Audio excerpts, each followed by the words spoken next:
Hello. Hold on. Sorry, it's taking me so long to get started here. Office hours. There we go. It's on. Y'all good to go.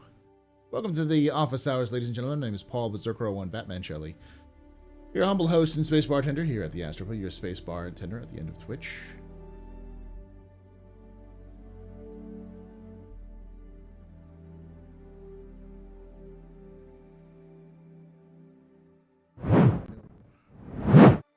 Hello, welcome. I'm Paul. This is the AstroPub. Welcome to the world of tomorrow. So, just to start off, a couple of things. Number one, I have to go get the minis, don't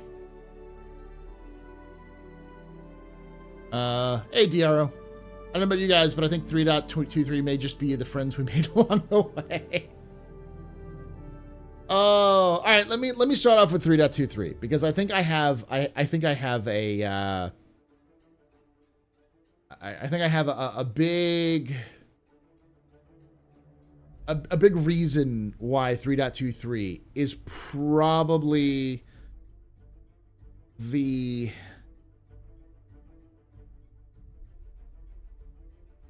most disappointing one out of a long time. How to put this? So 3.23 was the first patch in a long time that saw multiple CIG members actively hype it. Jared is not, as much as people like to say Jared is lies to people and gets people, Jared rarely goes out on a limb and gets super excited about a patch. He typically goes out and says, hey, this is what we're looking forward to. There's exciting times ahead, but, as always, things could break, things could change. But he walked in, end of last year, made some bold fucking statements. Big, bold fucking statements that everyone was like, oh, you stupid. No, don't do that. Don't say that. And then continued to walk in and doing more. And this isn't like an attack on Jared Hour. This is not at all. I'm not blaming Jared for anything. What I'm saying is that there was a different attitude in terms of CIG and how they were talking about 3.23 for months leading up to the release of 3.23. Hey, Radar Echo. And I think what happened was the message came across to the fans that CIG was about to release this amazing, awesome, like something you've never seen before. They're super excited about it. They really want to show people off like all the cool things. And everyone knew, there's going to be some controversies here because, master modes has always been controversial since its initial discussion. And I think as 3.23 is getting closer and closer, the reality is set in that they really haven't fixed a lot of the problems which fundamentally curtail the fundamental problems for Star Citizen.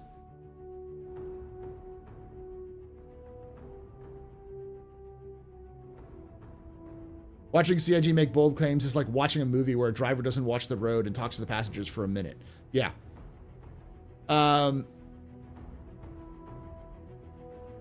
There's a lot of pretty shit in 3.23. It is a pretty patch. There is a lot of pretty stuff that goes on in 3.23.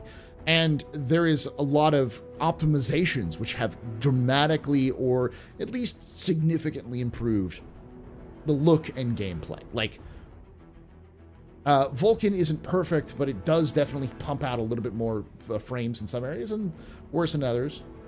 There's a lot. DLSS is a big deal.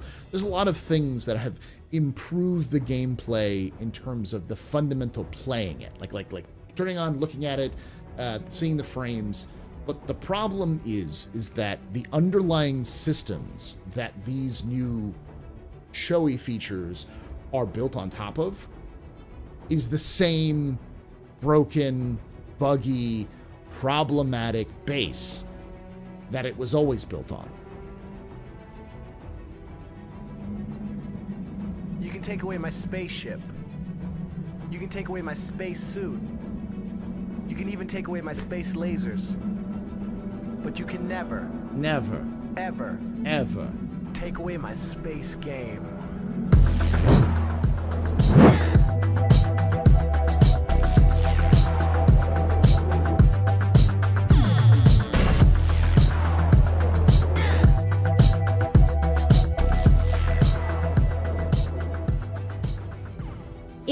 Digdag just resubscribed for 28 months. Thank you for the journey in lore throughout the years. Thank you so much for that 28 months of support there. 89, you're a very important part of very impressive, very new pedestrian. This is your fault. The reason you're drinking. Trust and cheers and chat, y'all. Trust and cheers. So how do you get to my book side? Not valuable. It's signed by the author. I've got books here.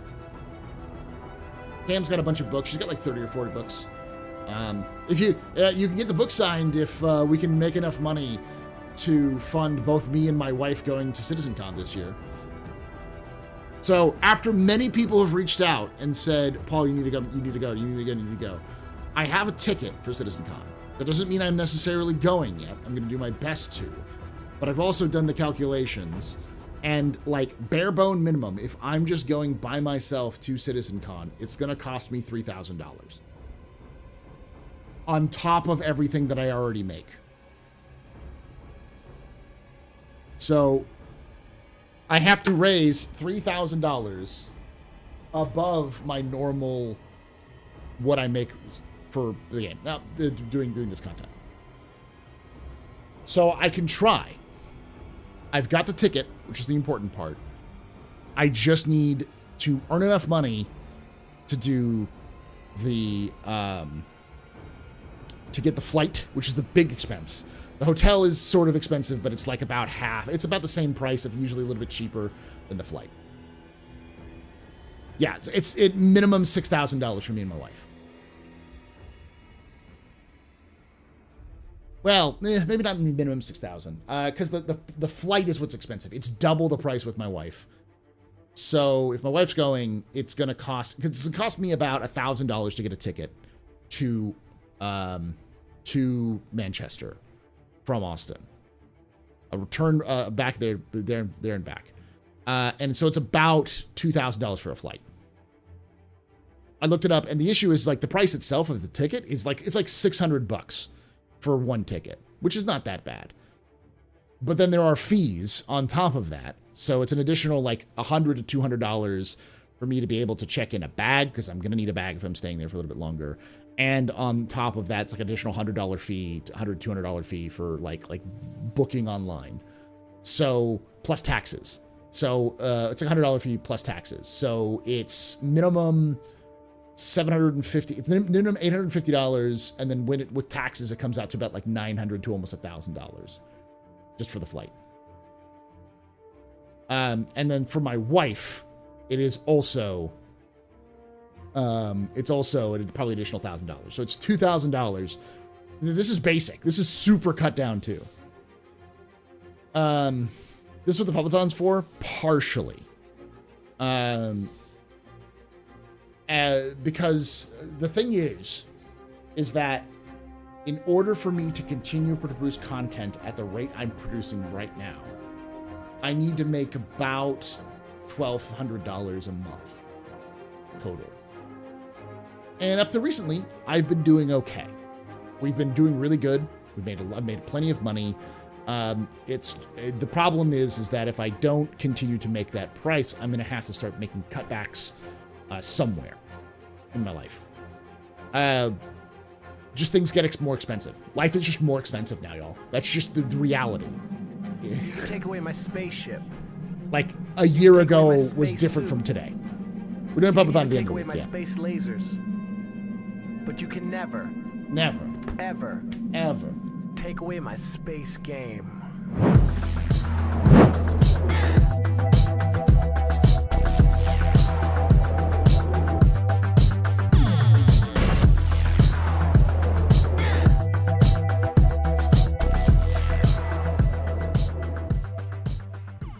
Joypop _ just resubscribed for 22 months.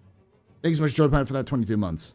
You're very important, Papa. Very impressed. Best of pedestrian. This is your fault. The reason good night. Trust and cheers and chat. Yeah, trust and cheers. To give you context, last year was going to cost me $2,000 to go to LA. I wasn't able to go.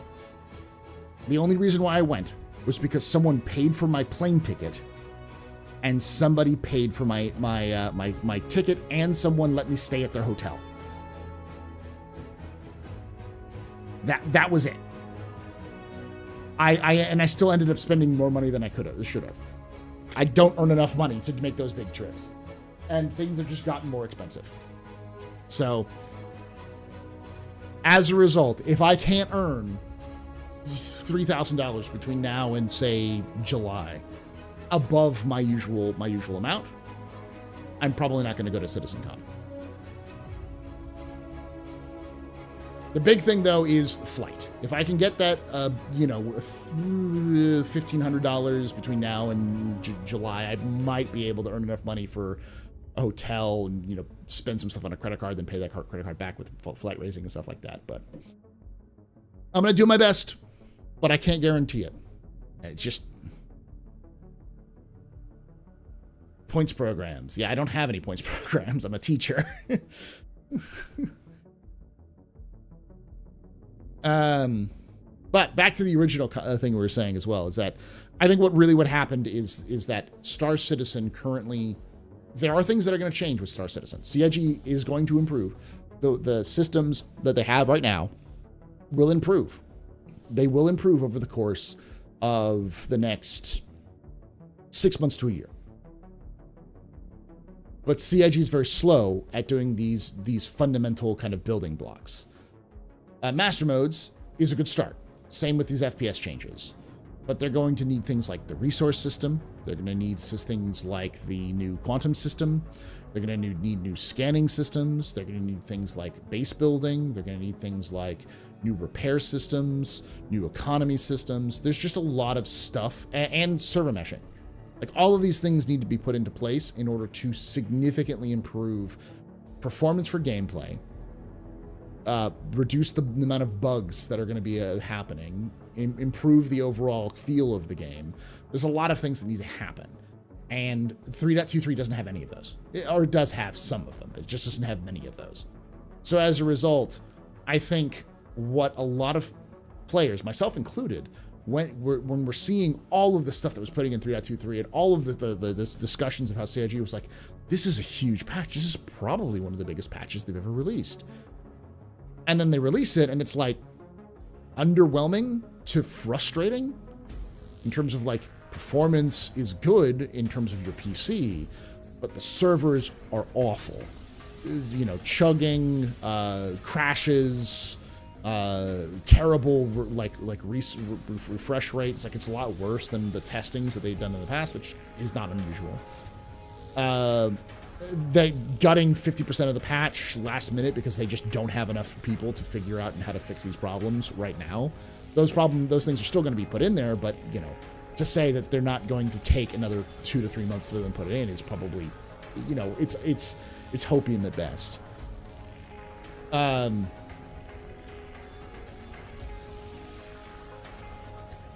It's just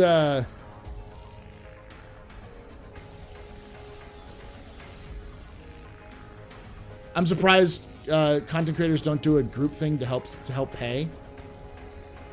Some of them do, but like, I don't know anybody who's willing to do that, and I wasn't originally planning on doing this. So I wouldn't say this is worse than 3.18. If you're doing weasel word shit and saying this is worse than 3.18 in PTU, you're right, but you did offer to help me out, execute, but that was before, back when I was 100% not gonna go, and now I am, and you've already set everything up, so I'm like, oh, well, that sucks. This is no way worse than 3.18. It's just, in 3.18 PTU, was fairly good, actually. It was actually really good, compared to what 3.18 launch was like.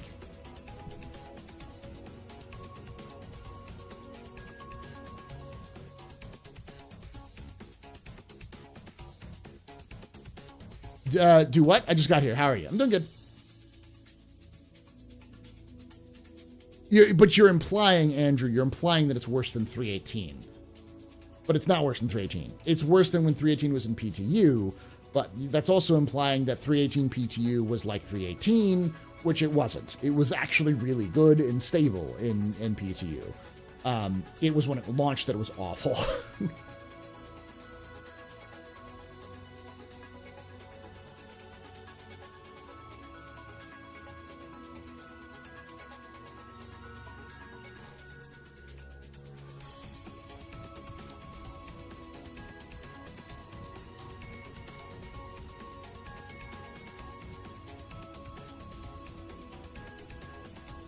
But I don't think it's an awful patch. I think it's worse than an awful patch right now in that it's a boring patch. Like 318 introduced a ton of new gameplay. Yes, it was a dumpster fire, but it introduced salvage. It introduced I don't think it introduced tractor beams. I think tractor beams were around before that, but it introduced removing equipment from ships. I think that was 318, right? There was a ton of stuff that was added in 318, which was gameplay focused and forward. The problem was that the PES was awful and broken. If 3.23 was awful and broken, but it had cargo and cargo missions and the new all that stuff, it would have been like, this is fine. This is fine.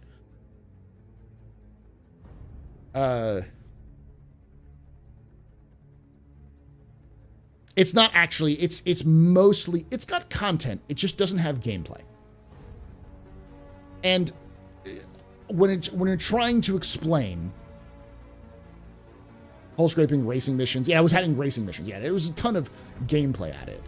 3.23, I think the reason why people feel underwhelmed by it, myself included, comes down to the fact that 3.23 is at its core a graphical upgrade. It is an overhaul for how the UI functions. It is an overhaul of how stuff we've already had is improved or changed. The problem about that is that master modes being a change, doesn't matter if it's controversy or not, isn't actually a change. It's a change, not an addition. I'll put it that way. Yes, it's a complete overhaul of something we already had, but it's something we already had. If you knew how to fly in Star Citizen 3.22, then you know how to fly in 3.23. There's no fundamental difference between the two.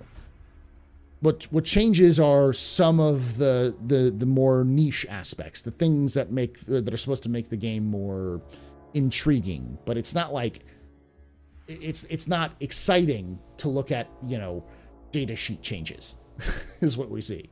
And the same thing with FPS. There is definitely some movement overhaul. It looks better. The gameplay is tighter. It feels a little bit more thought out. Whether you like it or not, it's actually there definitely seems to be a plan behind it. It's not just like them just saying fuck it. Improving, but a lot of it again is graphical and just changes to gameplay we already have. There is no real new gameplay, new additions to Star Citizen. It's just improvements on the old stuff, which is great. But when you have a fundamental problem with quantum, where you just have that quantum bug that everyone has, where you quantum up, you're ready to go, you point towards your target, you hit go, and nothing happens.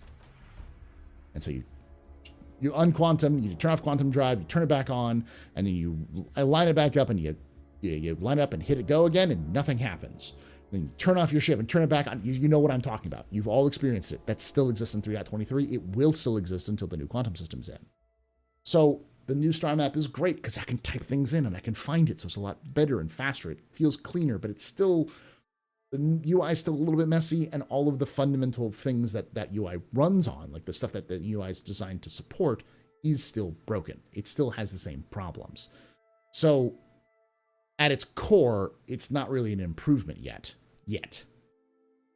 But it also has no new gameplay. Arena Commander, great. But it's Arena Commander, not Star Citizen. I love the fact that Arena Commander is getting attention, because Arena Commander needs attention, and it needs to be its own separate game, honestly. But it needs that, because we need that sort of thing in the future, and it needs that support now, so that in the future, when people go, well, I don't want to die to do this sort of training mission, they have this sort of thing where they're for it. So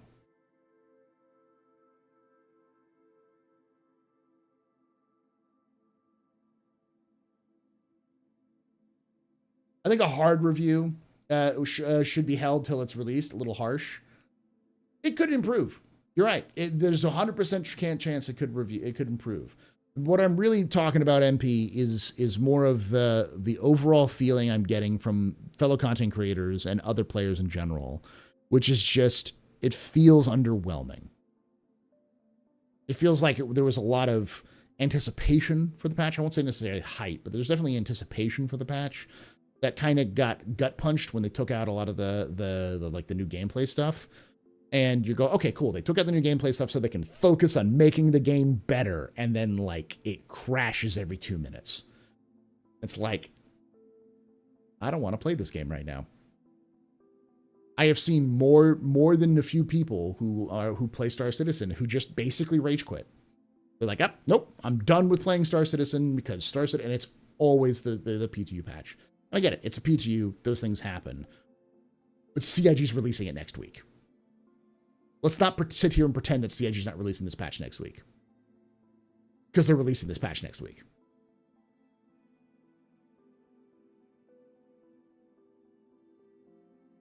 Hunting missions are no different from what we already have with FPS missions.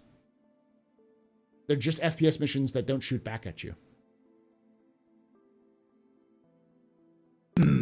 Them biddies. Nothing improved. No new gameplay. Wow. Why are you being such a downer of a shill, Paul? Sarcasm. Was it just because they carefully excised anything good? I'm not trying to be downer, guys. I'm just, y'all. I'm just trying to, like, why not let it cook before ILW? Because ILW is going to be 3.2, 3.1, where they're going to release the new stuff for, what is it? The Retaliator and the other stuff, like that's, they need a 3.231 so that they can add the Invictus stuff. The Invictus stuff that we have in game right now is from last year. So I still stand by my 2023 estimation that 3.23 would come out in June, July. It'll come out in May, but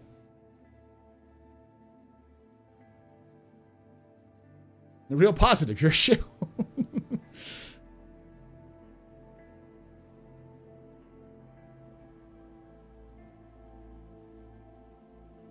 We just saw so much from CitizenCon last year, and we were waiting for all of it with great anticipation.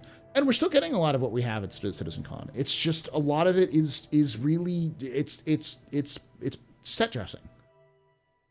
The stuff is important, like the character customizer needed to be put in Star Citizen, the new graphic updates, the new Moby Glass, all of these things were important. The new UI, all of this stuff. This stuff was important to put in Star Citizen because it was done in Squadron. And, getting that in now finds the problems and fixes them later. That's what it is. Because they don't want to release 3.23, because they have, okay.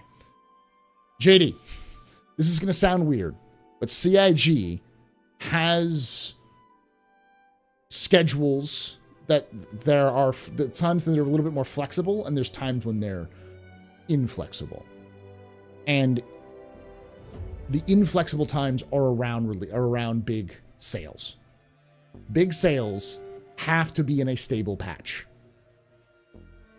And when you have new content, like what this current Invictus is going to be introducing, there is a high chance that they will push a patch beforehand and then fix some of those problems in a .1 patch rather than wait until the end of May to release 3.23 with all this stuff, because you're releasing a brand new patch alongside a major patch, alongside a free flight, alongside a major sale, alongside a free flight.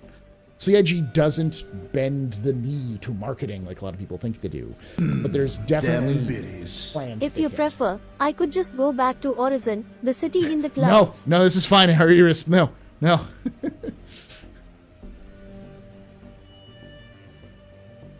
They wouldn't do a 3.22 patch for Invictus, though. I know what you're saying, Walker, but it's not going to happen because they've got Retaliator. I'm sure the Retaliator's done. Like, it's finished. The modularity for Retaliator is finished. It's all finished. It's good to go. To be quite honest, and the new Xenothreat, they have to run Xenothreat because they did the Overdrive stuff, so they have to run the new Xenothreat. Like, these are things that have to happen because they've set up their expectation for it. Delaying it is going to cause more of a brouhaha than releasing it. You can take away my spaceship. You can take away my space suit. You can even take away my space lasers.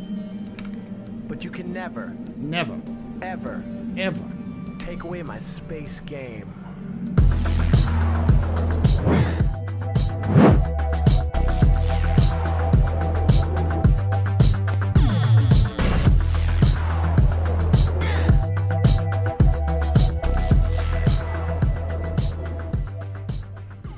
Jenantanak just resubscribed for 54 months.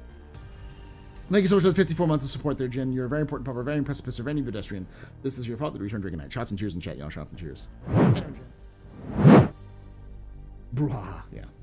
Basically, what I'm saying is, be prepared. What's likely going to happen? My spaceship. I'll say it after this. You can take away my space suit. You can even take away my space lasers. But you can never, ever take away my space game.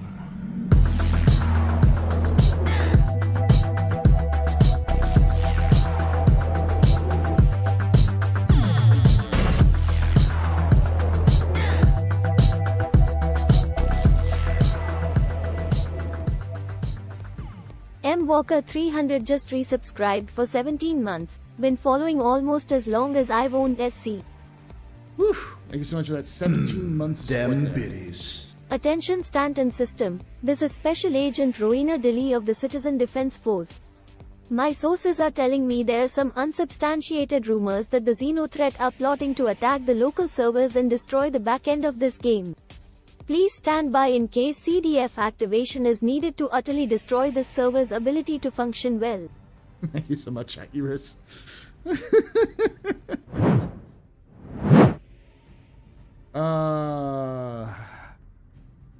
There you go. All right, so let me explain what's likely to happen. This is based off of my personal experience and my own estimation and my own pulling shit out of my ass, because no one really knows what's going on, except for CIG, and they probably don't know what's going on. My guess would be CIG, not this. Did they do roadmap roundup? Was 17th? It was last Wednesday. So May 1st, roadmap roundup, or maybe a special announcement, something like that. Drinks They will. all around. Let's party like it's your birthday. Party like it's your birthday. Come on and put your lips together. Blow the candle out. Party like it's your birthday. Party like it's your birthday. I wanna make you feel real special. Put your name in lights. We are gonna party like it's your birthday. Gonna party like it's your birthday. Gonna party like it's your birthday. Blow the candle out. Shempaster just got a sub from Eris Dreadtide. Eris Dreadtide gifted a tier 1 sub to Shempaster. Sorry, They I have had to given get 76 gift subs in the channel. I had to get Shem before they realized they weren't subbed here. Thank you for that. Oh. So, what's likely to happen is, again, previous experience pulled my ass, and also part of this is pulling out of my ass because I'm just going off of what CIG would likely do in this situation, given past experience with them. I wouldn't be surprised if we saw a lot of stuff that was fundamentally causing the problems, like the replication layer split, to be pushed, be ripped out of the build, if it can be, and pushed until 3.2.3.2. Anything that can get ripped out of this build and pushed to a later date after Invictus will get ripped out of this build and pushed to a different date after to a different release after Invictus. Because there's something wrong, and it almost always, it feels almost certainly that it's the servers. There is something wrong with the back end. That's the issue.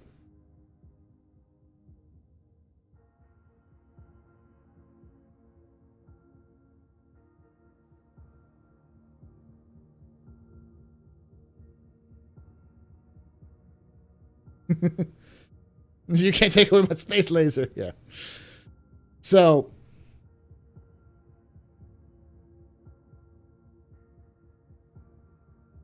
what is that? If they can get that down, if they can find those issues, then they will nail those down. They will try to stabilize the shit out of this and get it out.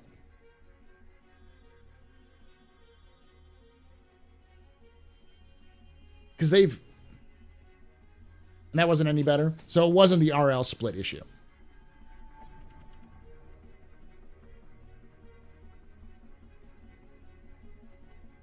Going by Waka, they don't really seem to know what's actually causing the issues, which makes it kind of hard to pull stuff. Yeah, they're going to find whatever issues they can. They're going to do their best. Basically, anything that's not in the builds, any content in the build, chuck it. It's gone. It's June earliest, because right now the issue is stability. The next week is going to be them trying to make it as stable as humanly possible. If there are critical bugs that don't crash the servers but may cause some problems, then they're going with 3.2.3. They're going to spend the next week just focusing on that because they have to release it in the next 2 weeks. So either the end of this week, probably not going to happen, but probably by the end of next week.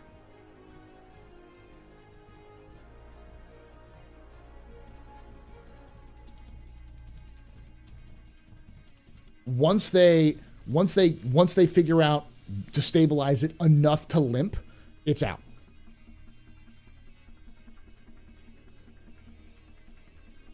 It's going to be not fun. It's not going to be great, but it's going to be out. And then we're going to see CIG spend the next 2 weeks adding stuff from Invictus and chasing down everything they possibly can to improve that in performance, so that they can get as best possible situation they can for 3.2.3.1 with the release of Invictus. Once they've got Invictus out and it's kicked into out into the open, they will take whatever they ripped out of 3.2.3 and put it back in for 3.2.3.2, including the hangers and all that kind of stuff. And they will spend at least a month, if not longer, getting that in. Xeno's before. Xeno is between 3.2.3 and 3.2.3.1. That's another reason why I know we have a 3.2.3.1 versus is going to be Invictus, is because Xenothreat is right after. They're not going to have Xenothreat and Invictus running at the same time. Not a chance. It can't be another 3.18 situation. Exactly. It can't be another 3.18 situation, which is why they're going to focus on that. There is a problem that CIG has. They have put themselves in a shitty situation because they needed to delay 3.2.3 so that they could get all the stuff they wanted into it. And then they realized that the game can't handle all the stuff they wanted into it. So now they're kind of like, well, fuck, how do we fix this problem? So they have to go through and figure out what the problems are. I'm sure it's probably a simple solution. There's probably a simple problem, but you have to go through all of the problems to figure out what it is. It's not like it's the end of the world. The sky isn't falling. But the realistic kind of portrayal that I think a lot of people have been just ignoring is that Xenothreat is an event that's pre-scheduled. It's going with 3.23. They could push it to after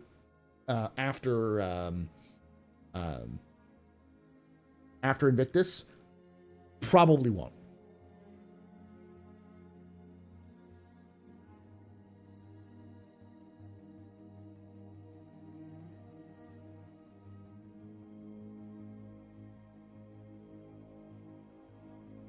So we're going to have a crappy patch for us ILW. Probably not. We're going to have an okay patch because CIG is going to spend the 2 weeks from the release of 3.23 to the release of Invictus with 3.23.1, which they're going to really, really focus on improving. Because all of the assets for Invictus are done. Those were done probably a month ago. Yeah, and they've already, a lot of them are going to be reused assets and all that kind of stuff. It's just a matter of putting it into the build, into the right location, and setting up the rotations properly. That's it. It's compared to everything else they've been doing throughout 2.3, it's relatively simple. The addition of the Retaliator and its modularity, we might get some aspects in it that might push beyond Invictus, but that's certainly what they're aiming for with Invictus.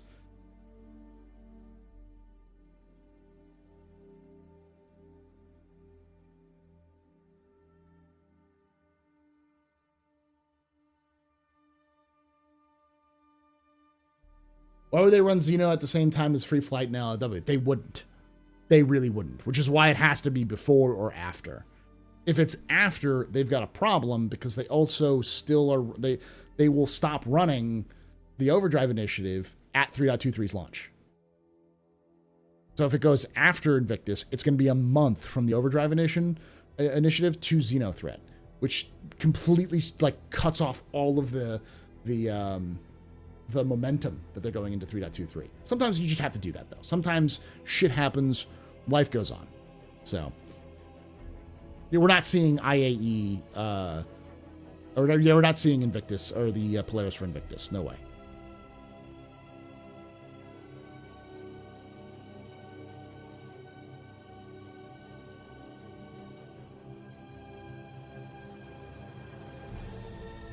So I'm not going to sit here and say it's going to be an awful patch where nothing's going to go right. There are fixes that can happen. But I also want to sit here and blow smoke up your ass and tell you that it's going to be the perfect patch ever. So.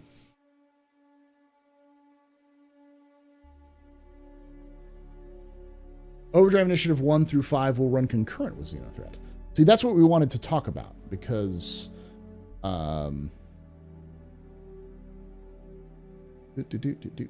They definitely talked about this very recently. Pull it over here. We're going to go into here.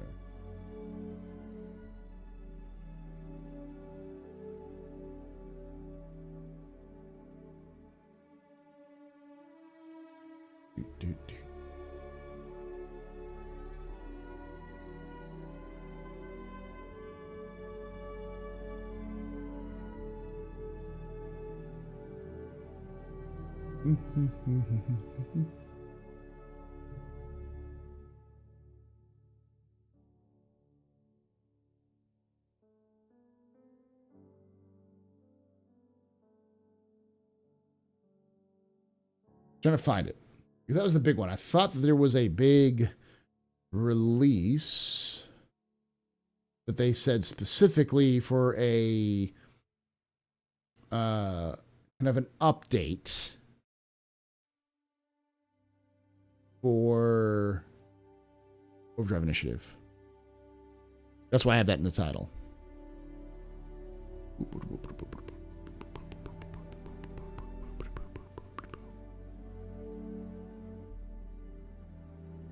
Okay.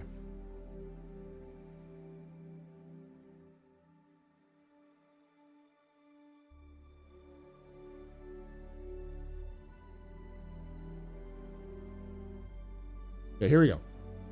Found it. So let's take a look at this real quick.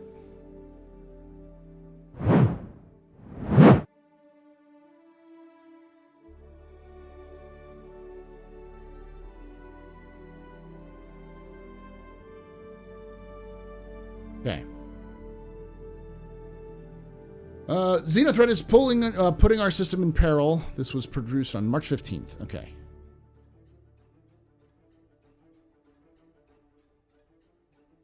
Mission 5 prepares players for Xenothreat Assault Mission 6, which will be soon after Star Citizen Alpha 3.23 goes live. Players must complete the first 5 missions before the final Xenothreat Assault begins, as previous missions will not be available during the Xenothreat event, so they're not running concurrent with them. Unless this is completely changed.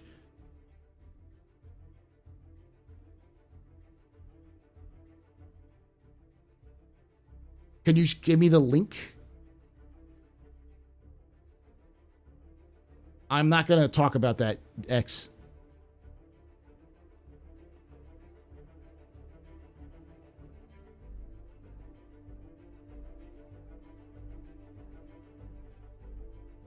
What's in 3.23 that's so technically challenging? All the service stuff is later? We don't know.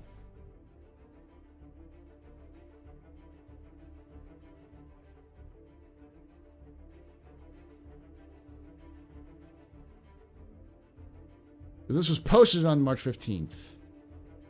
Is there an update tag down here?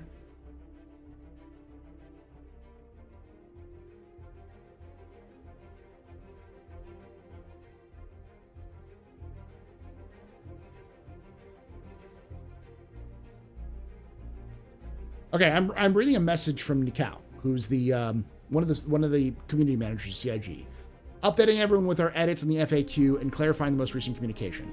Mission 5 prepares players for the final Xenothreat Assault, Mission 6, which will begin soon after Star Citizen Alpha 3.23 goes live.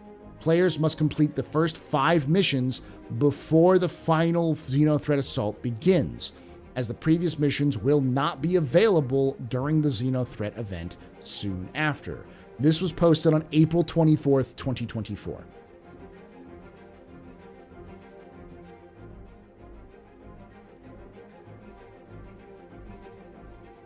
This was posted literally yesterday.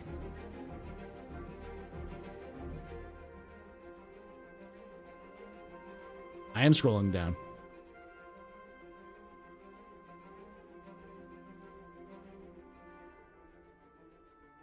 March 22nd. Yeah, this was posted yesterday. I'll read it again. Mission 5 prepares players for the final Xenothreat Assault, Mission 6, which will begin soon after Alpha 3.23 goes live. Players must complete the first 5 missions before the final final Xenothreat Assault begins, as the previous missions will not be available during the Xenothreat event soon after.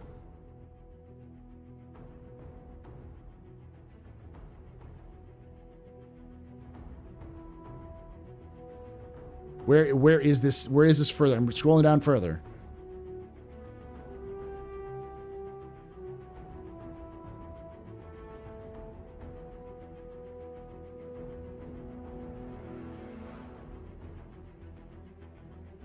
I'm not seeing where you're seeing this.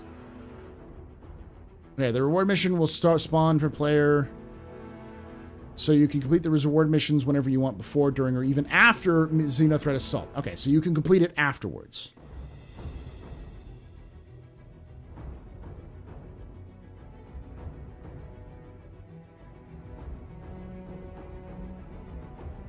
I'm not seeing anything else, though. Go back up? Okay.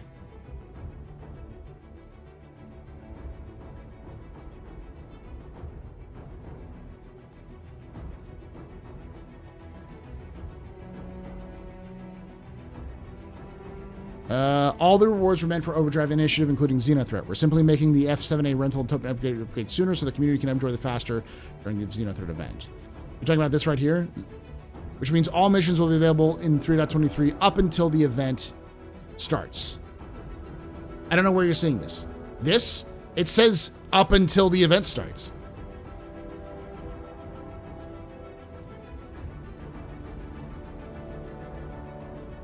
Make sure you complete Overdrive missions 1 through 5 before the Xenothreat starts after the release of Alpha 3.23, which means all missions will be available in 3.23 up until the event So yeah.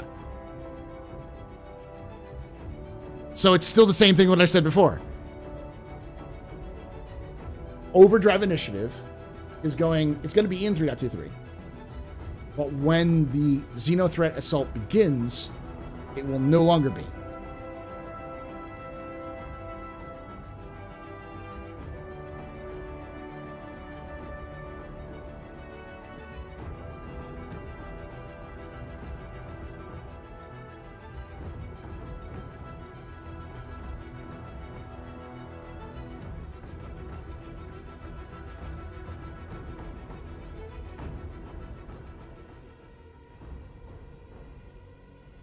Xenothreat armor will be granted to all players who complete each Overdrive Initiative mission, including following the Xenothreat, the following Xenothreat Assault Mission 6 in Alpha 3.23.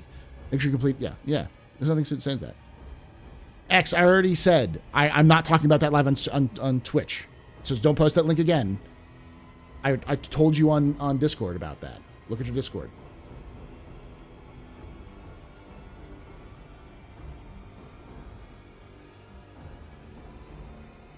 That's not something I feel comfortable talking about it on stream.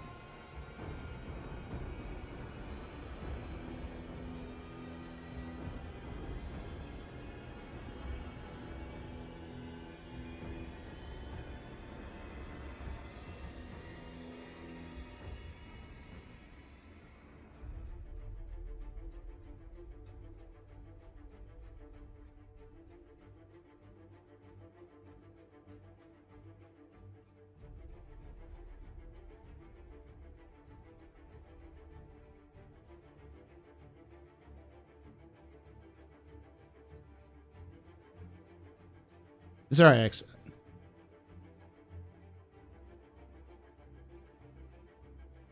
Hey, Meet You Maker. Hoping to have a great night. It's been intense. As always, I'm going to.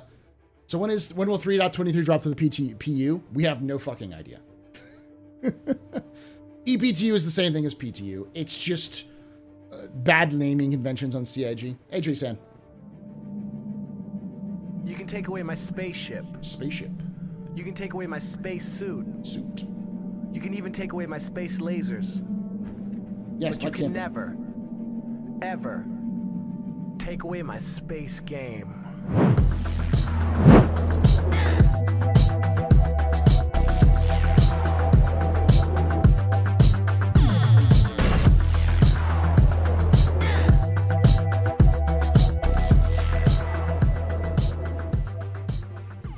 Rostason just resubscribed for 5 months.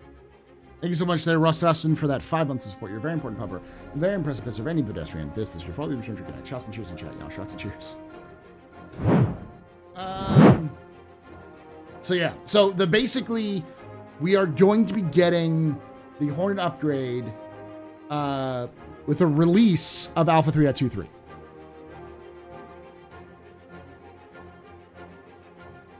That's the big one. So we're going to get the Mark II, the F7A Mark II upgrade when 3.23 goes live, if you have 1 through 5.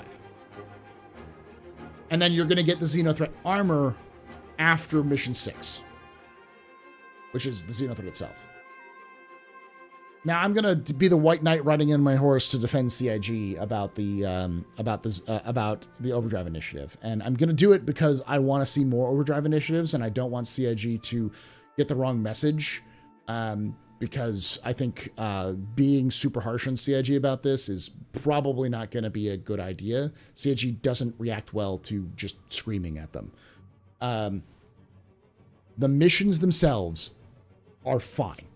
They're fun. The way that the drip fed was great. It creates a story narrative.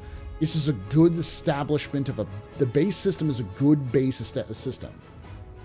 The way they're trying to incentivize people to do it isn't a good idea. I think it's a crutch that CIG is leaning on rather than focusing on what they should be doing. But I also think it's a crutch because they don't have systems in place that let them do the other things they want to do.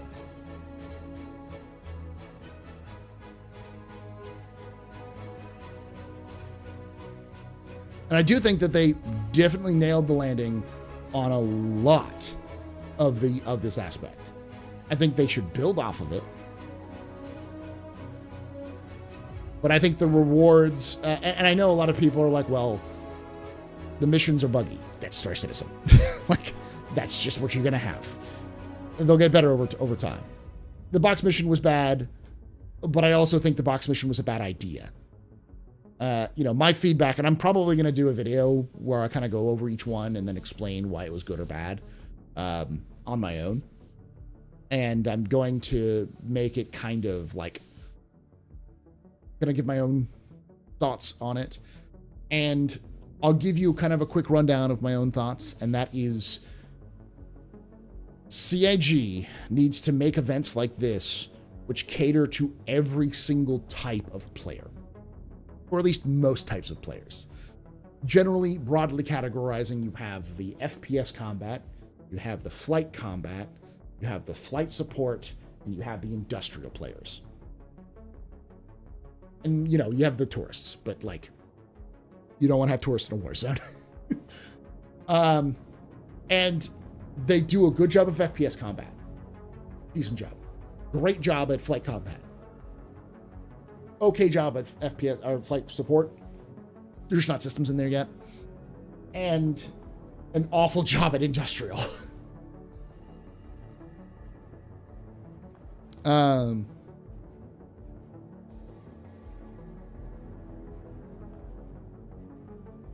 The grand finale, deliver this box? Yeah, exactly. And my suggestion, and I said this before, and a lot of people said, well, they will just complete it in no time. That's fine. That's fine. Giving people a challenge to do something is fine. And I know a lot of people were also, what I was going to say is, industrial, have a list of things that needs to be delivered to a station.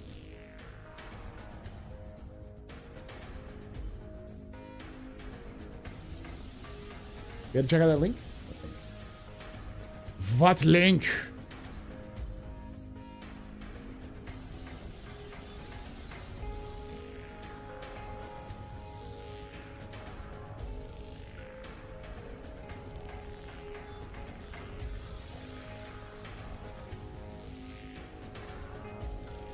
Let's see the link. Hey, NV Ilic, I've been out of the loop. Is there still time to do all the missions? Yes. There is still time to do all the missions. I don't know if you can still buy an F7C Mark II. You might be able to. But yeah, you still have plenty of time to do all the missions. If you're lucky, if you get good missions or good servers, you can do all of the Overdrive 1 through 5 missions in about, I'd say, 8 hours. And if you have a group of people who are helping you out, at least like 3 or 4 people, it'll take you like 6 maximum.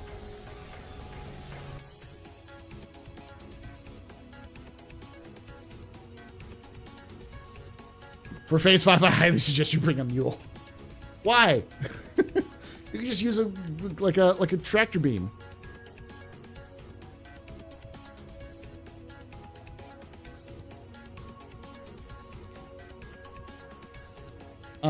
Look at me, look at Helldivers. There are general orders. It's amazing what players can do. True, but like, so here would be my suggestion. With the increase of Xenothreat, you would say, we have a heightened security alert throughout Stanton. So we're doing inventory of all of the stations around Stanton to look for new content, to look at new issues.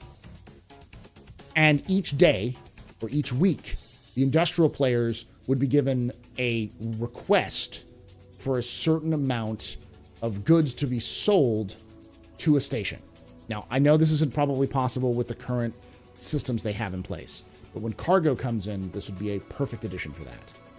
So, effectively, every time the FPS players are going, all right, new mission, lock and load, let's go out, lock and load, tactical, shit. When everyone's ready to go out and do their weekly missions to go, pwn some Xenothreat noobs, the industry players are looking at the mission list and be like, all right, how much, what do we need? What do we need? And you make it like, 10,000 units of one, 100,000 of another. And, you get people to go out, get those things, and then sell those goods to that station.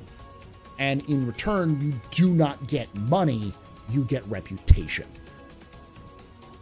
So you are taking a profit loss for the sake of reputation and for a cool little gold star at the end. Hey, Logan.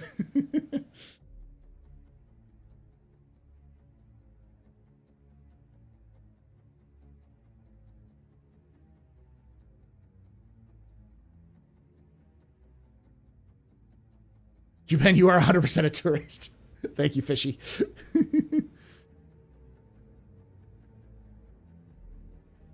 We need this space MacGuffin with cheese to get our boys and girls to the front. Exactly.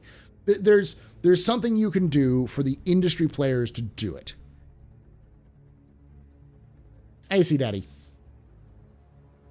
So, while I understand people's frustrations with it, I think people's frustrations with it should be more focused on what I feel is a temporary solution to their first version that they really want people to do because they want it to be fun, but they want people to engage in it so they can get feedback from it. And they're afraid that players will not do content if they don't have a reward. And they also wanted to give people reward for playing the game, but they also wanted to sell people a ship, which they did, and I'm sure they made a lot of money off of it. Like the blockade missions, bring medical supplies to stations. Exactly. I would say doing a blockade mission, using that mission block, or just using that mission as part of this would have worked well. Every week you have a different station that's being, maybe even a different station that's being blockaded by Xenothreat. And you have to run supplies to that station.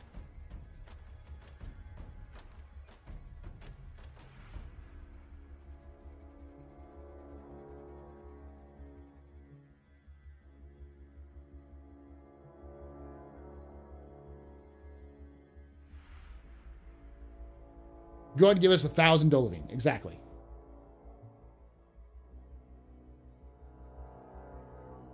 And you can just, the story can make, like I know a lot of people are like, well, that doesn't, because when I said this before, people were saying, well, it doesn't make any sense. Why would they just start stockpiling stuff at one thing if they didn't know?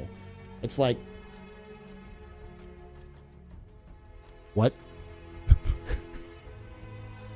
What? I feel like some people don't live in places where they have natural disasters enough. Where are my Gulf Coast people? Anyone in the chat who lives in the Gulf Coast?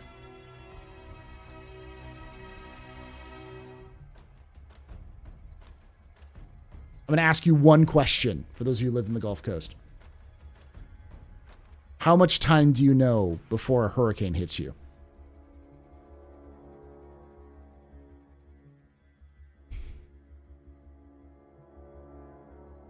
How much time do you know?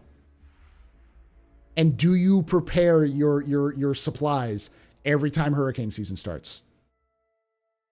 And you usually, if you have days before a hurricane, you almost certainly prepare beforehand, buying sandbags, getting boards, getting things you need to board up your windows. I have not lived on the Gulf Coast, but I've lived close enough, and I've known people who know what you do. Every fucking tornado season, I check my emergency supplies. I buy backup. Cam and I go through our canned supplies all the time because we'll just pull it out and make some food with it if it's getting old and replace it with new stuff. And I'm not unusual on that front. Lots of people do this.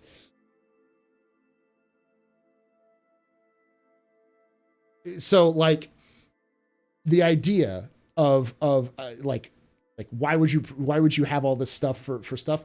You live next to a fucking crack house. All right? Stanton is next to a meth lab. You don't think they're going to buy some stuff to prepare for when that meth lab explodes periodically?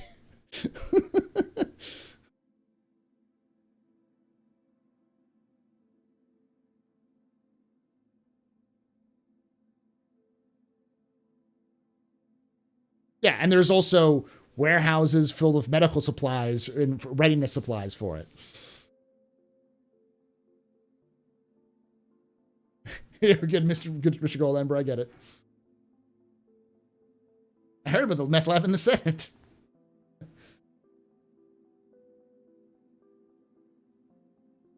So, I don't think it's irrational or illogical to do something to the effect of saying, "Oh, Xenothreat's active again.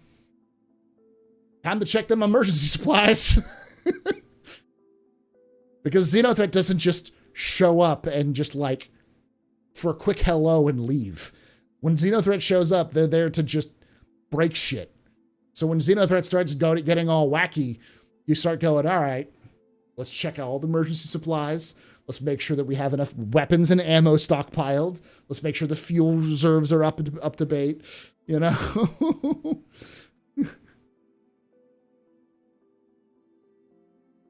Yeah, but you got nor'easters, Jaded, up in Newfoundland. Anyone who lives near a place that has some kind of natural disaster is familiar with preparations for those natural disasters, especially if they happen annually or at a certain time period. It's a little different when I lived in California. We do have in California, we do have earthquakes. So when I lived in California, my dad and I would check our earthquake supplies once a year. We'd make sure we'd have enough purified water in a secured basement that we had that was like reinforced and everything, plus canned goods and other things, because you don't know how long you're going to be without water or food if a major earthquake hits. So you need to have supplies on hand because you can't rely on everybody else.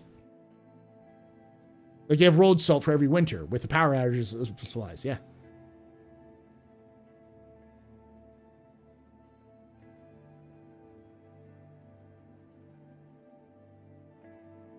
I don't think about earthquake when there's a little shaky going on. Yeah. You live in Central PA, nothing ever happens here. Yeah. But that's like. Let me show you. I'm still in my office.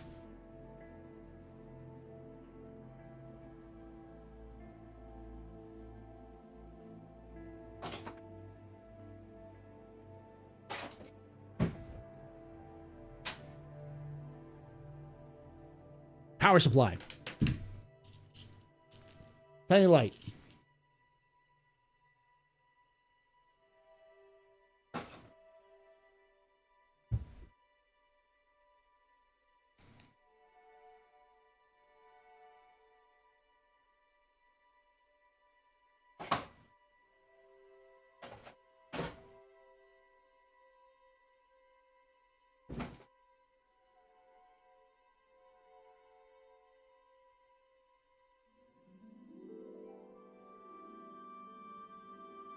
I'm not gonna pull out my first aid kit, but I've got stuff like wet ones, plenty of stuff within like arm's reach of me. I have a battery pack in every single major room of my house. I have a flashlight in every single room of my house, except for my office. I have candles in every room of my house because I have been through enough winter storms and tornadoes and rainstorms and power outages in Texas to know that you need those things. Yes, I have the emergency gun. It's just not in my office.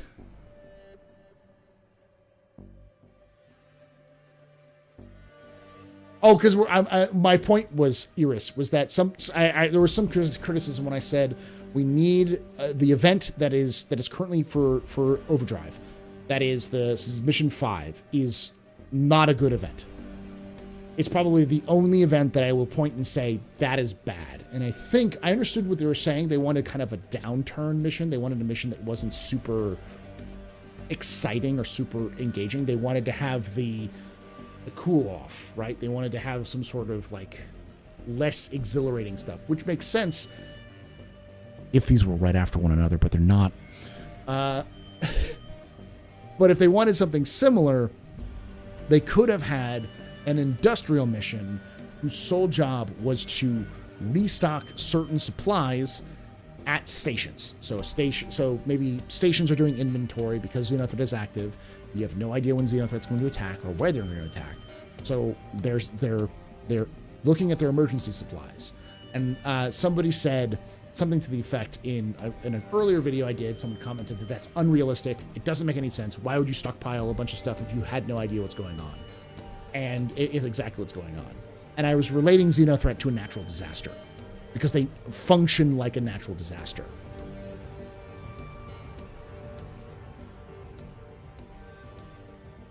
Is my chair made for broken necks? No, it's really nice though.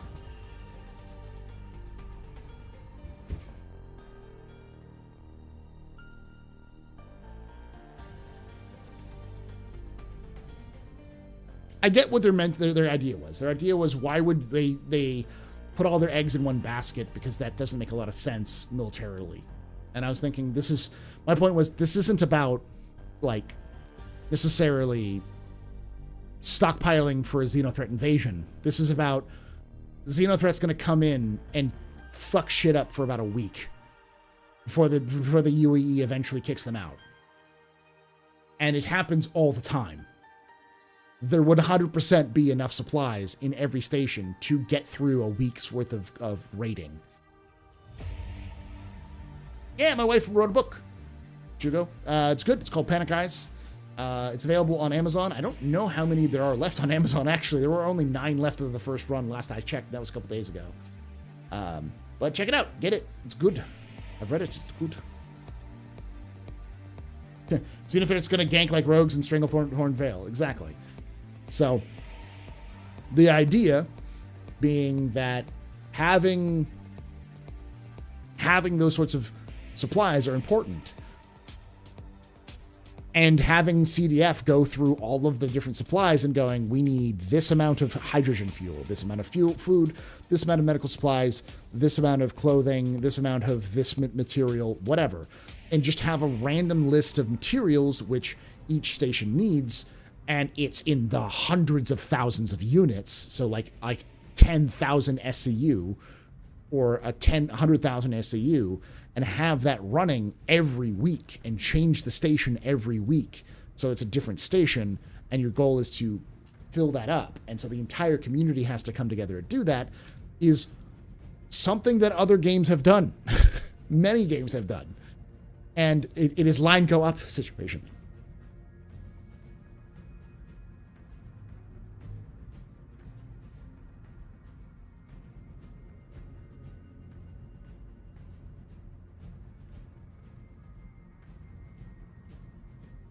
Oh no, this is Pyro. This is Bloom. Yeah, Elite Dangerous does it.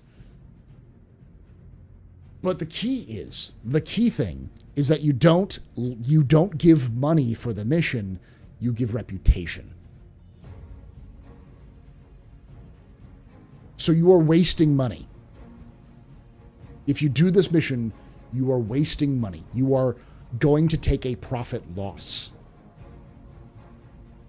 So not everyone's going to do it, but other people will say, it is my sovereign duty it is the sovereign duty of the right of every citizen of the UAE to put their what is the Starship Troopers line, to make the health of the government their personal responsibility, you know.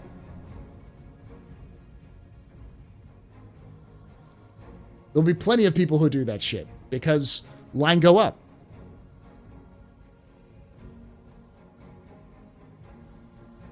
Hey, Astral. By the way, it's the dude who brought Dave Haddock over to CitizenCon and the photo op. How's it going? I'm glad to see you have a Twitch now. Hopefully you had a good time. We're kind of talking about the game right now, so.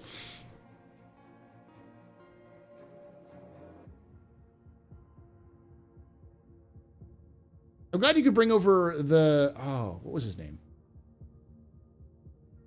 Unless that's you.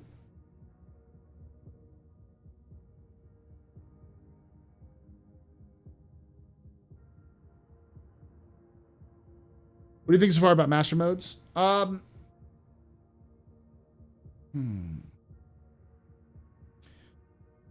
okay with it. I again still don't have enough experience in it because every time I try to play the game, it crashes on me. So I plan on getting more in depth with it this weekend because I'm going to be doing a pubathon. So, of course, it needs work. There's a lot of stuff that needs work, but I'm not going to throw the baby out with the bathwater yet. I'll have to kind of play with it around and see what's going on.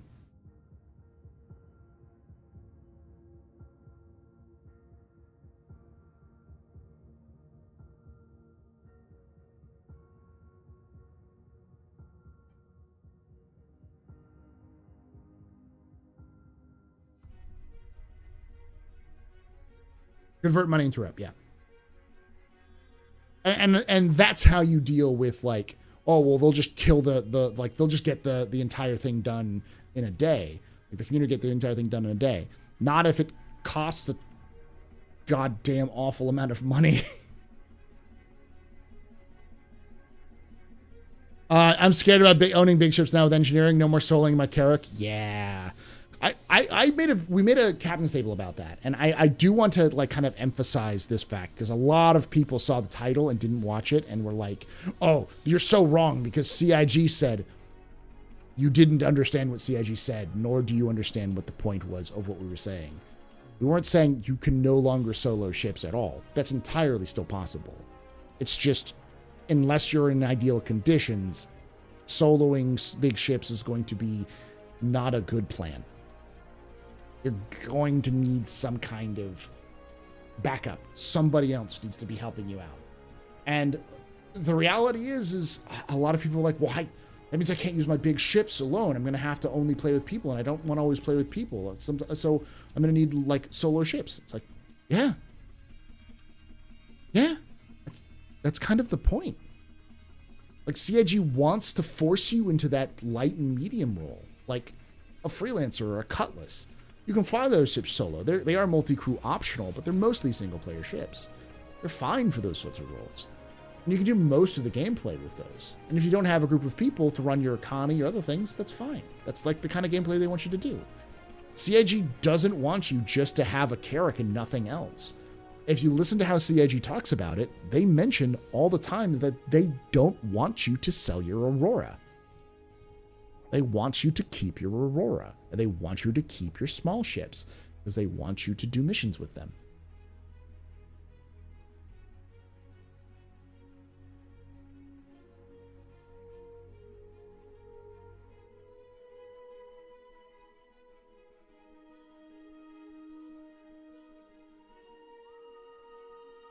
Do you think they'll add a taxi service for players who play at Delta Airlines?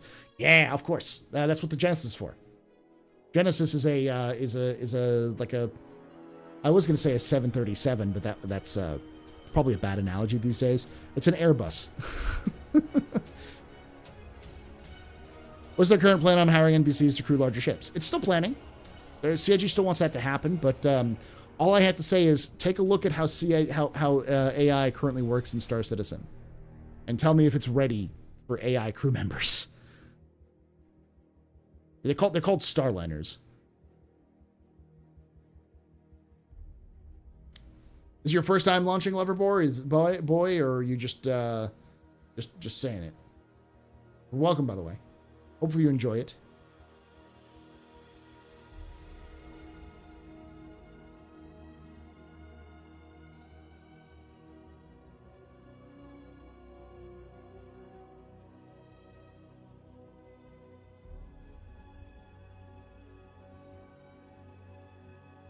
Now forget Delta, go Southwest. For Xenothreat. Sit down, man. I got a hangover. You better sit down.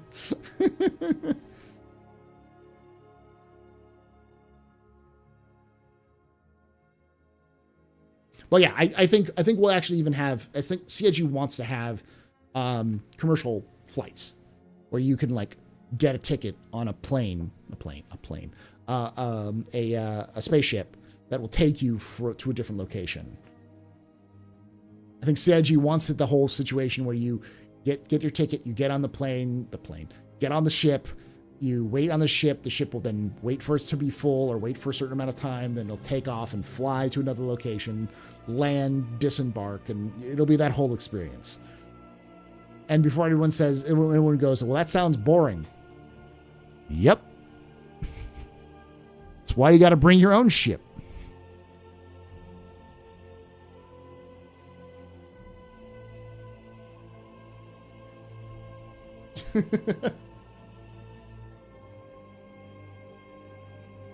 What's the cutoff for finishing the Xenothreat missions? 3.23, not 3.23, but when Xenothreat, the actual Xenothreat event starts. So mission 6. So you'll get 1 through 5 will be available up until the start of the new Xenothreat event, which will not happen directly when 3.23 goes live, but sometime after 3.23 goes live.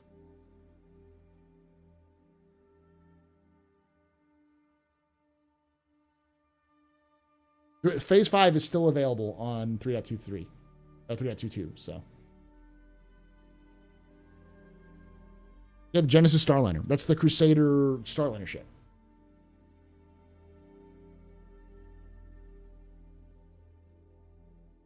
They also need ship delivery. I also think players will be able to run commercial flights, take missions to run commercial flights like that. Will be able to carry NPCs from point A to point B. So.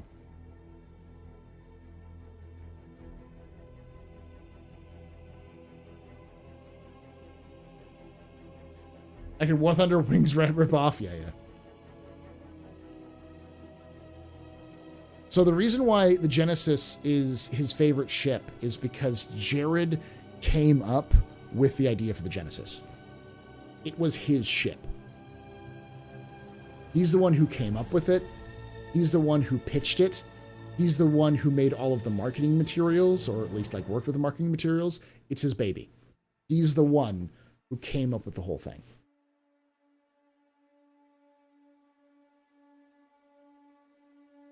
I think Commercial Pilot actually sounds like a great gameplay loop. It does.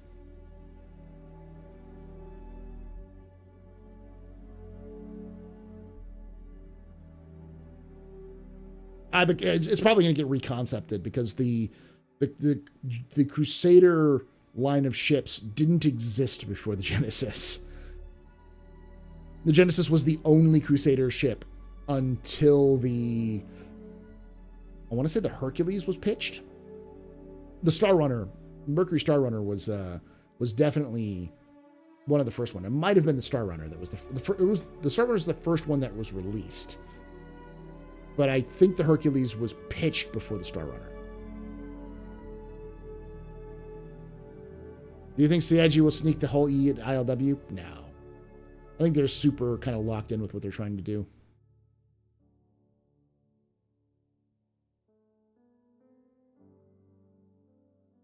A new PT drop.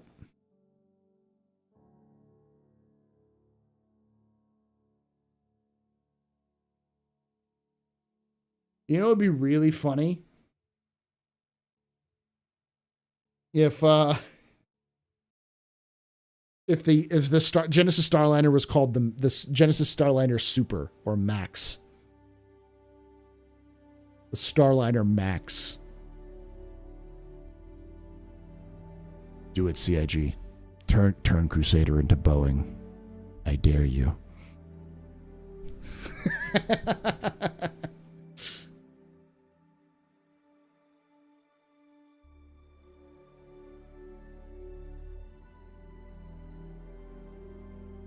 It would be funny.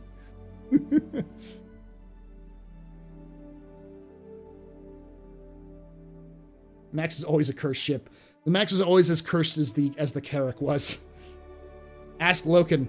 Loken had the best name for the Carrack, which no one else had the balls to do, and I'm glad Loken did.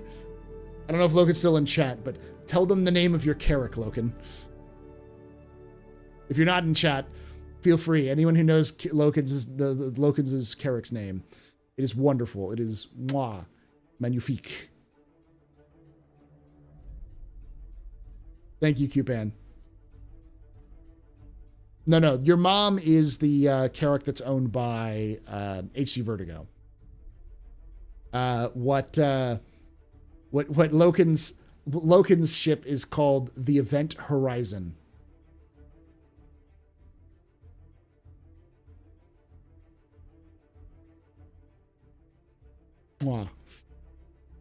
Now, Loken, you just need to get an Apollo and name it the Lewis and Clark.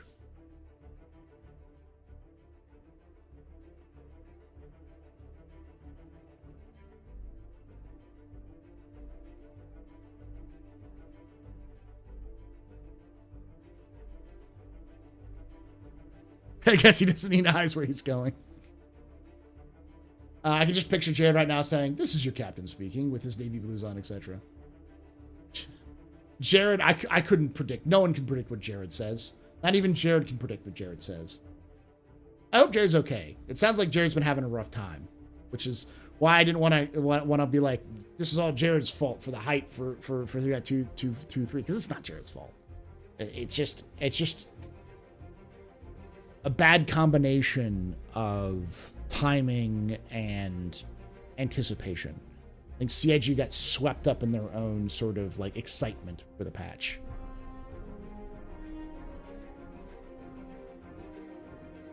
Honestly, I'd love to see small shuttle missions too. Like, I'd love to see a freelancer that is yellow called the BUS. And they instead of having the cargo area in the back, it's just seating. The freelancer bus. Federal yellow. Freelancer bus.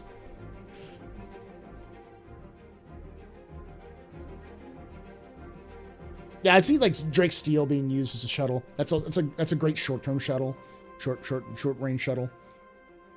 Odd to have a lot of guns in it, but it works the same way.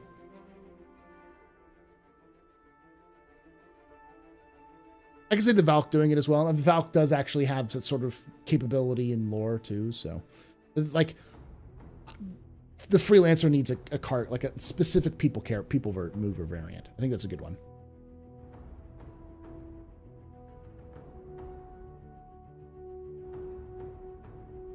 There definitely needs to be a smaller ranged version of the Starliner. And don't say the E1, because the E1 is a private jet. I'm talking about the like small like shuttles taking you from one place to another. Like you even have those sort of small shuttle flights in America, where like if you're going into a smaller airport, you might land like a 737, but you land in like a big international airport and get on a smaller airplane, take off and land in, somewhere nearby. You have a puddle jumper kind of thing.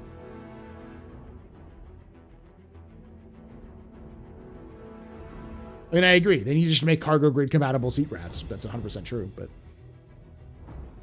is that what they're called? Because I remember them being called shuttles in the past. But yeah, puddle jumper sounds about right. Or city jumper.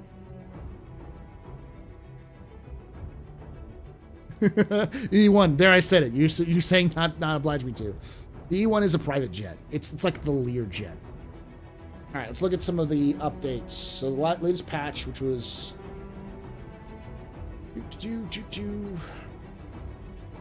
today at 8:35. So for me, about an hour ago. Distribution Center LOD, performance lighting and audio polish. Adjusted distribution AI population for more civilian-focused instead of security. Master modes, allowing canceling master mode swapping at any time. Dynamic crosshair hit marker sound polish effects. Added Vulkan reshade to EAC whitelist. Further server performance and optimizations. Network performance optimizations. Water sim improvements. But further updates to help smooth out NPCs jittering. Updated control images for 3.23. 6 client crashes, 7 server crashes, a Riva Turner Vulkan client crash, 2 AMD specific Vulkan crashes.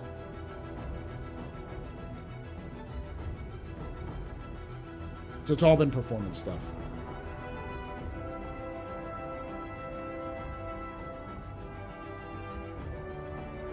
Max is the freelancer, yes.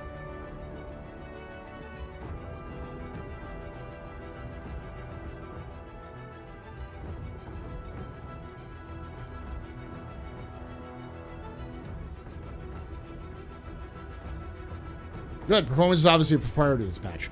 Yeah, I think at this point, which CIG's priority should be, now that they've pushed most of the like large parts of the patch out, is to main focus should be making it as polished as possible for ILW. I know it means they're going to break a lot of it, all that polish, when they go back and add the stuff they wanted to add in 3.23.x, whatever that is. But yeah.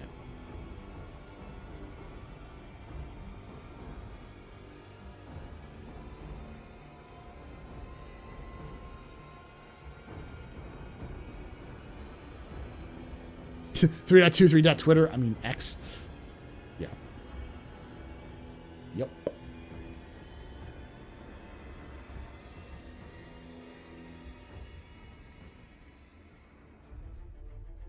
ILW seems like it might be a shit show this year with the master mode changes going on. I don't like. Do you think this might be a controversial take, because I'm known for my controversial takes, but I don't think Master Modes is that much of a change in terms of actual flight. Like, what's actually changed with Master Modes when it comes to flight? Wait, won't we have AI to help man bigger ships? Yeah, eventually. But that's going to cost you money. And it won't be in the first versions of multi-crew that come in.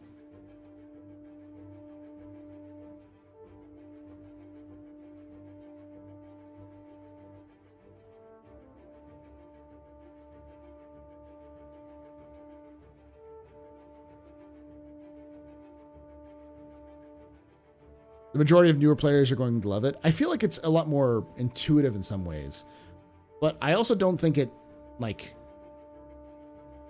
yeah, it doesn't, like, I don't even think it changes much in terms of combat. It will change it in terms of combat, in terms of the people who have stuck in their ways, who've played the game, old grognards like myself, will definitely know the difference, and people who are really, really into like combat will know the difference. But ILW isn't about us. ILW is about the free flight, about players who've never seen Star Citizen before, or have heard about it and want to try it. That's what it's about.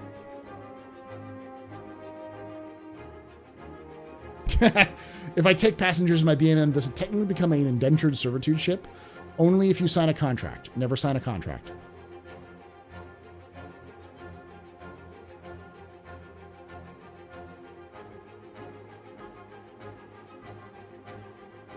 I think it's going to catch a lot of people who aren't paying attention off guard. There's also a lot of ships that have been given default stats and haven't been tweaked or updated. That's going to be the case for a while.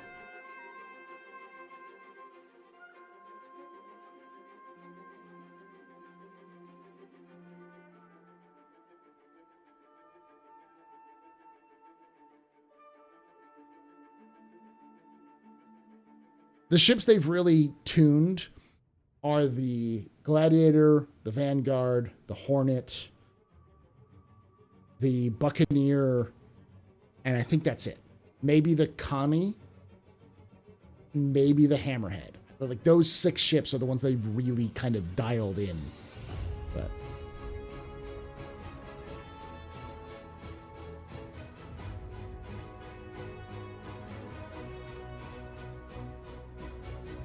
face it, CIG is going to be chasing ship balance into the heat death of the universe. That's, I mean, yeah. I mean, I don't know how to say this, but that's what all MMOs and live services do. I have not ever seen a live service game or an MMO that's just been like, I'm done, and then just walk away. They always fuck with balance. They always tune and overtune and undertune things. And sometimes they do it intentionally because they want to shake up the meta.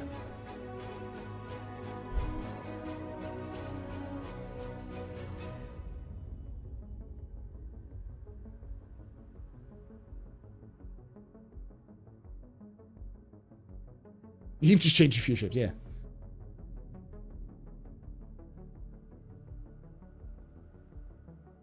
Yeah, I mean, that's why I don't... All right, I'm going to go on a bit of a rant here. Not that I haven't been going on a rant all night, but... Star Citizen Oh, not starcitizen. I'm just going to say. I fucking hate game definitions. Because they make no goddamn sense. They've never made any sense. They never will make any sense. And they all require prior knowledge to understand what the fuck you are talking about. Like, we call first-person shooters first-person shooters. But there are enough people in this chat who remember FPSs before the name first-person shooter existed. We called it by a different name in the 90s.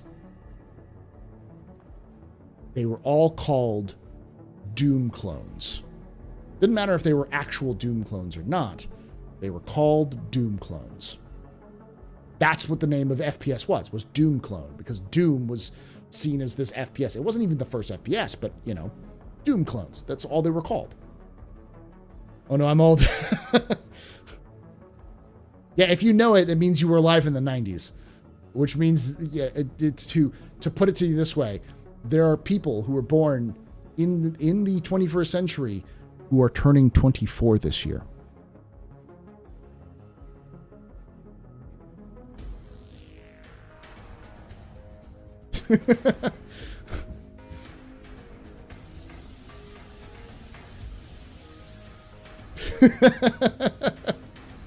Like, it's not my fault that the March of Time sucks. Yeah, there was Wolfenstein, but like everyone, like Doom caused this explosion of FPS games. And the problem is that what is an FPS game? Define FPS. What is a first-person shooter? Is being in the first-person perspective a shooter? What about a game that takes place in, say, medieval times, like Chivalry, that is done entirely in first person? You can shoot, but it's mostly melee. Is that a first-person game? Is that a first-person shooter?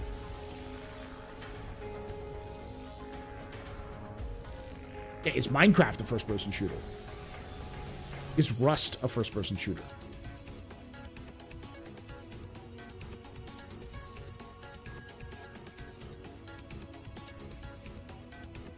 The problem is we don't have fucking definitions for games, so we just start inventing titles. So Minecraft is a survival game, but so is Rust. So is fucking Tarkov and Stalker. Minecraft and Stalker are completely different games, but they're supposedly the same genre?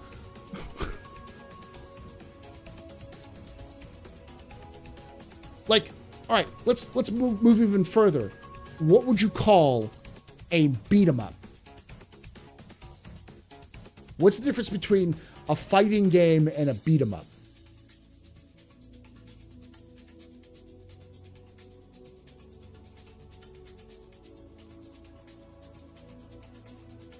You side scroll in Street Fighter all the time.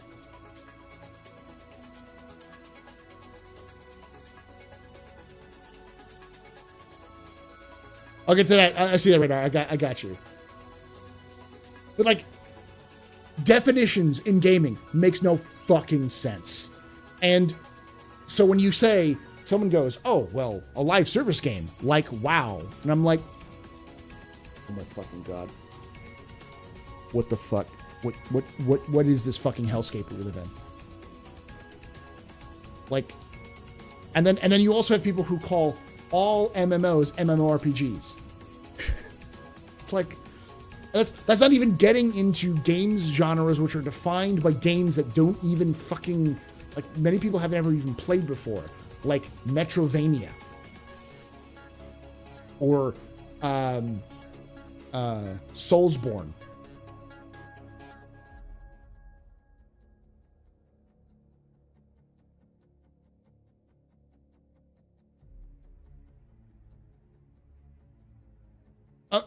So Phantom, how about games like Marvel versus Capcom? where you have multiple opponents on the screen at once, where you can have up to like 4 people fighting each other. And roguelikes.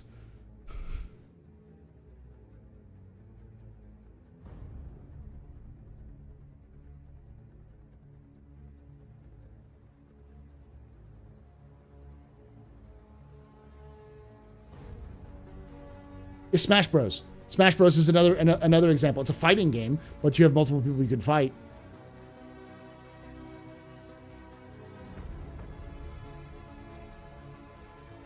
Like, I feel like fucking Diogenes. I feel like I want to hold up a plucked chicken and say, "Behold, Plato's man," because that's what I'm fucking at right now with definitions in video games.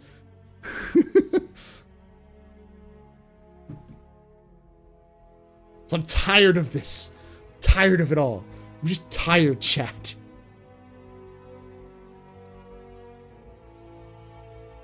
Oh yeah, Chat GPT is a great example for definitions. Radio Echo asks, what are your thoughts on CIG balancing combat through engineering? Should they do that or let engineering be more a force multiplier, not a balance mechanic? I don't think engineering should be a balance mechanic. I think that's a bad move. I think the real thing CIG should use to balance for like combat for Star Citizen in terms of ship combat is power, heat, armor, and those three. Really balancing those three are the most extent you should go for balancing, because those three are already kind of engineering, but we also kind of do them now. They're just going to add more nuance. So larger ships, I still believe Connie and up should be able to power every system they have on the ship all the time at 100%. Because what you're getting when you have a ship like a Connie is the ability to have multiple people running around. Because once you start taking damage, that's really going to be the change, the difference. When a Connie shows up, it should be able to just straight up overpower any smaller ship. It should be able to stay in combat longer. It should be able to like dominate an airspace because it can outlast its opponents. The key is that it needs multiple people to run it. So you shouldn't be able to, the second you start taking damage in a Connie is when things start to spiral out of control. Where engineering, that's where kind of engineering would come in as a balance mechanic, but only because you want to have engineering, like those ships to have to need people to function to kind of patch them up. So.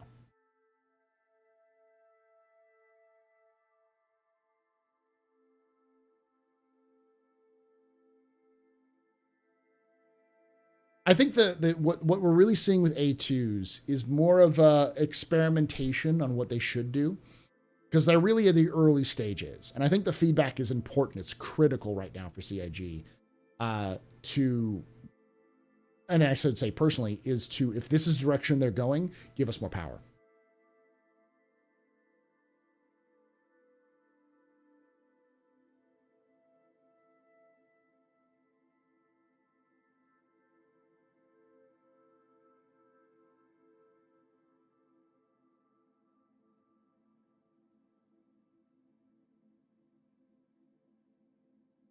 The real kind of problem right now is that they're treating an A2 like a Gladius, but bigger.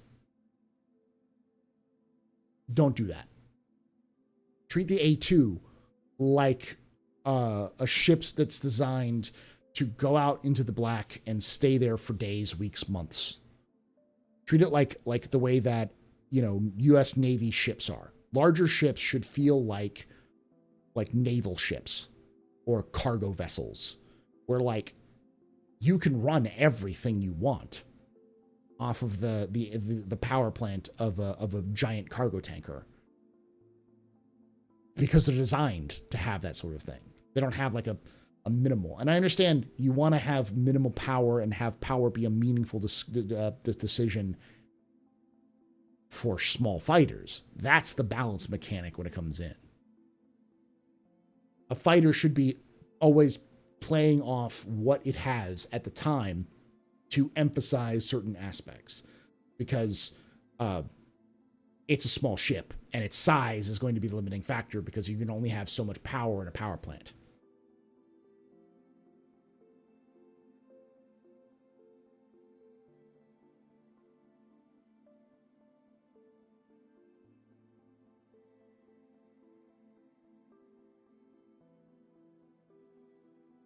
I want a ship with engineers and other crew to absolutely dominate. I agree, and I think that's the case, but I don't think you balance with that. I think what you do is what you balance is the power allocation. Power, heat, and armor should be the way you balance things, because power will determine what weapons can get what power, how much power you can go to shields and your engines. That's not really engineering per se, as much as it's resources. And then armor is going to determine how defensible you are, but also how fast you are. And heat will determine how quickly wear and tear hits your ship, and if things will break faster if you don't have proper heat management. You don't want to make it so complicated that small ships feel like they have to be constantly juggling these things, but you also don't want to make it so that they're an afterthought. They have to be something you plan and prepare for, and will bite you in the ass the longer you are fighting.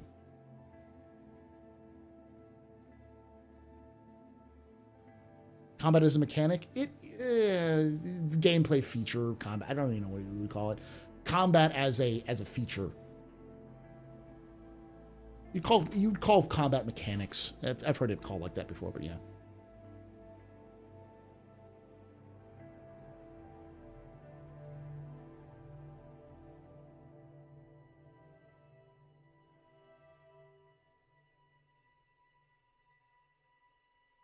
So how do you do advantage crewed ships versus individual ships? Power.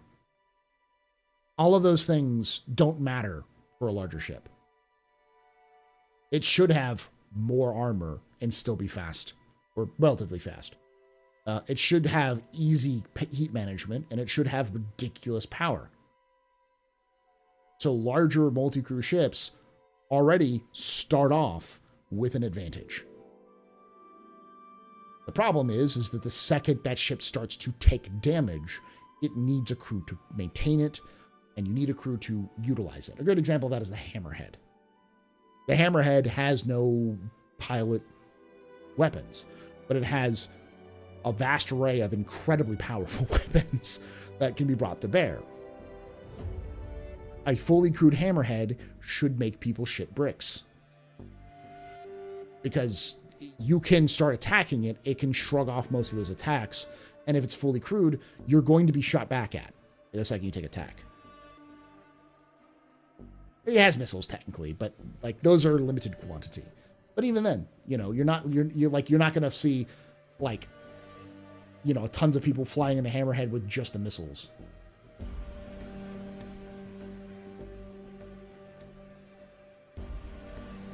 Am I the only one to play DOA for the fighting?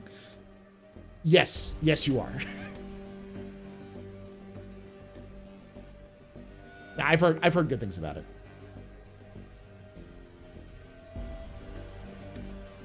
Okay, so crew is just a maintenance and non-combat multiplayer, so not turret crew is attacks. No, not really, because the way I look at multi-crew ships is the same way I look at ships in Sea of Thieves. So having somebody who does maintenance is important, because somebody who's doing repair work is vital to keeping your ship from sinking in Sea of Thieves.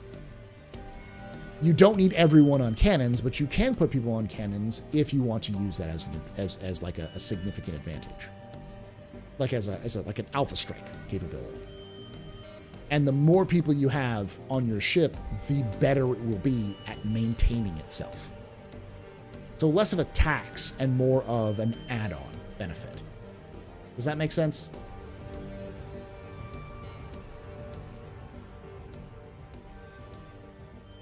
When military vehicles are made, they have enough power, but then we add more stuff, and then has a power problem every time. Yeah.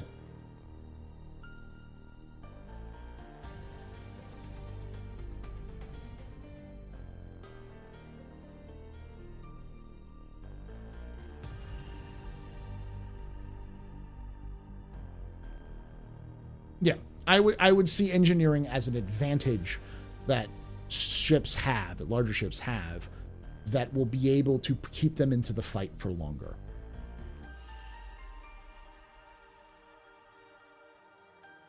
Having a good repair crew will give you an advantage that other ships will not have. I think right now the problem is that CIG is making it too complex for a crew of a ship to both run, like, maintain offensive capabilities / defensive capabilities and fix their ship. There's a crew of like 3 on an A2. You need a crew of 5 on an A2 to run it even decently effective.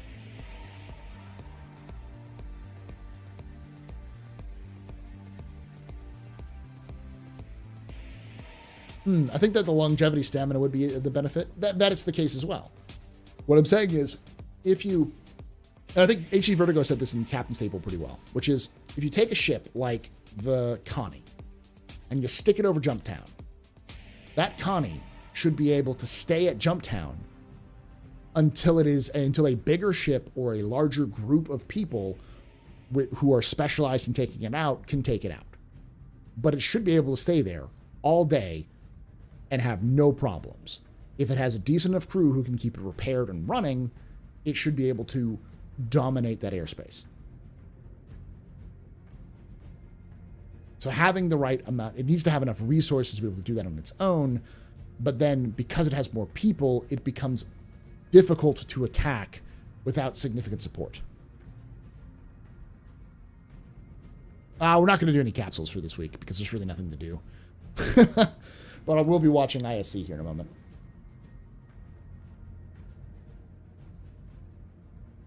I don't think they'll disable force reactions. I think they need to tune it, or they need to give the engineering console to the cockpits.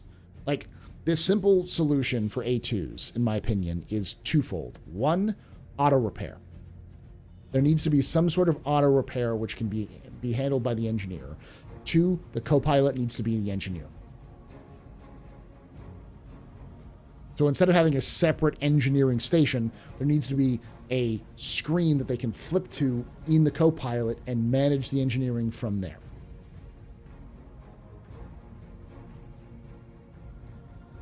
SCL tomorrow? I can't remember. I'll have to look it up, but yeah. So Connie should be a mini-boss, kind of. I could see something like that, yeah.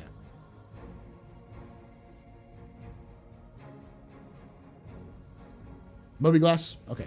UI team? Okay. But yeah, the SCL is about Moby. So, the reason why I say you need to have auto repair is because A, it's a sci-fi trope. B, I'm not saying the thing should be fully repaired. I'm saying it should be like an oh shit button you slam when you get hurt or you have something that's offline, and it will repair you slowly back up to basic health, like 25% health for any material. And you have the program can only run one at a time. So if you have, the larger your ships are, the more auto repair becomes not like a crutch, but becomes more of a like an accessory rather than a requirement. Yeah, they've got nanites, so it would make sense. You'd have something that would just spray nanites at a location to get it back up and running. And it might reduce that might also cause wear and tear to happen faster until you can get it to a dry dock and get it fixed properly. Something that's an oh shit button you can hit, and then you have to get somebody up to go fix that when things are going wrong, or like when you absolutely need to, or something else happens. And there are ways that you can balance that. So that allows for somebody who is soloing, if they're really good at multitasking, to be able to survive decently. But somebody with multiple crew members will be able to better, like, pivot. Akani has 4 seats. No, 5 seats. 5 seats. It has 2 gunners and 3 pilots. 3 pilot seats. 1 pilot, 2 co-pilots. One of those co-pilots should be an engineer. And the other co-pilot should be able to immediately jump out of the seat and go repair stuff.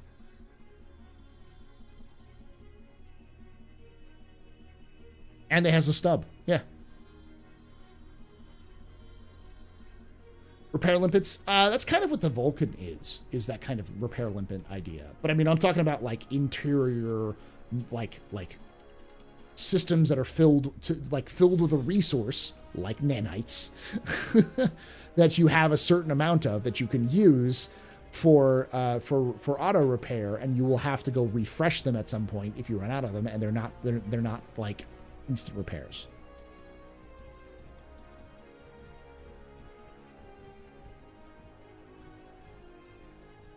Hey Ace, do you think the CIG will start giving us surprises for a new patch, or keep the actual market model of telling everything that may be or may not be in the patch? They'll start to keep more surprises for sure. We're gonna see more and more of that. We need the repair bot from the stretch goals. That sounded more like a maintenance bot than it sounded like an instant repair bot. Yeah. In the Age of Sail, they would patch holes during combat, but during the fight, they would do stuff like spare sailcloth into the hole until they got around it. Yeah. Question dawned on me: do we currently have any kind of precursor of nanites IRL? Yeah. Like mini machines? Yeah. We actually have a lot of different biological systems. A couple years ago, someone custom made like a sprocket out of protein. Basically made a tiny engine out of like a microscopic engine.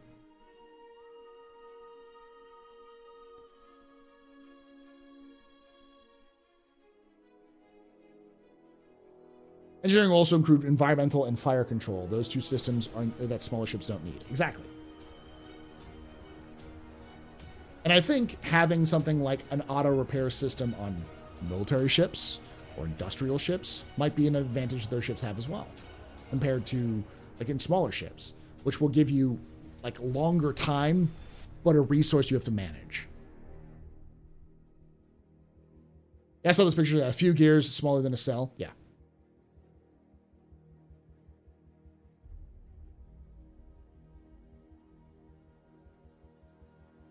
Do you think ships will have an oxygen depletion where they're overcrowded? A ship will auction? Yes. Oh yeah, they've already said that.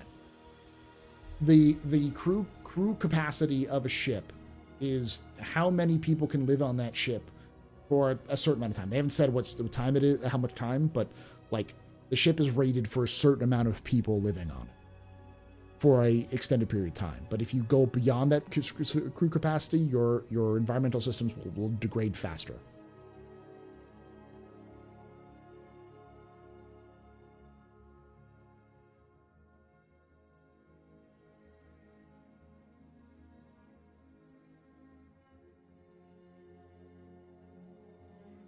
Hopefully, I'm explaining myself well, Radar, and for everybody else in chat, because like one of the things that I've always like, there are a couple of things in games that I really like. One of them are mechs. I am a big mech fan. I enjoy mech fiction. I enjoy mech games. Whenever there's a mech in games that's optional, I will try to play it because I love mechs and I love the mech, like how mechs are used, and everyone from super robot to real robot fiction. Those are all great. But the other thing I really like is co-op games. Co-op ship games. So games where you have to work together to run a system effectively. So something like Stellaris. Not Stellaris. Why am I saying that one? Pulsar is the one. Pulsar. And Starship Bridge Crew. And those sorts of games where like the emphasis is on players working together to make a single thing function. Sea of Thieves, another great example. I'm gonna call you Tex-Mex. I am excited for Mech Warrior Clans. I am, to my shame, I had Mech Warrior 5 on I kickstarted Mech Warrior 5. I think it was kickstarted. Whatever. The earliest possible you can get it. And it was on Epic. I played it on Epic. I never beat the game, but I played through a lot of it. and then I never picked it up again, and I think I lost it. So MechWarrior 5 plus all of the DLC was on sale recently on Steam for like $25.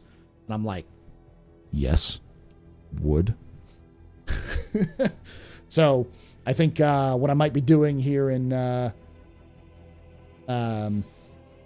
might be doing some MechWarrior lore a little bit on some BattleTech lore, and then do some MechWarrior gameplay on here. So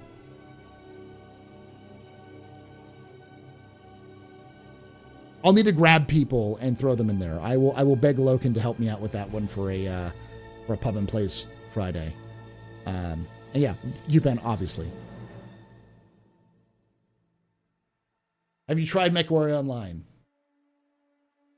This is how I know 89 has not watched me for very long. QPen knows me from back then. There's a couple people here who know me from back then. I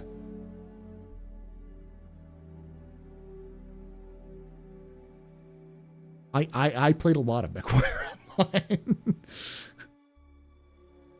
In fact, that's how I met Loken. We were both playing MechWarrior Online.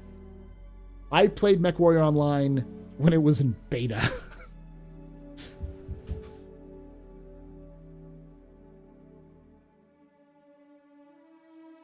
Yeah, I kind of fell out of MechWarrior Online because MechWarrior 5 was coming out, and I like MechWarrior, and I like MechWarrior Online. But the older I get, the more my mech side of my brain and the co-op side of my brain have been meeting. So I'm like, I want a co-op game that has mechs in it. And I'm much more of a co-op fan anyways, because I always find co-op is fun because you can fuck around with your friends and do content and do some stuff, or play with other people. And PvP is just, it can get shvetty very quickly. So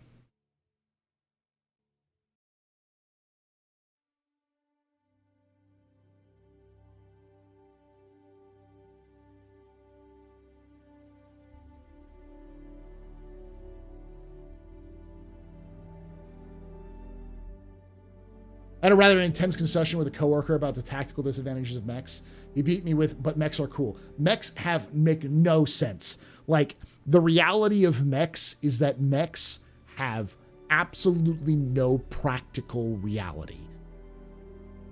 That might change in the distant future, and I can make a solid argument for the use of mechs in a combat role, and that is simply that mechs are human.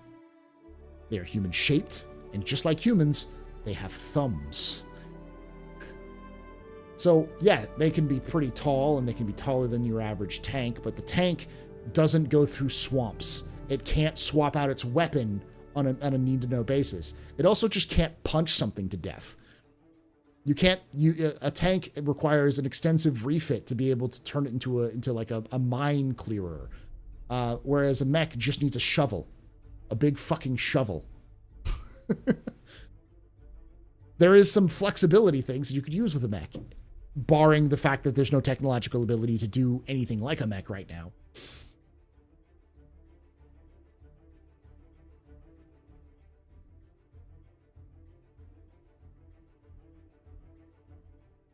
We need the NWO announcer as a soundbite. Savannah is close.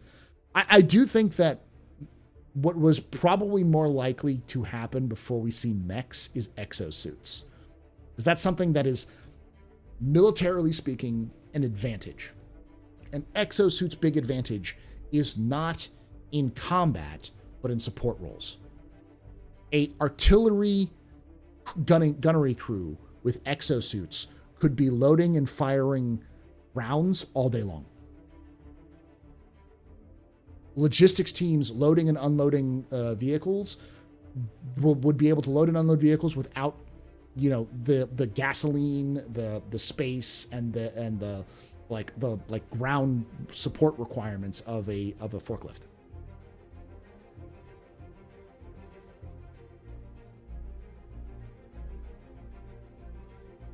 That is the fucking amazing thing. And they already have some low-level versions of exosuits that work in the private sector that people will use as means of reducing strain on the body. It's expensive, and I don't think a lot of them are really that good, but they are kind of like, you know, a little bit of weight off kind of stuff. Yeah.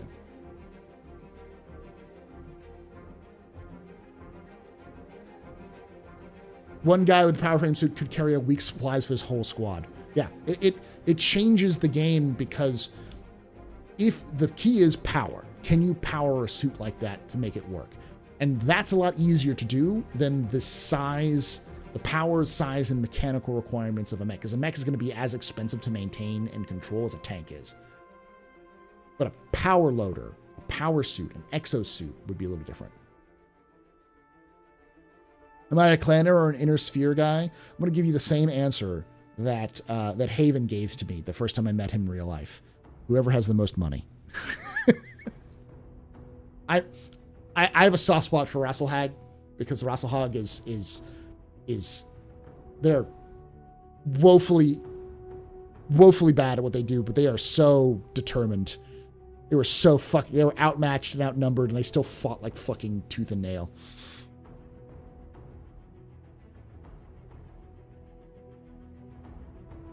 I remember the repair rearm. Yeah.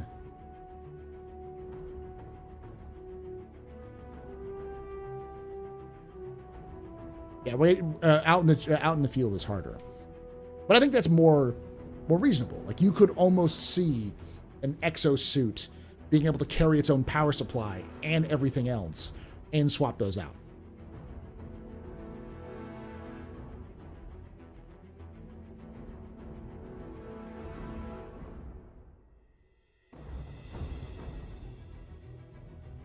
Yeah, I remember when you had to pay those. It was C-bills, wasn't it? Or was it premium currency to do repair rearm?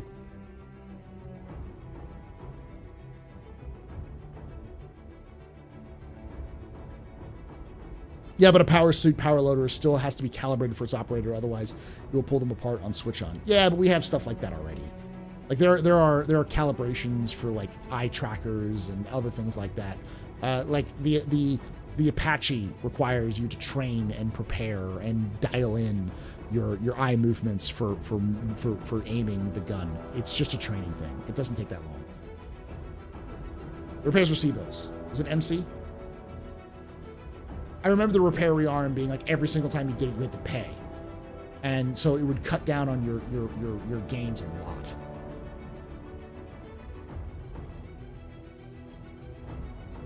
Yeah, Rasselhag and Ghost Bear merged after the wars.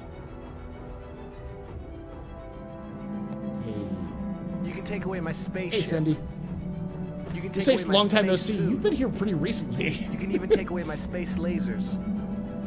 But you can never, Never, ever ever. take away my space game.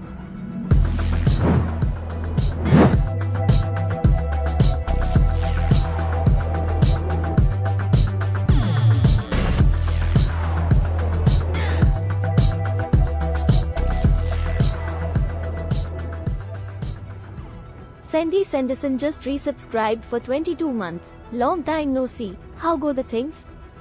Thank you so much, Sandy. You were very important, but we're very impressed by surveying pedestrian. This is your father, your drinking night. Trust and cheers and cat. Yeah, trust and cheers.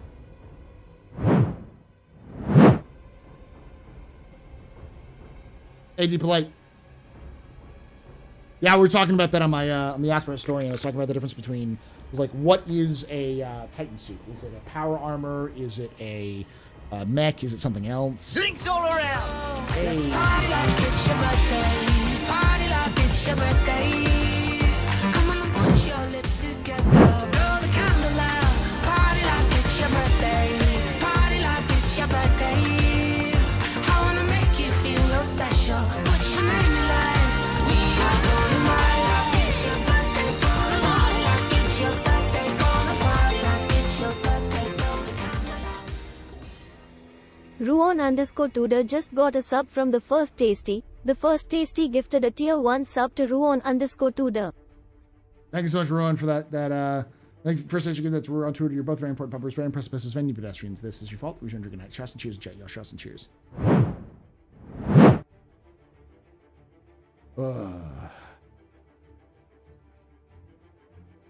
I binge all your Battletech lore vids multiple times if you do them. I'm gonna do them.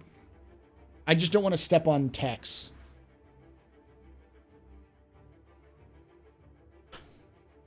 Why am I blanking the name? Tex Talks Battletech, I think is what his full name. It's Black Pants Legion. Yeah.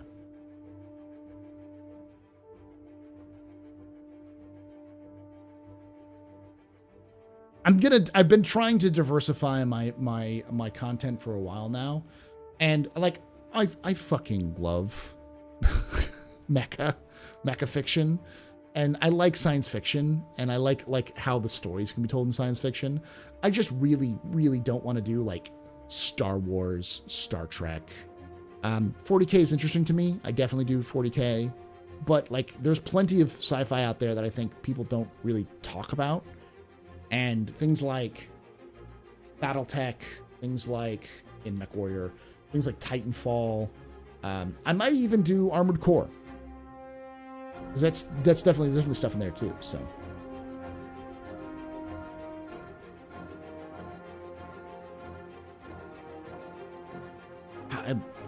I was a big fan of SG-1. I watched a little bit of Atlantis, and then I stopped watching Stargate. When SG-1 ended, I pretty much stopped. But yeah, I enjoyed Stargate.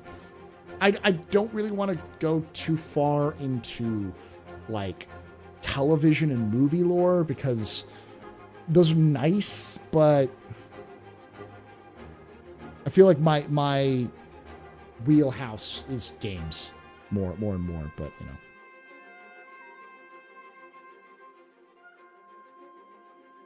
It's more that I want to add something to whatever community I'm doing content for. And I feel like I was adding something to Starfield. I feel like I was adding something to You can take away my Helldivers, spaceship. and I add something to Star Citizen. You can take that away people my don't necessarily space know, suit. but You can even take away my space lasers. But you can never, ever take away my space game. Hold What? What? You serious?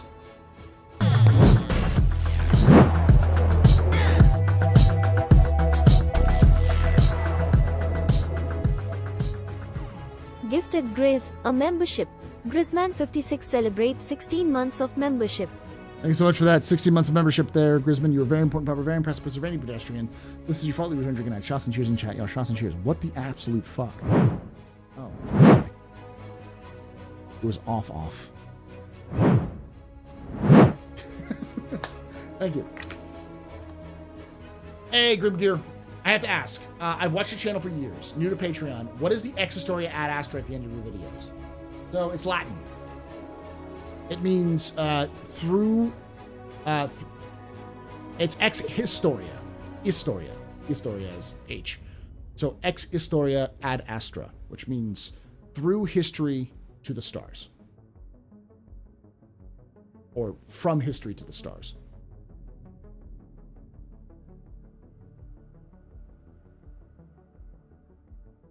Well, so like Battletech is a IP that goes back to the 80s. It has extensive lore. It has extensive stories being told. Characters, factions, events, all of these sorts of these extensive things. And because it's been told through gaming, it's focused on the player experience rather than a storytelling narrative. It's more of a trying to build a universe that people can play in rather than making a universe that fits a movie or a show that they want to produce. And that may through history to the stars, the same idea. Yeah, that may sound like the same, but it's different because games are universes you can experience. Even tabletop games are universes you experience, whereas movies and television is a passive you consume television and movies and books.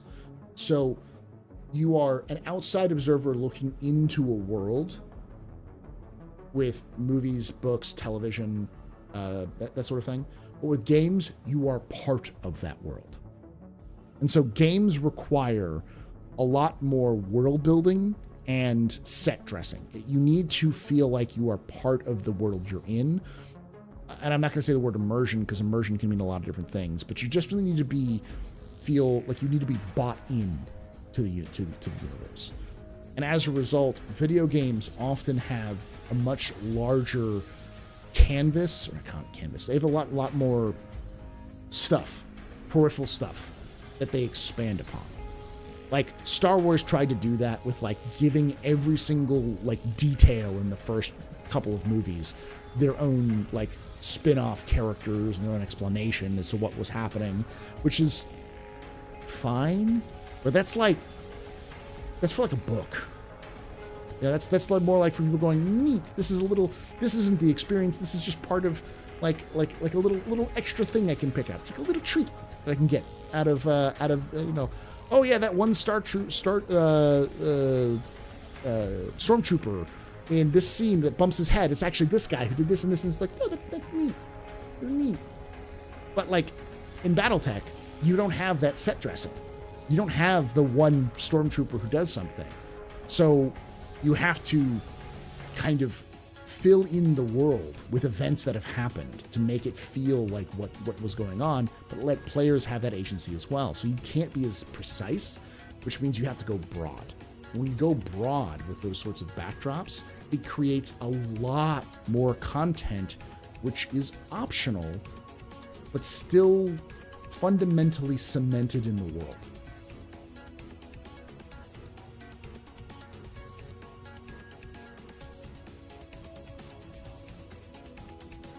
How soon will it end? The Overdrive initiative? It's going to end right before Xenothreat goes live. So it's going to go into 3.23.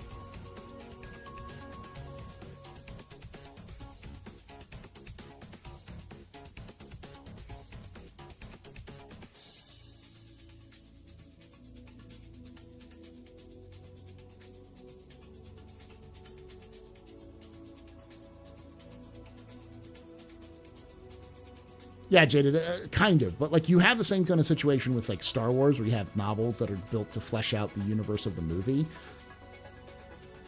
But there is already a universe that had to be created in broad scope because of the board game. It's like 40K. I don't have my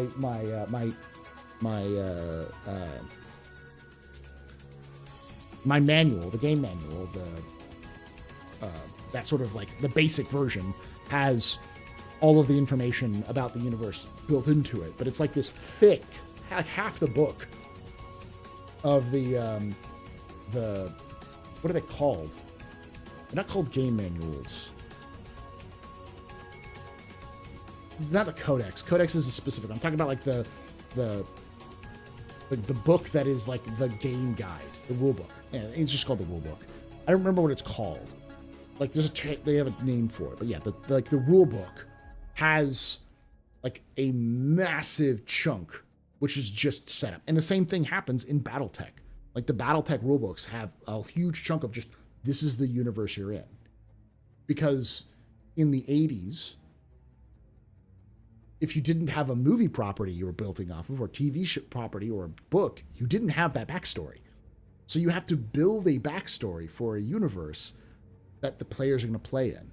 So it's already there. It's like if all a writer did was do like world building. That's all it is. It's just pure world building.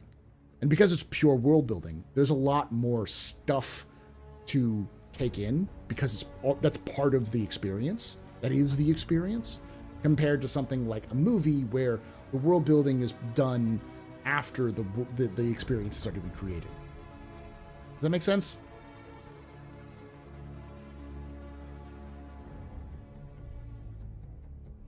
I think you've had to complete the 2.3 Xeno final event to get the rewards.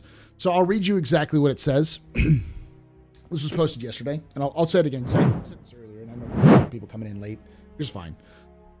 So, Mission 5 prepares players for the final Xenothreat Assault Mission 6, which should begin soon after Star Citizen Alpha 3.23 goes live. Players must complete the first 5 missions before the final Xenothreat Assault begins, as the previous missions will not be available during the Xenothreat event soon after. Now, which means all missions will be available in the 3.23 up until the event Xenothreat starts.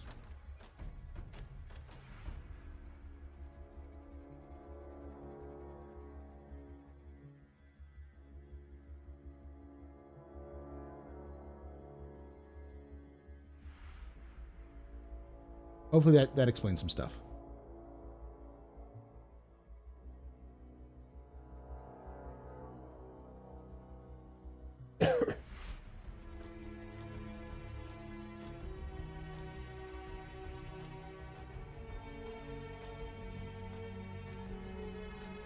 The 5th is the last one. The 5th mission is the last one.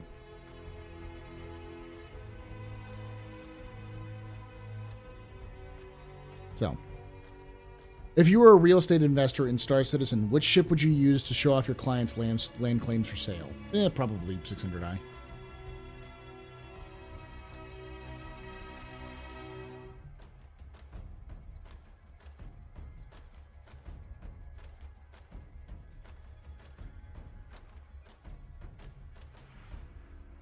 In 3.323 live, if you get the ODI missions done, you can take the reward quest and it'll give you a free rental and complimentary upgrade. Yes.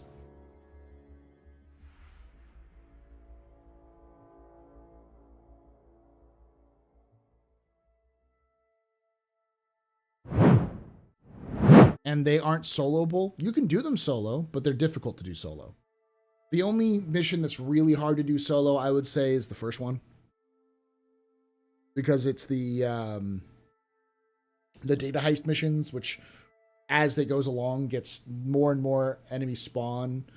I'd say number 4, the last part of number 4 is also pretty difficult, but you can do most of them solo.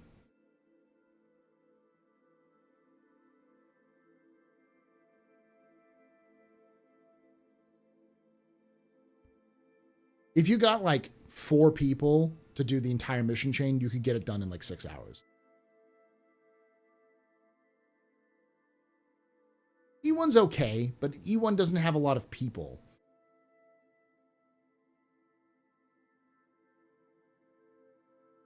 To get the order, you need to do phase 6 too. I don't think you need to do... Yes, you do.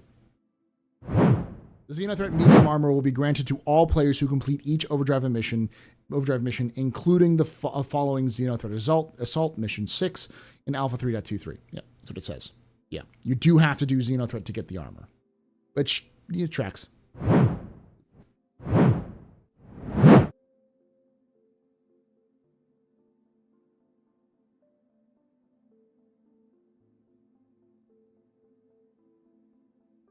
Three different times I've had at least no less than 12 tallies hovering. Are they shooting at you, though, or are they just hovering there? Last time I did, the time I did it, they just were derping out and they crashed into the crash sites.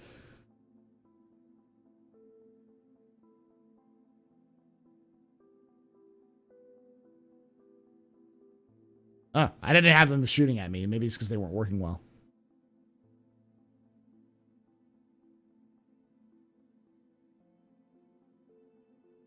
I'm thinking they need a bartender multi-crew gameplay with each ship should have a ship spirit level, so that goes down until you get spirit from licensed purveyor, either a station or a ship.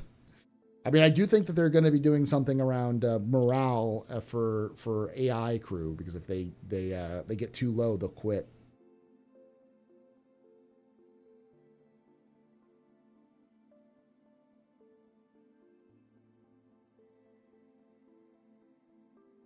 All right, I'm going to be right back. I'm going to get something to drink, and then I'm going to come back.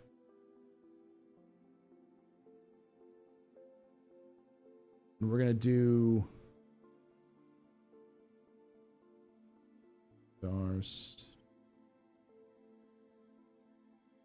We're going to watch Star Citizen. Inside Star Citizen. Did you know that?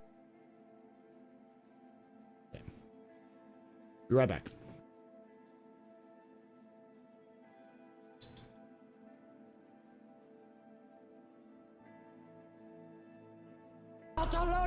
Well, when do you think 303 will go live? Wave 3 or 4? Next Friday.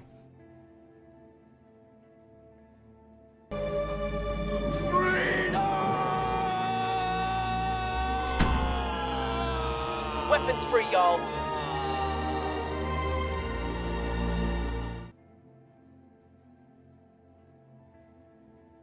I love democracy. Everybody and his dog calls himself an outlaw.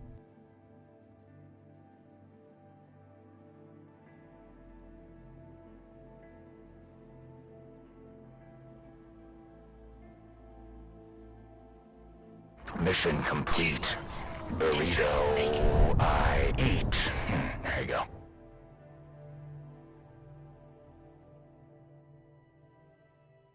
Hello, I like money.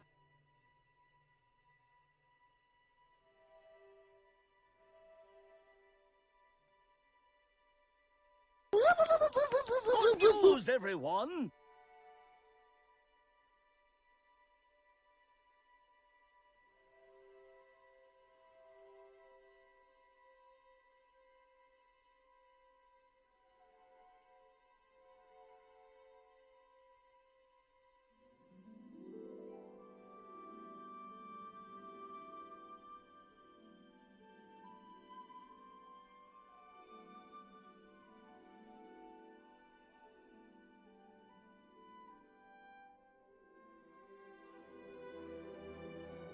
Mission complete. Burrito I eat. There you go.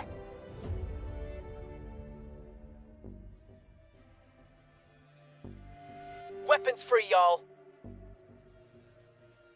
I love democracy. I'm just an old-fashioned cowboy. To democracy! 2 words. Distress bacon.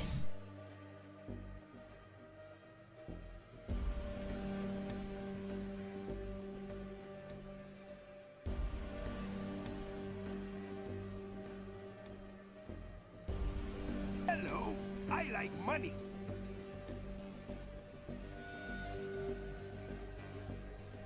Shit, I'm out.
Good news, everyone.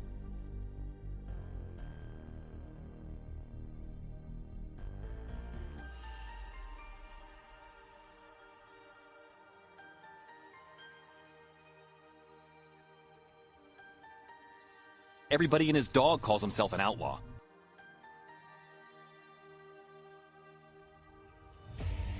Two words. Distress bacon.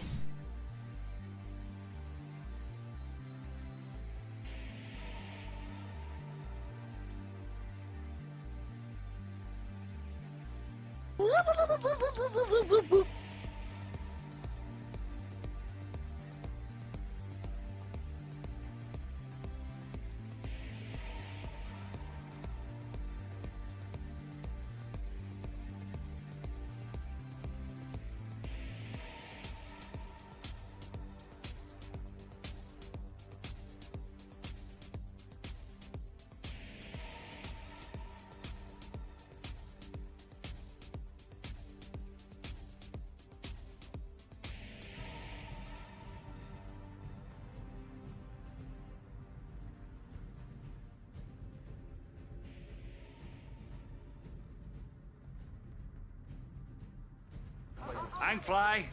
I'm pilot. Drugs.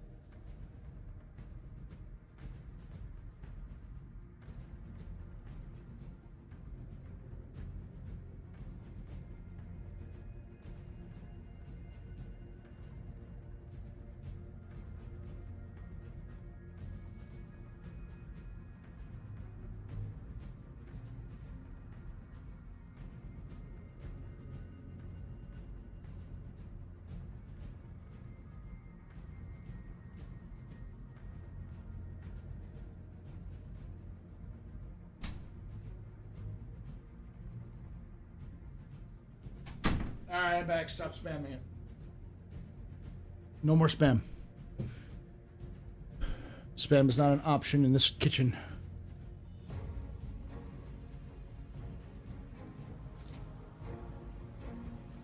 I'm turning it off for now. Whew, here we go.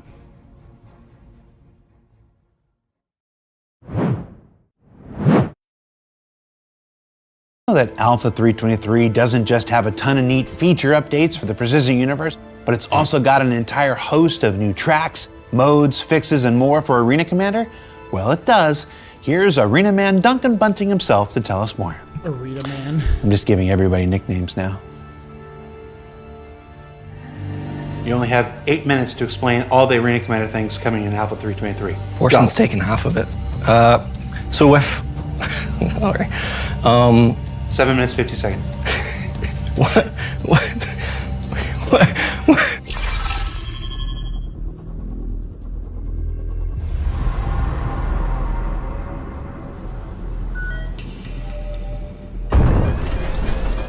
Engines destroyed.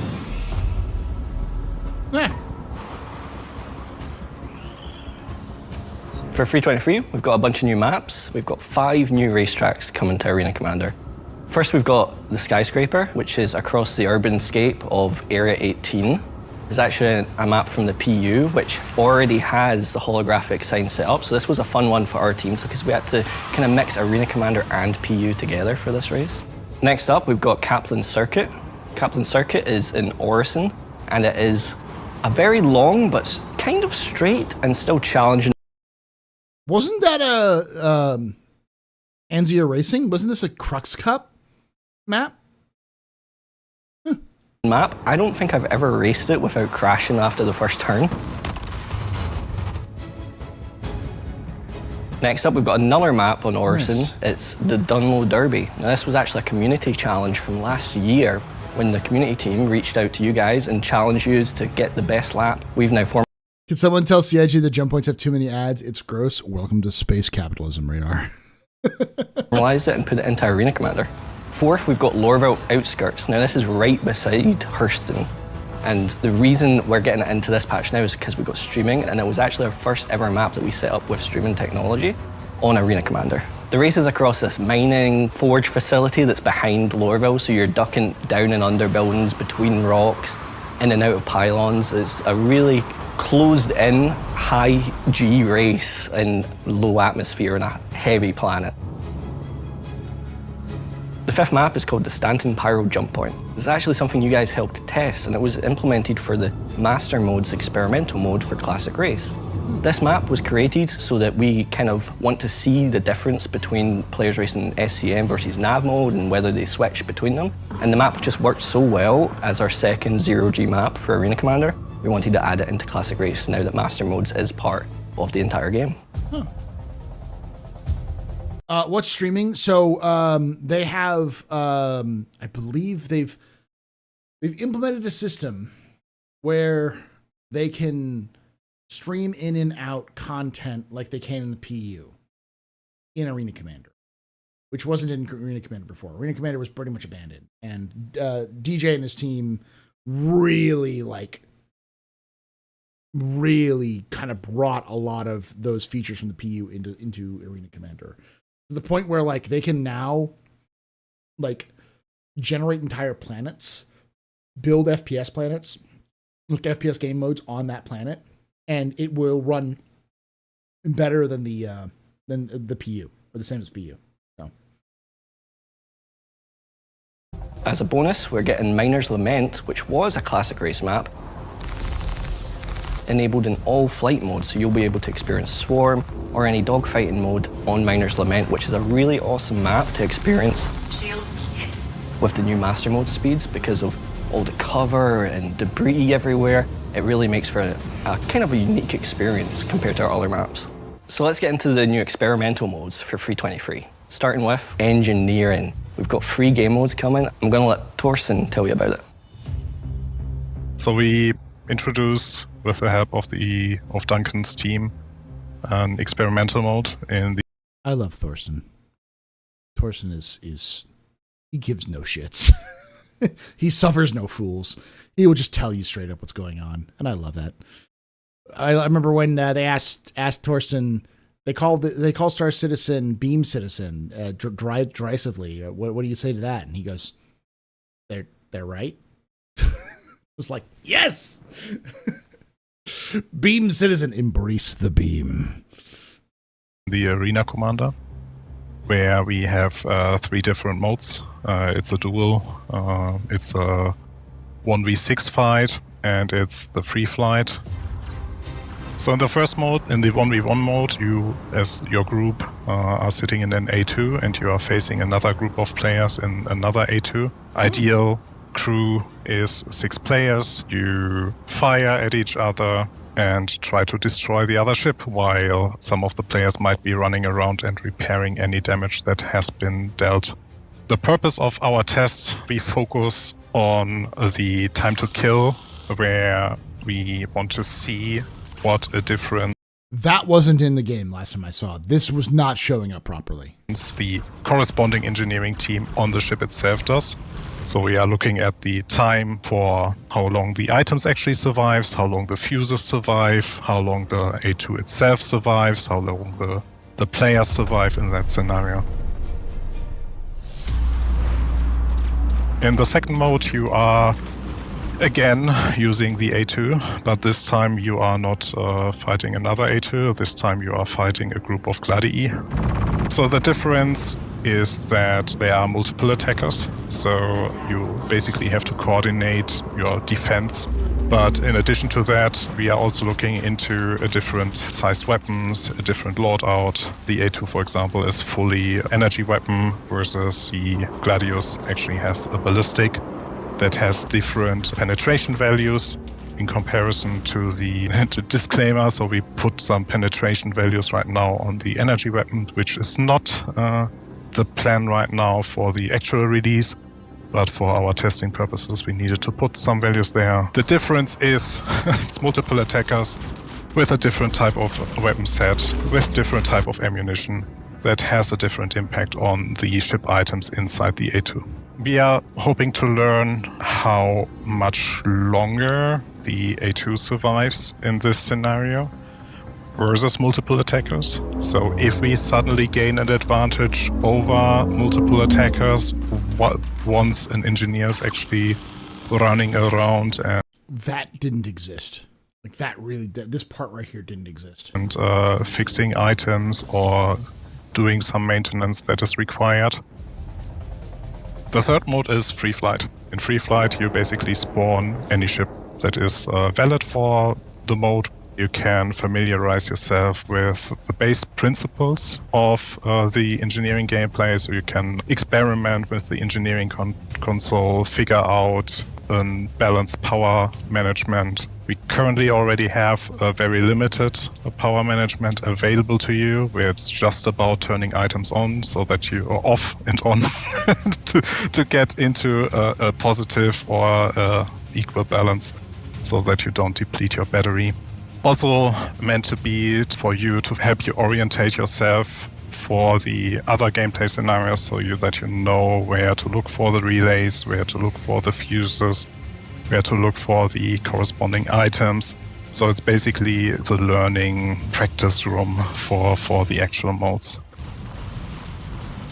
So the intention of this test is a very focused, where we want to learn about the time to kill, not only for the ship, but also, well, actually mainly for the items.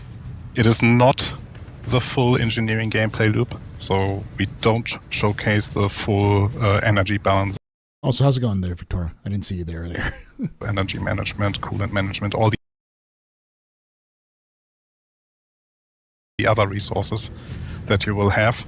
So it's just about how damage is applied, what are the tactical choices that player make, how much time it takes to kill the components, how much time it takes to kill your opponent. That's it. Jared, how are we doing on time? Do we still have time to tell them about the other stuff? Hurry, do it fast. What is the other stuff?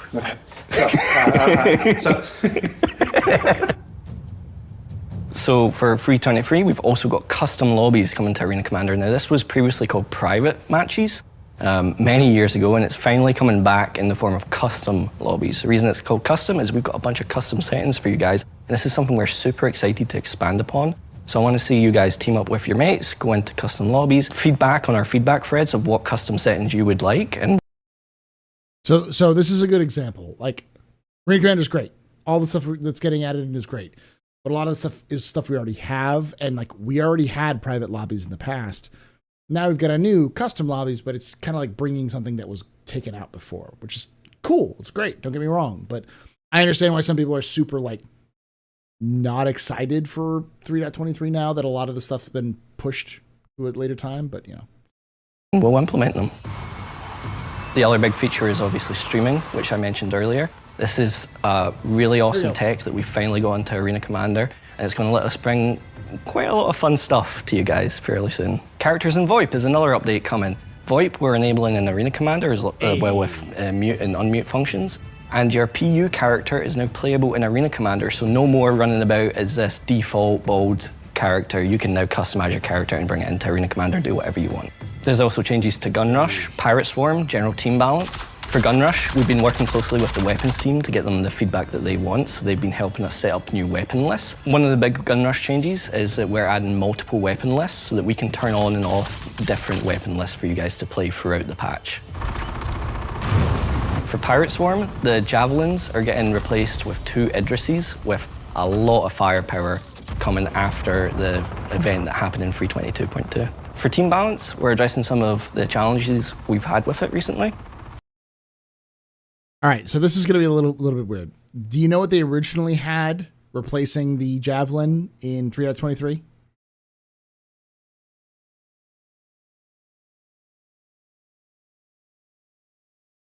The Bengal. Did not work. So they switched it to Idris's.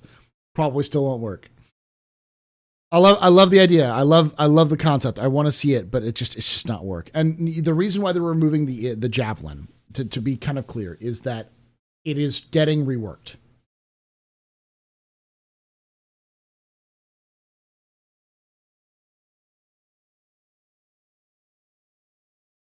A lot of people don't know that. Javelin's getting, I wouldn't say entirely reworked. I think the interior is fine, but the exterior is getting a full glow up.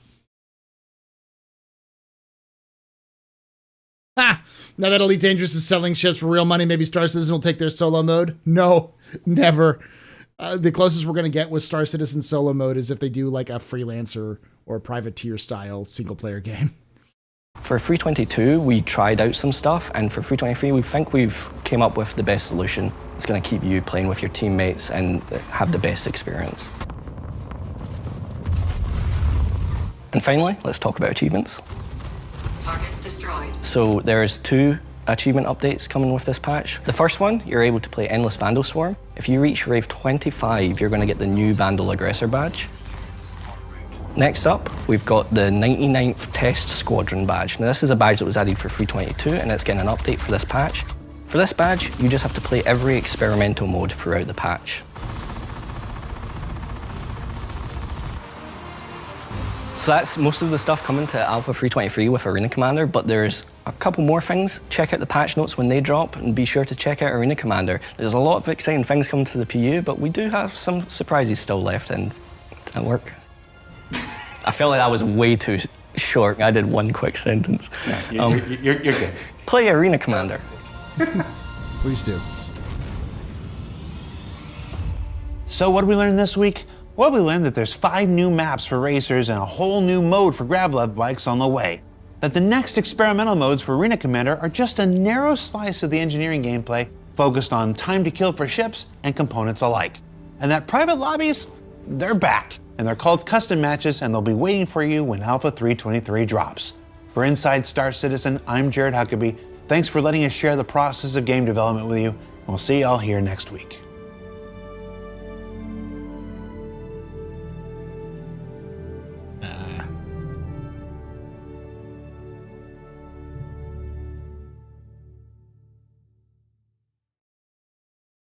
All right. Well, they have already taken your ship coming up from the floor for your personal hangar. That was something Elite had. It wasn't necessarily something that CIG directly took from Elite. That idea existed since aircraft carriers were a thing.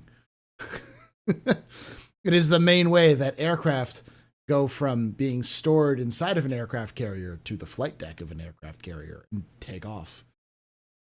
Elevators from hangars to flight decks have been a thing for a while, and it's been emulated constantly. CIG even had a version of that in one of the IAEs, and it's been in the Javelin from the beginning of the Javelin being produced. It's been in the 890 since the beginning of the 890. So yeah, I don't think that just because Star Citizen is taking some similar ideas from Elite that they're going to take everything from Elite. CIG is very much not going to do a solo mode, and the reason why, what elevator? Where's the rule of cool? The Top Gun dog tag scene, yeah. The reason why we will never see a solo mode, and the reason why solo mode even exists in Elite, but we won't see it in Star Citizen, is that this is going to sound weird, but Elite Dangerous was not going to be a multiplayer game. Elite Dangerous started life as the next Elite single-player game. But because the money was being... because MMOs were still kind of the hot fad at the time that when it was being produced, because a lot of people don't know that Elite Dangerous began its development in like 2007, where they completely like overhauled the engine, because the engine that they use in Elite Dangerous is the same engine they used for Frontier Elite, the first Elite game. It's the same engine. They've just been upgrading it over time.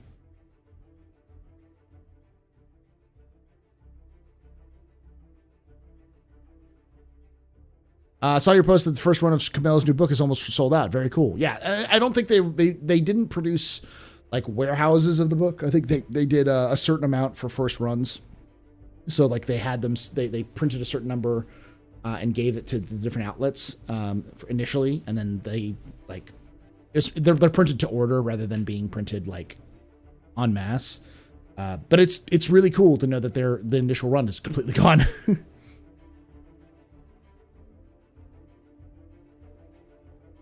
But that's the reason why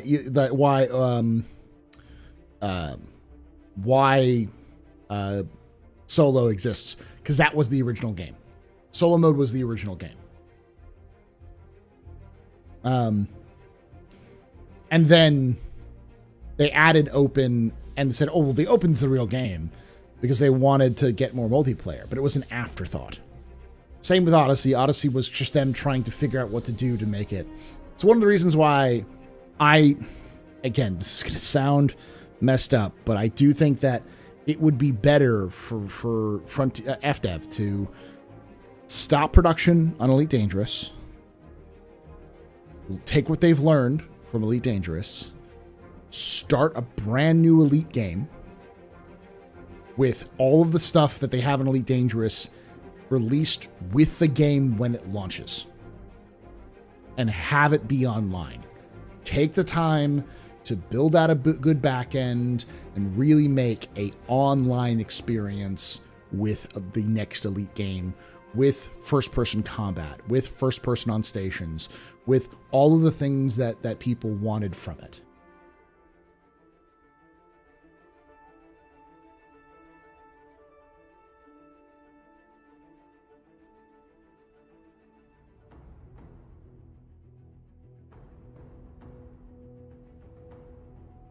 They've learned a lot. FDev's learned a lot about how to make Elite dangerous, how to make Elite games. They didn't really make first-person shooters. The boys at Frontier, boys and girls at Frontier, boys, gals, and non-binary pals at Frontier Developments didn't really do much beyond tycoon games and Elite for a long time. So. Really? I thought they rushed it out when CR pitched them the original Star Citizen idea before they hired Crytek's unpaid engineers who promptly revolutionized the game. Were we talking about Elite? What are we talking about, Frishy? Because how that worked was Frontier was building the new engine, and they were going to use a new Elite game to pitch that engine, but they didn't have any money. So they were building a new engine, and they were going to use the kind of premiere of that new engine was going to be Elite Dangerous, which was going to be the new Elite solo game. But I believe, if I remember correctly, and I could be wrong on this one, was there was some financial issue where like they couldn't get the backing they wanted to back in like 2009, 2010 when it was originally sort of coming together. So they put it on the back burner. And then around the time Star Citizen started its Kickstarter, Elite started a Kickstarter as well, to get, like, the FDev did a Kickstarter to raise enough money to promote the game, to try to prove to independent financiers that there was enough interest in the game for them to back it, and that worked. So they got us some money from Kickstarter, and then they took the Kickstarter, they took that money, and then they used independent money as well to kind of like, they use that to try to draw. That was the original plan that Star Citizen was using. That's what Chris was originally going to do, was raise a certain amount of money to prove that the game was worthwhile and get private backers to pay for him to finish the game. And that changed. And that changed because Chris realized he could make more money through that.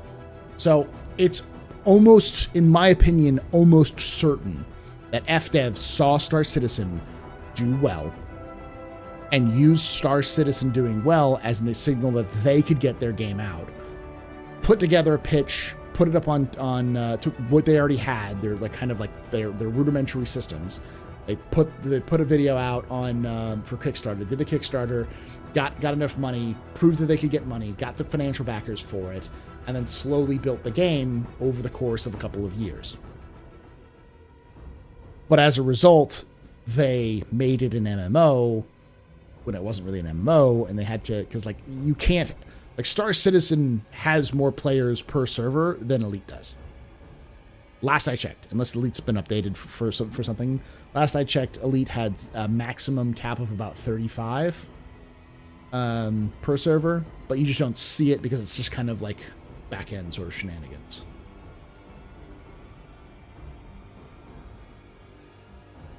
No, ED was not first. ED was in development for longer, but it was after Star Citizen came out with its Kickstarter that ED came out with its Kickstarter.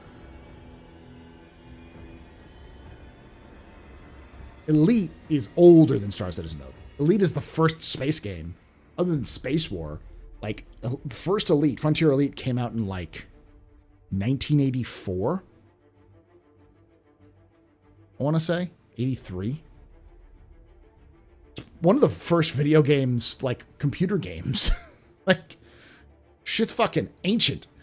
Pretty much all space games derive from Elite. Elite is the prototype of all space games. Wing Commander, X-Wing, X-Wing, TIE Fighter, all of them are copies of Elite.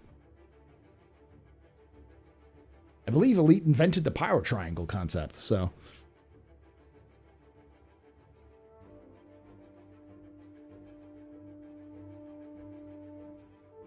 Yeah, Elite inspired Chris Roberts to make Wing Commander in the first place.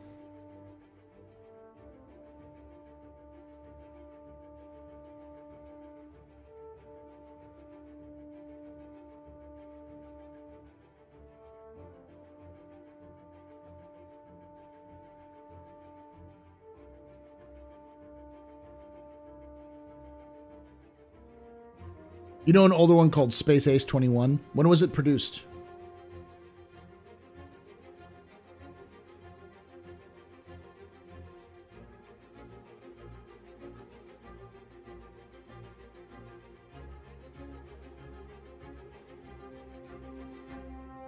Elite was never an MMO. It was always marketed as an MMO, but Elite Dangerous was a single player game with multiplayer attached to it. Star Citizen is a multiplayer game with a single player game attached to it, which is Squadron. So if we ever get a solo mode in Star Citizen, it won't be a solo mode Star Citizen. It'll be called Star Citizen Privateer or Star Citizen Freelancer. It'll be something like that, and it'll be a single player experience like Freelancer or Privateer. With its own storytelling, but like in an open world.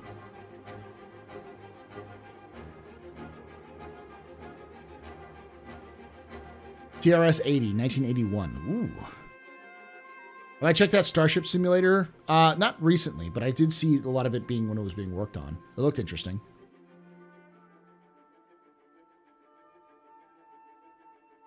There was a Starship ASCII 2 game back in the 70s.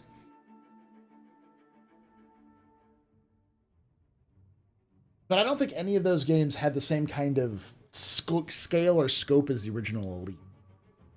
Because the original Elite was actually quite insane for like the scope and scale of it for the time. Of course, it was all like grid stuff, but I mean, like it was, yeah.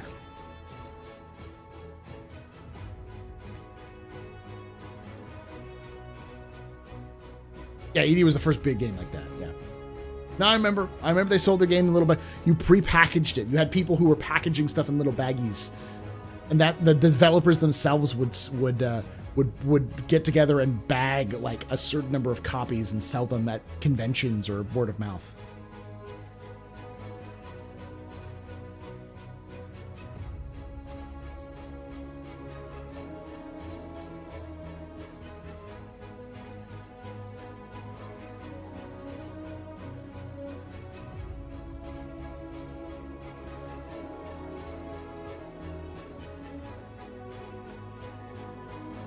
Yeah, I've heard Elite selling ships now for real money. I don't know exactly what it is. Isn't it the big carrier ship that they're selling? And weren't they always going to do that?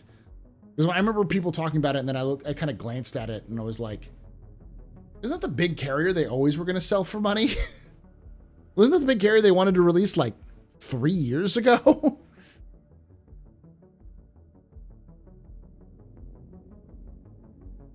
Wireframe, thank you. That's what I was talking about. It was all wireframe.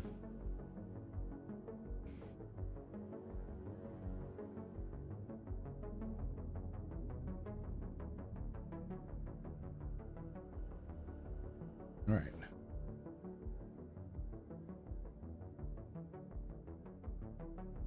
Let's look at the news.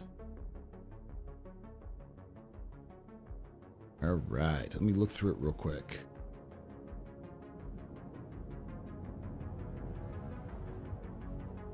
So in a post on the Elite Dangerous website, Frontier said it'll be selling 3 months of early access to the Python Mark II from May 7th for about $12.99 from the store. Owners of the Odyssey expansion can buy the ship on August 7th for credits.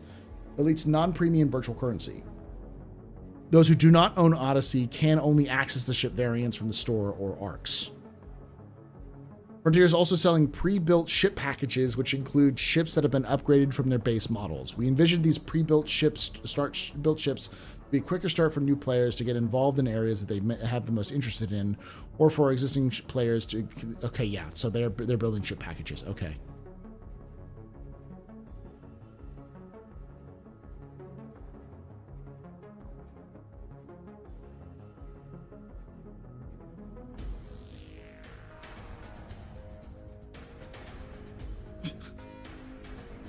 Okay, IGN.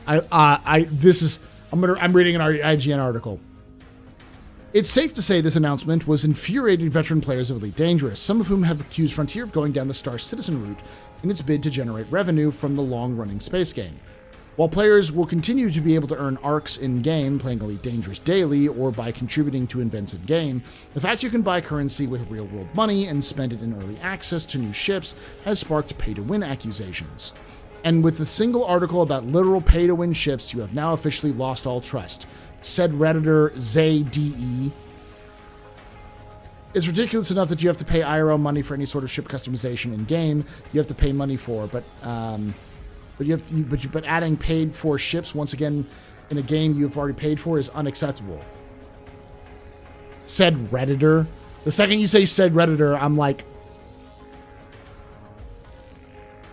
no, no, no, no, nope, nope. That is the most trash of reporting. That's like the bottom basement barrel of reporting.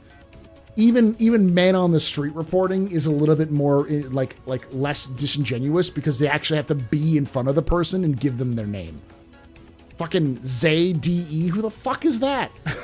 I'm sure you're a wonderful person, whoever you are. But the point being, like, I have no fucking idea who this person is. Why would I give a shit about their opinions? What the Redditor said. Okay, Redditors say a lot of dumb shit all the time.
I'm looking through some of this.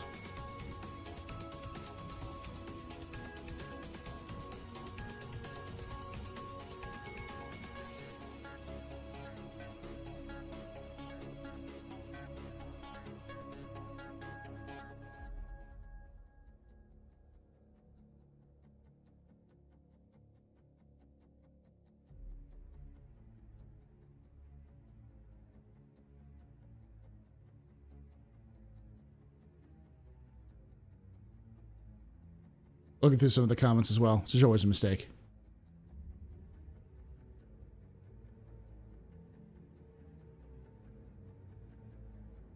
Elite Dangerous needs funding to continue as a live service. I like this move. I'm not going to comment on the move because I don't know the reason behind it, and I don't play enough Elite Dangerous to really kind of consider this, but I'll remember that, Luna.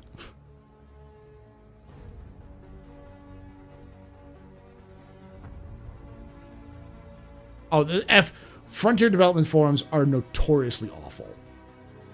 They've been awful for a decade.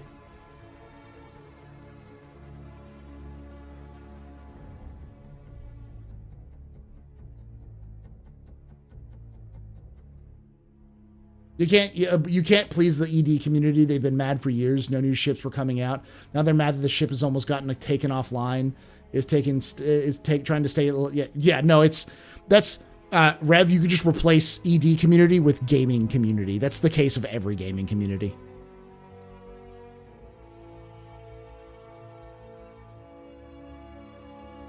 Okay. Just to give you the context first, Tasty, Spectrum has more moderation than the FDev forums, last I checked.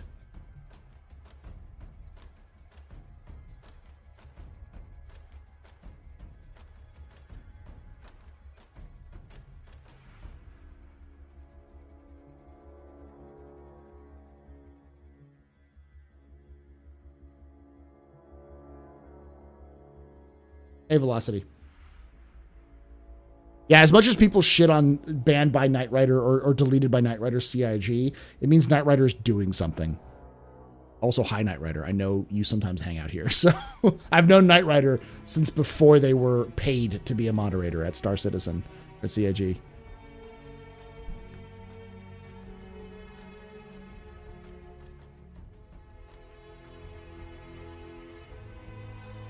I think the difference, the thing you have to understand about Star Citizen, and I keep trying to say this, but Star Citizen is in an entirely unique situation that devs would kill to be part of. And I don't mean like, oh yeah, we can just make things forever. What I mean is Elite Dangerous is a marvel. It is a modern miracle. It is the pinnacle of classic space sim design. It is incredible what they were able to do with what they have and how much money they have. They made a fantastic game. But they have limitations. And those limitations are they're not owned by Microsoft. They don't have Starfield's fuck you Starfield money. If Frontier Developments was given the same budget as Bethesda to make Elite Dangerous, it would be unbelievably good. I can't even describe to you how awesome that game would be.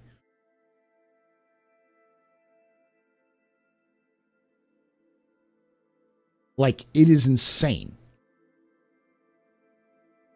But they're limited by the fact that they're made by Frontier Developments, a company who has to make money to survive.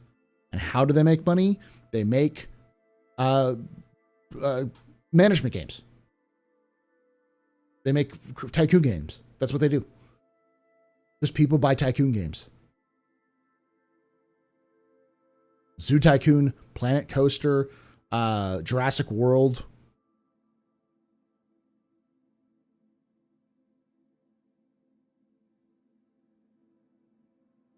And you know what's funny?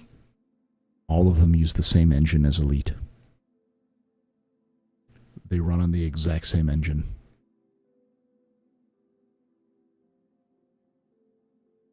And that engine was built for Elite.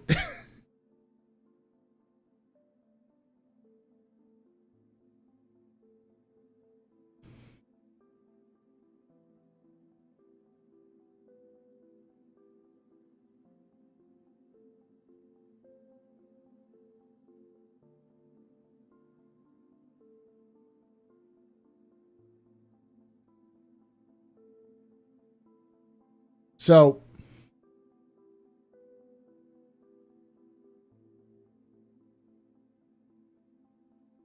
they also, I think recently they've become sort of a publisher because they've also worked with multiple devs who've created Warhammer games. Because FDev published Demon Gate. Demon Gate? Is that right? Yeah. Demon Gate, I think. And they also published the Age of Sigmar strategy game that recently came out.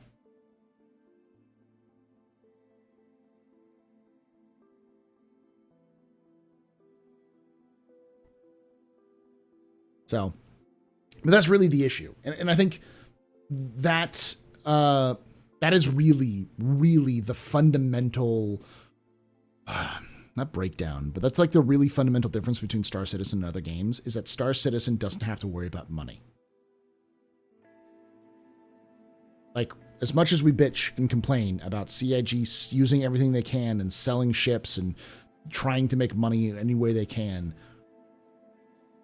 as a result, they don't have to make a shitty game that's going to sell well to as a cash grab so that they can fund their passion project. They don't have to make, you can take away my spaceship. Whatever the, you can take away my space suit. You can even take away my space lasers. But you can never, ever take away my space game.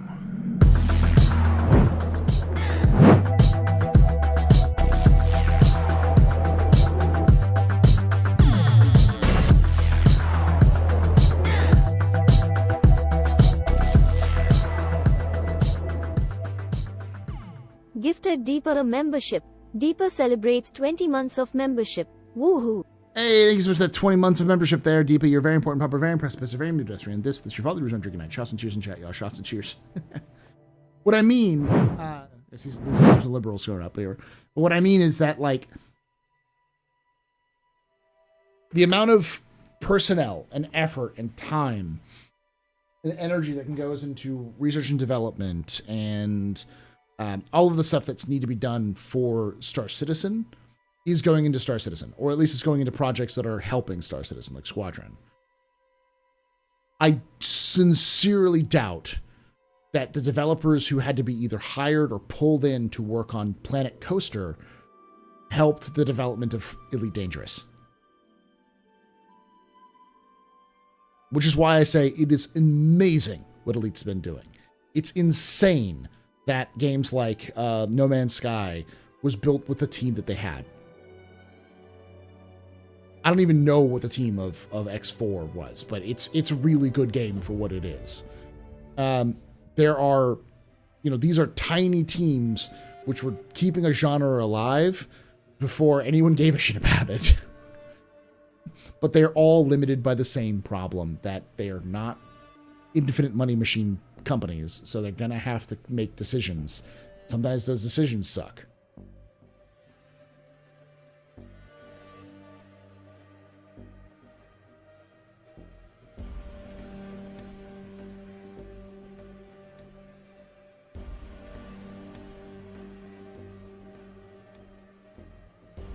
They're pulling back from the dev of others. Took too many resources, i.e. devs. Exactly, yeah.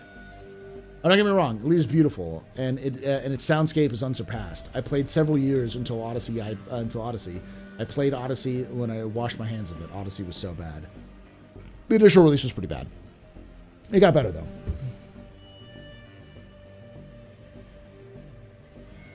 But yeah. Yeah. I mean, we're kind of like rolling down the time here, but...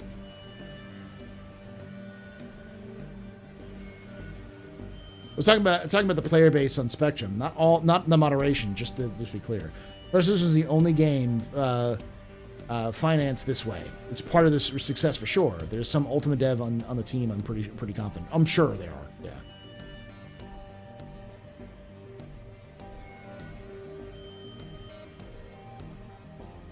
Exactly. You're not wrong, Luna.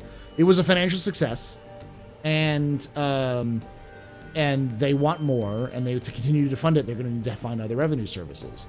Which is why I think this is one of the reasons why I'm like, what Frontier should do is salute what they've done, pat themselves on the back, thank the community, and say, we're gonna keep supporting this as best we can, but we're going to shift all of our current support away from Elite to Elite Dangerous to a follow-up sequel, where we take everything we've learned, take the engine we built, and start with that. We're gonna work in the things so that we have elite, elite mostly harmless, which starts with, all of the Odyssey content and ships and new ships and that kind of thing. I do think that they could do that with what they learned, and they would probably get a lot more hype, more interest, and more buy-in. Super elite. Honest opinion. What are the chances for Polaris dropping 3.23? 0. Elite Dangerous, sir.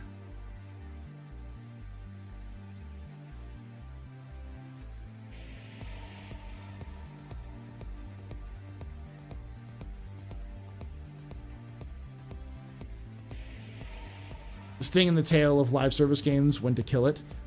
Elite has offline mode. They have they have a solo mode.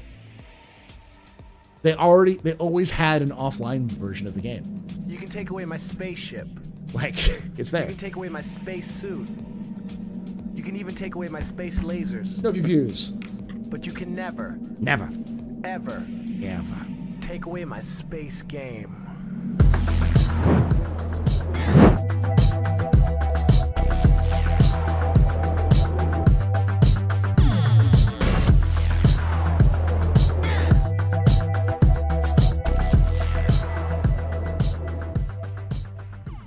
Depa88 just resubscribed for 20 months. WOO. Woo! Thank you for the 20 months of support there, DB. You're very important, Papa. Very impressive. You're very pedestrian. This is your fault that you're drinking night. Shots and cheers in chat, y'all. Shots and cheers. I love the fact that Elite is planets and moons where you can actually be the first person to step foot on the Discover. You get your name tagged on it. I'd love to see that in Star Citizen with us being a part of the development. It's going to be next impossible for someone to be first on the planet or moon. Yes, and on top of that, generally speaking, Star Citizen's universe is much smaller than Elite's. Elite's, this is actually simulation of the Milky Way galaxy. Star Citizen will, at its full launch, will have 100 systems. Not 1.0, but like its full scope will have 100 systems, with maybe a couple dozen systems that'll pop up to it. I wouldn't expect Star Citizen, you know, in 30 years or whenever, you know, Star Citizen, the heat death of the universe or whatever the fuck, I don't expect Star Citizen to have more than 200 systems. Which makes it very difficult to do when you have 4 million players. You can take away my spaceship. And then you do it once, and then I'm going to mute it. You can take away my space suit. You can even take away my space lasers. No reviews. But you can never. Never. Ever. Ever. Thank you. Take away my space game. No, we're not going to do infinite systems. That's just not what CIG does.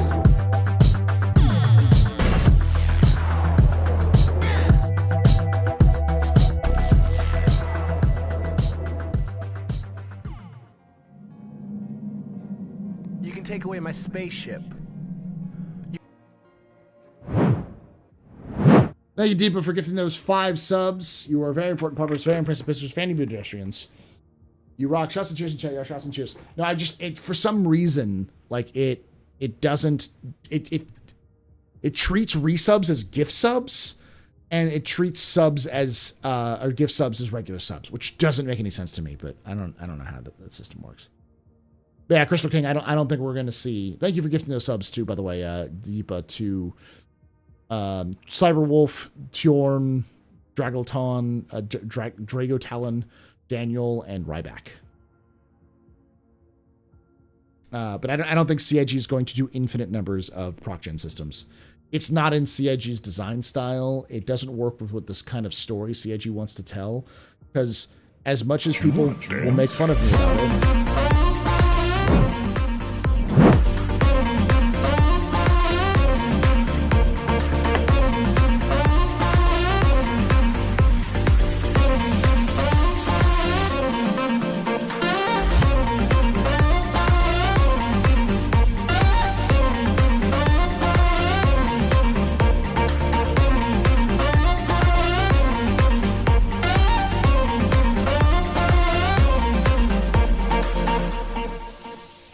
hey, Dark Hour, thank you very much for that raid. Welcome, everyone, from Dark Hour Streaming Humans.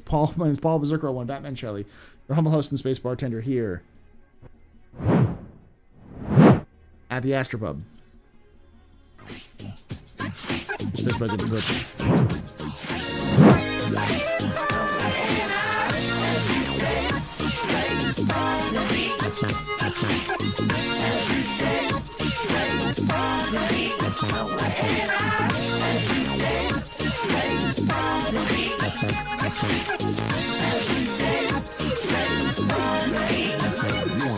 Depa88 just gifted 10 subs. Thanks for giving those 10 subs there, Deepa. You are a very important pupper, very impressive pistol, very media pedestrian. This is your fault. Shots and cheers. Shots and cheers in chat, y'all. Shots and cheers. Welcome, everybody. Hope you're having a great stream. I am having a good stream. We're having kind of a serious heart-to-heart about Star Citizen in some cases, especially the 3.23. Were you playing some Star Citizen there, Dark Hour? Welcome to Office Hours, by the way. This is a stream where we kind of look at the lore, the news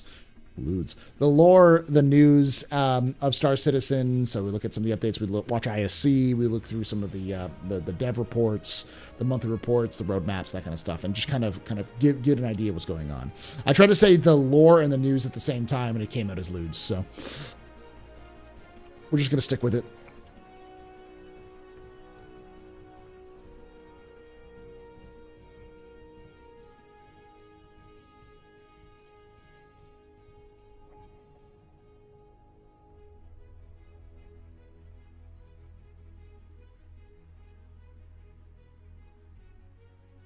Though, to be fair, with the wormhole like travel, they could infinitely expand as much as they want to. Yes. But what I was saying is that as much as people make fun of me for saying Star Citizen's going to have a story, it's going to have a story.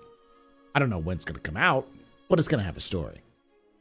And that's the major difference between Star Citizen and something like No Man's Skies. And No Man's Sky is a pure sandbox. There's really not really a story being told. There's kind of some stuff you can investigate here and there, which is more of like world building, but there's no real like narrative that's going on. Elite has more of a story, but it's much more story chunks. Like you can participate if you want to, and if things happen, but it doesn't really affect the wider universe as much.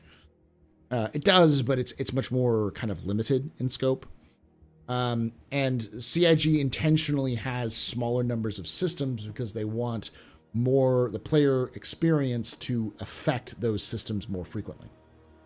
So a new system is a big deal and will introduce more kind of political, economic, cultural changes that will happen because of that sort of thing. It's not just like you find a new system, cool, that's for players to play in sandboxes. CIG will populate that system over time with NPCs, pirates. Sometimes if you find a system, it's not actually a system that's unfound. It's actually been discovered by pirates or by smugglers or by separatists. Or it might be the addition to a lore. So that we know there's a lost colony, that you could find that colony, or maybe you find another system that's connected to another system that's part of a larger colony. Maybe we find a shortcut to the Kurthok.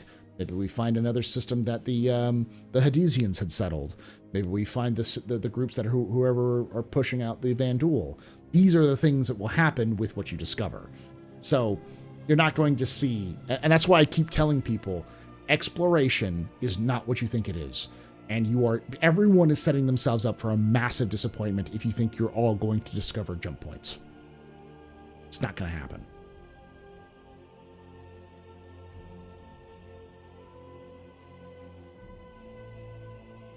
Secretaries, yes.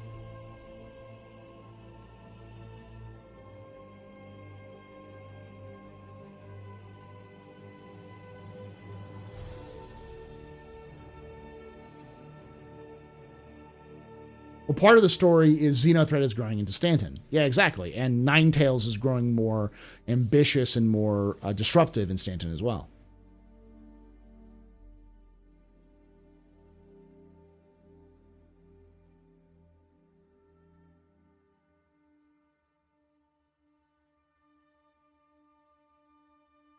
When they find the Kurthok, Paul will have a lorgasm.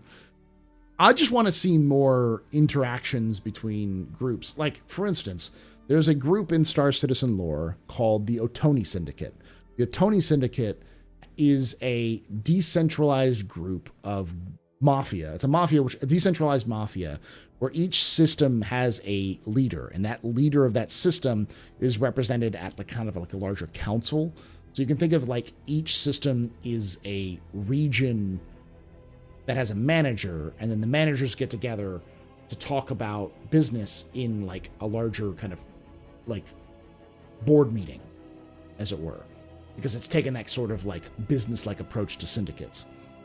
And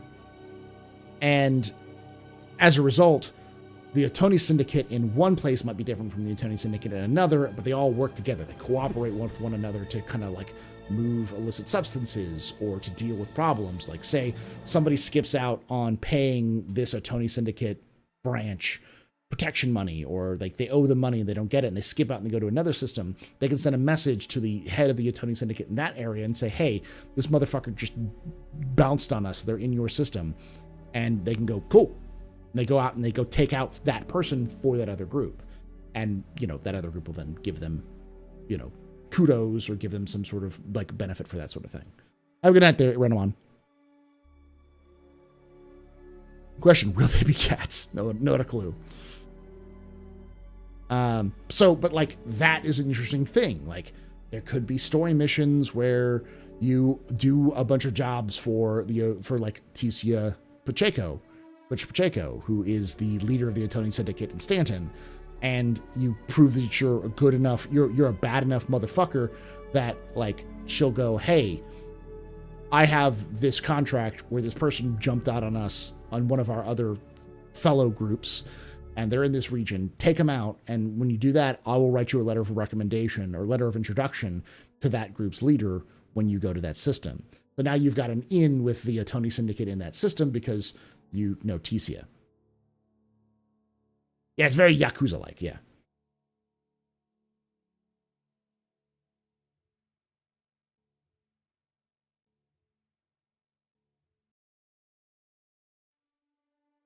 And so that like that's kind of that connections between systems to expand it. It makes the world feel more connected. It makes the world feel more like it's a one contiguous universe rather than just a bunch of tiny little things together.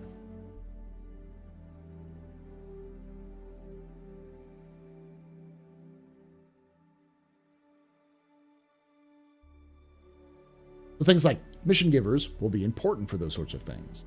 But also events like Overdrive. What Overdrive needs as well, though, is voice acting and motion capture and like sort of more narrative arc to it because nobody reads.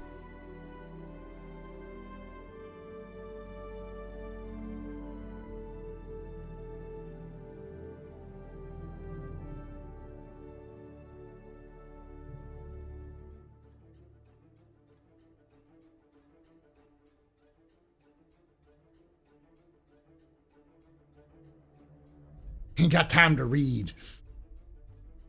Does this make sense, everybody? So, like, in that sort of universe, when CIG, when a player discovers a brand new system, players will have the option to not say anything.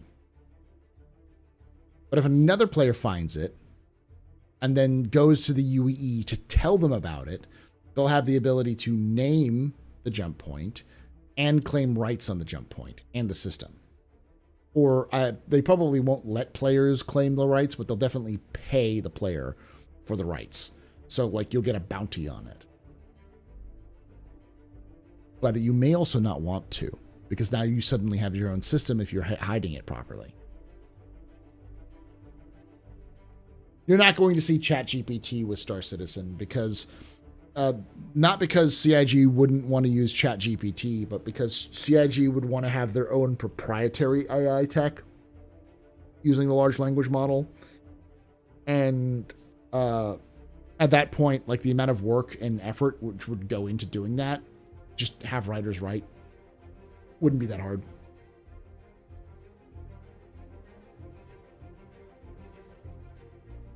We're not talking about something that's beyond the scope of human ability. People can write grand narratives. They do all the time. Good night, Radar. Have a good night, buddy.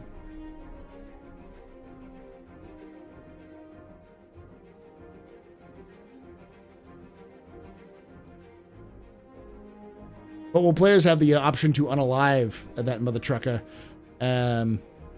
steal the jump data and sell it themselves? Yeah. They can. Almost certainly. What do you think there'll be an LTI token ILW? I know there'll be an LTI token ILW. It's whatever that hover vehicle is. Have a night, Radar. And yes, as I said, as I told you, I am still planning on going. I need to raise the money. So part of that process of raising money for going to CitizenCon will be doing this pubathon. If I make enough money in the pubathon, that might help me pay for the flight. And that's like the most expensive thing for right now. I need to make about $1,000 on top of my usual. So right now, to give you context, chat, my usual is about $1,200 per month.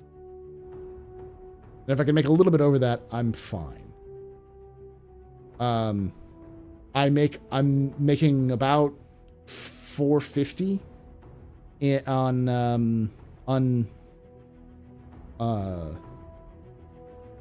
for my other sources of income. Let's see exactly $450 a little under 400 right now for YouTube. And I'm making about, right now, as of today, about probably $800 on Twitch. So combined total, I'm making a little over 1,500, or yeah, like 1,600 total for this month, which is good. But like the vast majority of that is going to go towards, you know, paying for subscriptions and paying for my editor, who I have to pay like $800 a month to do stuff. So like there's costs involved. And then on top of that, there are other things that may have to that come up every so often. If something breaks, I have to replace things and I update things. So, wait, I thought you were affirmed on not going. I was affirmed on not going, and then enough people said, Paul, you have to go. We'll do our best to help you out. And like, it's like, fine, I'll get a ticket, and then we'll see where we're going. So I got a ticket. I have a CitizenCon ticket, just a regular CitizenCon ticket.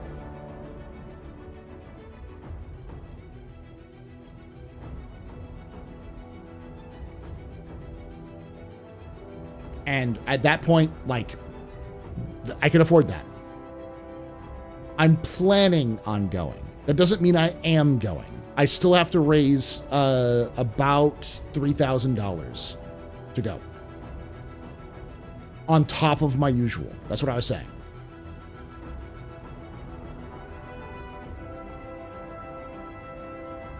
So, if I raise an additional $1,000 on top of what I have right now, so like $1,800 total for to be paid in like May, then I can pay for a plane ticket. Yeah, I have to get a new passport. But a passport isn't that much money. Passport is like what? At most a couple $100. And I need to do that stuff anyways. I can pay for that with my own cash. Because like Cam and I, we needed to update our passports for a while, so. $140 for a renewal? Yeah. So, you know, $300 total. It's not that much. Yeah, I'm planning on doing a passport in June.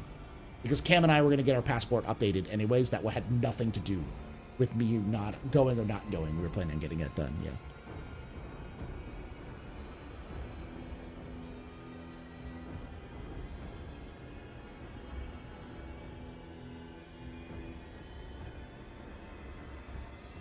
You just had yours done about a month? Yeah, so if I do it in beginning of June, I'll get it done by August.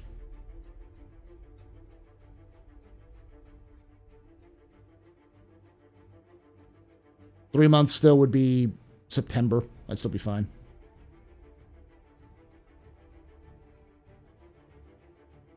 Cutting a little short, but you know.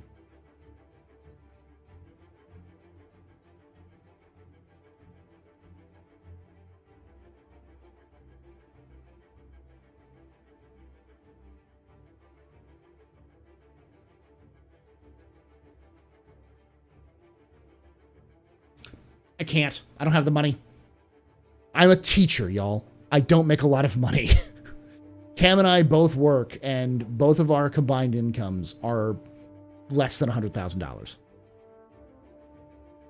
We just don't have the money. That's one of the reasons why I'm like, I will do my best to go. I got a ticket, which is important. But in order to move faster on the passport, I need $150 on top of everything I already pay for, on top of $1,000 for a plane ticket, on top of about $600 to $700 for a hotel room.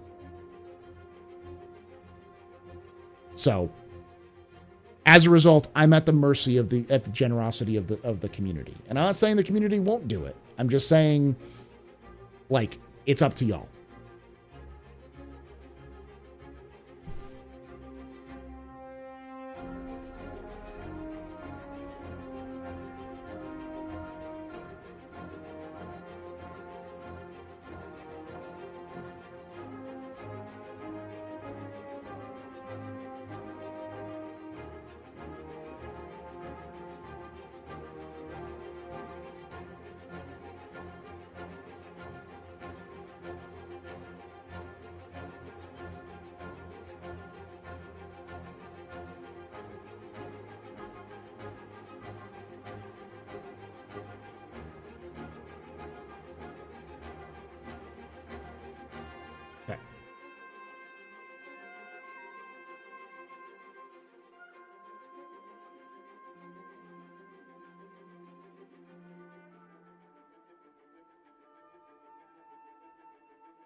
So I don't like doing that, but it's just, that's the kind of the reality. I just don't make enough money to justify things. And while this is a great, I would not be able to do this content without y'all. It's really like I am incredibly stretched thin when it comes to these sorts of things. So.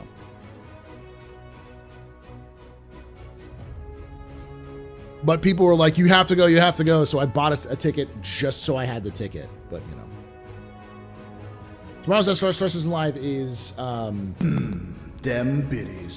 Send Paul to CitizenCon fund activate. 500. Thank you for $5. What's tomorrow's Star Citizen Live? They say yes. It's HUD. It's HUD upstuff and stuff. Well, Cam's gonna just make a squillion on the book.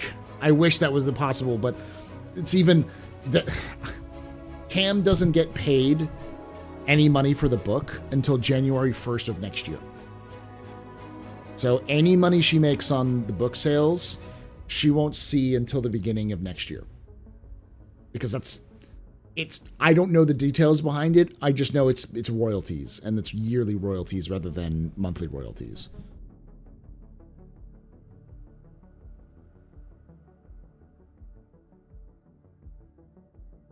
It's the nature of being a first-time author with a that kind of stuff. So yeah.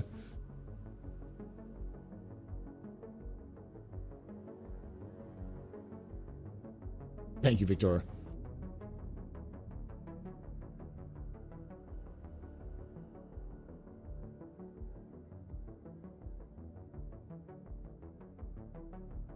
Yeah, basically. I mean, this publisher isn't super bad because effectively Cam keeps all of the rights to the book. The publisher just has the rights to publish the book. But all of the intellectual rights and everything else is controlled by Cam. And she holds on to it until I think there's a time on it. It's not in perpetuity. I think it's like 5 years that they hold on to it. But they specifically seek out new authors. They're kind of that kind of group where they like to publish new authors, a very specific set of authors. So yeah, it's mostly about because it's run by a woman who is herself a recent author, and she had an experience where when she became a kind of a minor celebrity. Tehom, I think was her last name, and she experienced how hard it was for her to get her first book out. She wanted to make sure that certain people who often have a hard time getting books published, like my wife, because a lot of her themes and about her own personal life, that kind of stuff, that a lot of that stuff is difficult to do with traditional publishing houses. So she seeks out specific types and new authors specifically.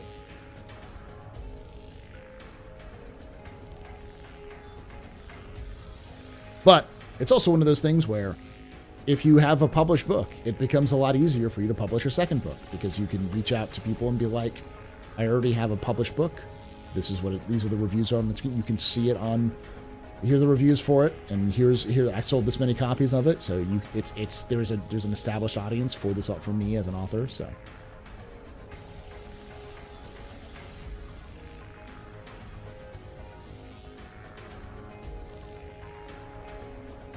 Yeah.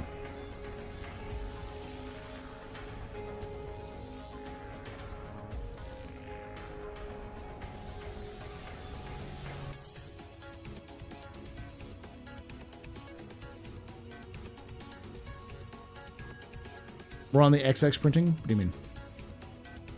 Anyway, buy Cam's book, exclamation book. But I did want to kind of put that out there because I was a firm no. And like I said, I'll repeat it one more time, saying that several people in the community said, hey, a tip. Sandy tipped $10 because teacher, yol. Thank you, Sandy. That's $10. But yeah, effectively, enough people reached out and said, You have to go, Paul. You've spent so much time and effort. It would be a shame for somebody like you who's been part of this community for so long to not go. And I said, all right, well, I'll get a ticket. We'll just go from there. So I started doing research. I asked Cam to make sure it was okay for me to go and not her go, for me to go and not her. And she said, that's fine. And so I was researching it, and it's basically the same price. If I showed up on Friday and left on Sunday night, it would be the same price as it would be for me to show up on Thursday and leave on the Tuesday after. The same price for the plane ticket. There's really no difference. It's like I said, it's about $1,000. And then the hotels are fairly cheap. Like the difference between showing up on Thursday and leaving on the next Tuesday versus showing up on Friday, leaving that Sunday is like $300, which isn't a lot when you're already looking at $1,000. Thank you for Just practicing for the Pubat home. Thank you, Shinobi. I'll have a goal that I'll put up on the screen, everything like that. I'll have the the things they do with the sub goals, sort of stuff.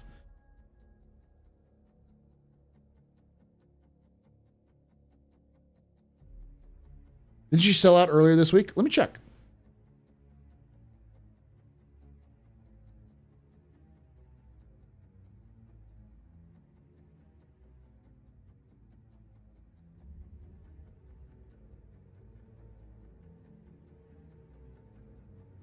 So on Amazon,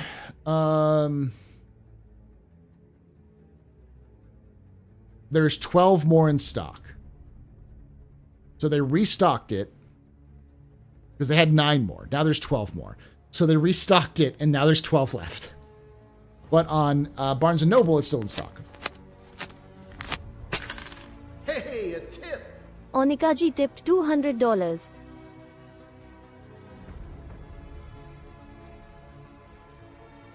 What? Hold on. What?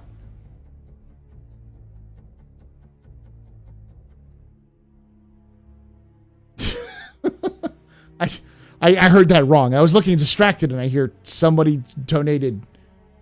What?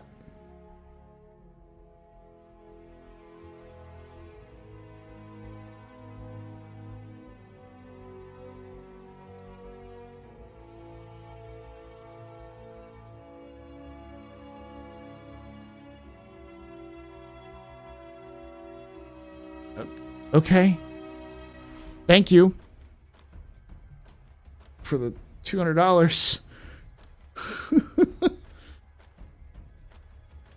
As a passport paid for, yeah. Yeah.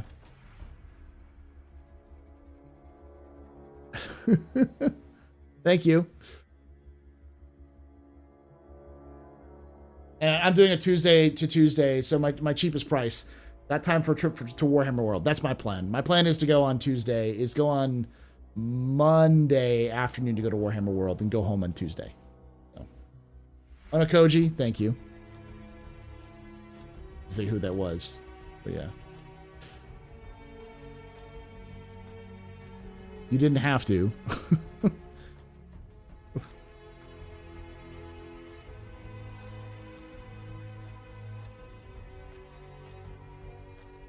I'll live vicariously through the live stream.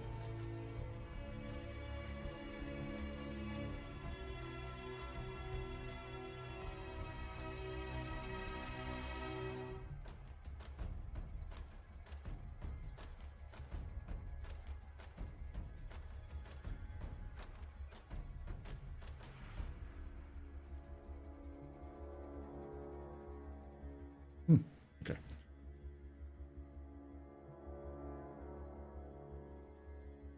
Whoever that was, it was Otakoji. Thank you so much. My brain still doesn't process when people do those sort of things. That's a lot. So it's like 2 nights in a Manchester hotel or my passport. We have to call to the AstroPub.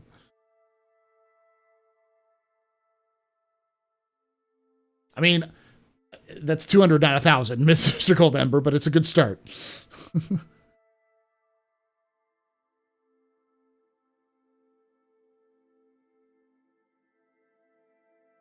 check this out real quickly.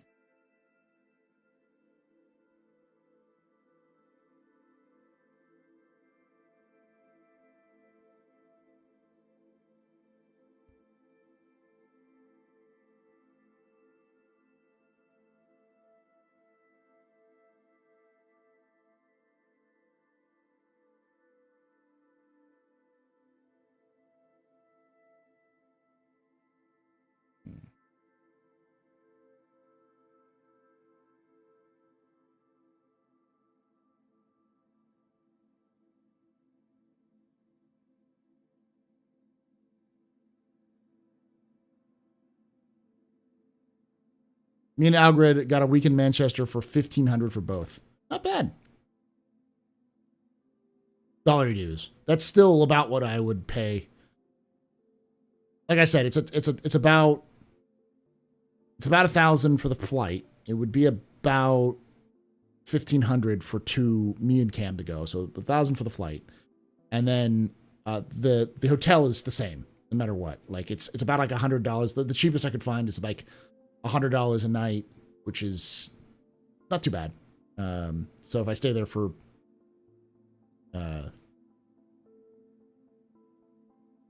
5 nights, that's $500, which, you know, the difference is $300 or $200 there, but you know. Saying how much you make from all of this work you put into Star Citizen Us. Thank you. You don't get enough. Thank you, Danny. The reality is that without Star Citizen's community, I couldn't do any of this, because Star Citizen is a small community in comparison in terms of content creation, but they're very generous and very excited about the game. So, I can't take out a BMM equity loan to help you out more. It's okay.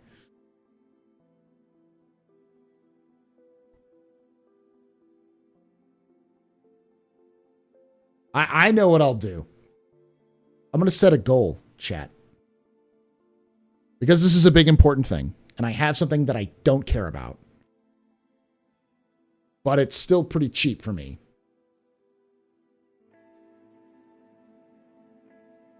I will set a donation goal where I will give away an LTI Banu merchantman.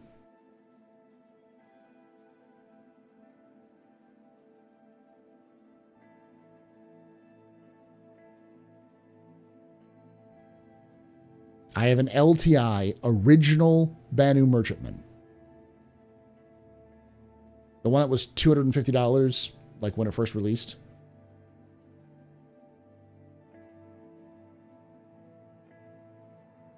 Is your Space Marine army? No. I don't have any use for it.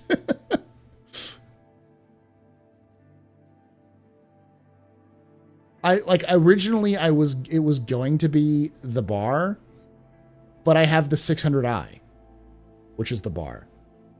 And I also have other things I can use as the bar. So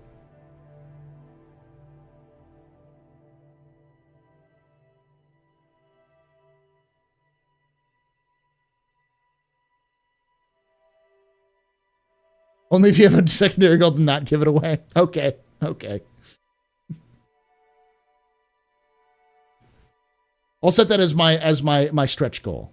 If we make enough money for to get me and Cam to go to Manchester, because like as much as it's awesome to go through all of England, Cam would just want to go to Manchester anyways. She's a massive Beatles fan, so like that would be alone the worth it. Yeah, you can raffle it off. You can't like give people pay for it.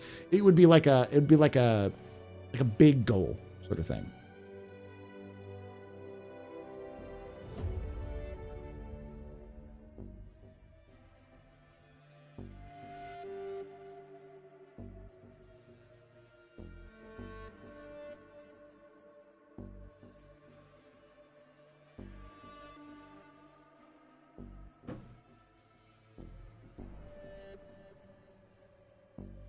It's all right.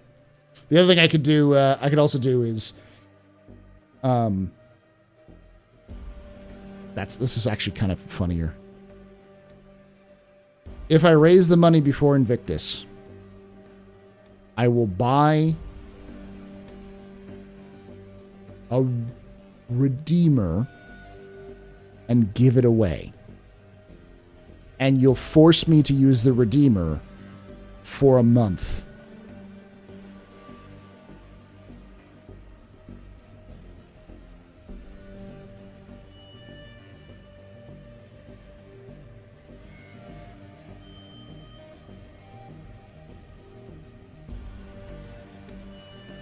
Entirely up to you, chat.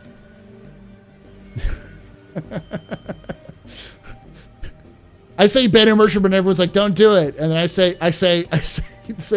force me to use a Redeemer and buy a Redeemer and give it away.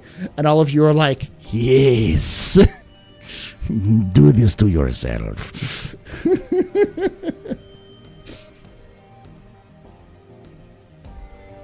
Listen, that is more painful for me than any fucking hot sauce challenge you'd ever make me do it. You can clip it. If we raise, what did I say? 3,000? Let's say 2,000. If we raise $2,000 additional on top of it. So right now, like I said, it's, okay, so it's like 1,200.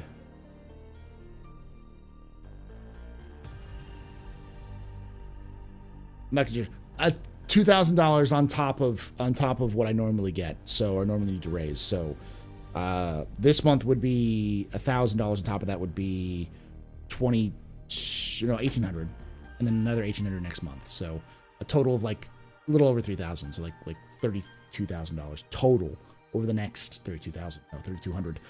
Paul, no, $3,200. $3,200 over the next 2 months. Between April and May. All right, 250 tonight. That's true. Like 250, you mean 200. Someone put $50 in?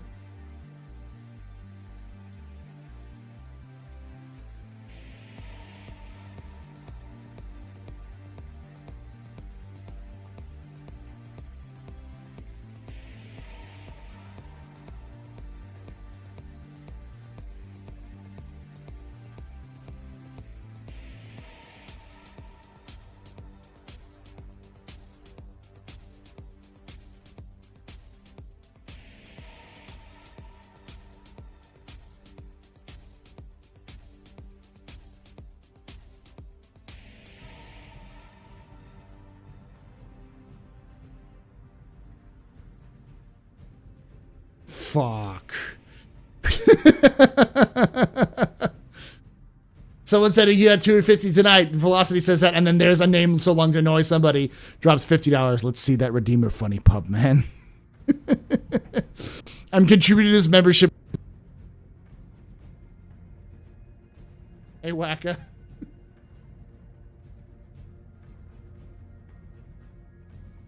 Turn them into Mecha for fall. I was just saying that right now, I have a ticket to CitizenCon, but I don't have anything else. So I need to raise about $2,000 to $3,000 to go on top of my usual. So I said, if we raise $2,000 between now and the end of May, I will buy a Redeemer at Invictus and give it away. Force me to use. Chat will force me to use. It sounds like we're going to send you to the UK, but you're going to suffer before.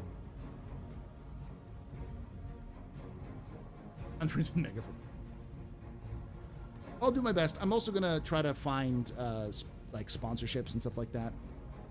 I do often get sponsored.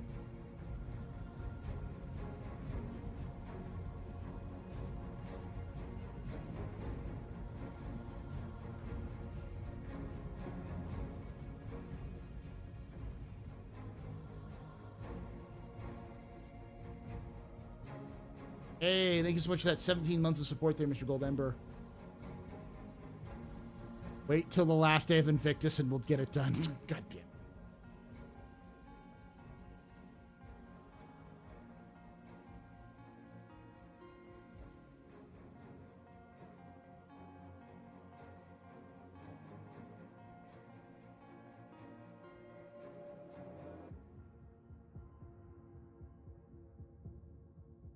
There's no way I could get...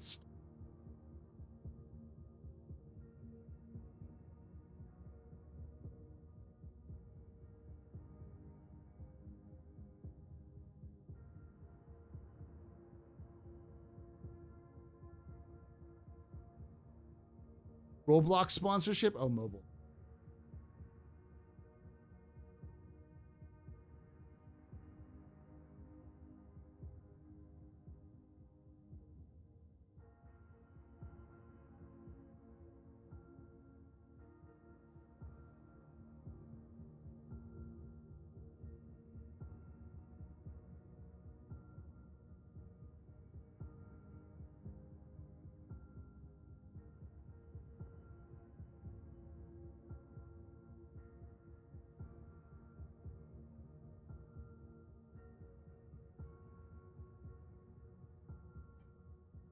Like mobile PC.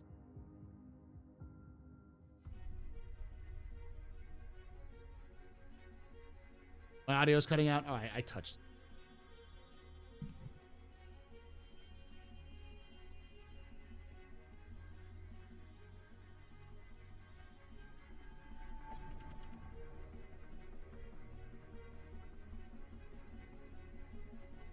I haven't been reached out to for content in a long time.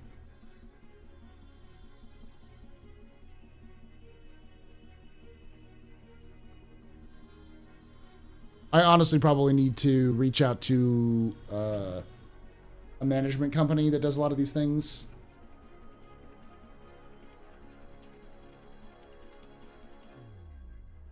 Because I thought that I might be getting more content in terms of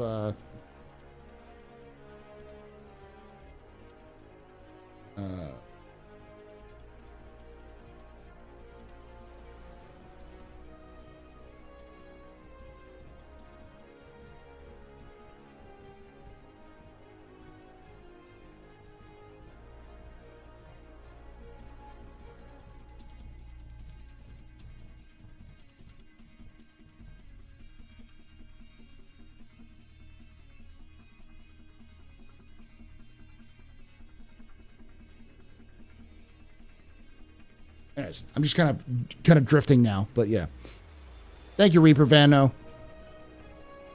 Your audio? See autocorrect. No. I've been taken captive by... I'm getting tired is what it is. Oh, the sensitivity is so high, I only hear him when he speaks right into it. Or low, I mean. Yeah, I hopefully... Does that sound better? Do I need to kind of do this real quick?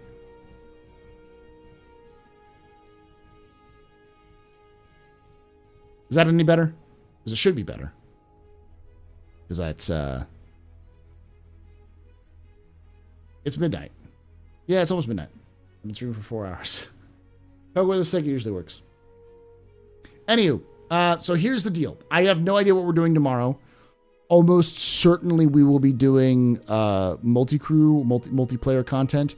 I'm going to talk to Loken, but I'm going to suggest Helldivers because it's fun. So we'll probably do some Helldivers tomorrow.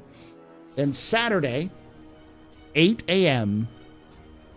on Saturday, will be our Pubathon. The plan is to go for from the Pubathon to the end of Captain's Table initially. So that is 8 a.m. to about 5 p.m., 6 p.m. my time. So 10 hours. So the minimum start time is going to be 10 hours. And then every time you donate, subscribe, whatever, that will go up to 24 hours. I'll also have a sub goal at the bottom of like on Twitch and stuff like that, which will tell you like how much I need from Twitch and that kind of stuff. But also if you do 4.0 when? Oh, I see that it's this. Broheim, 4.0 when? 4.0 never.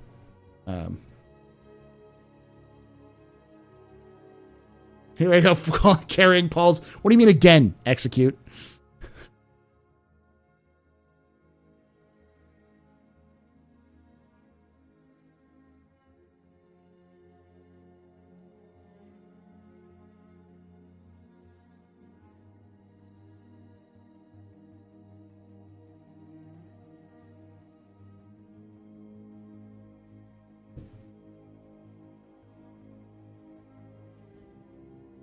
When's the subathon? 8 a.m.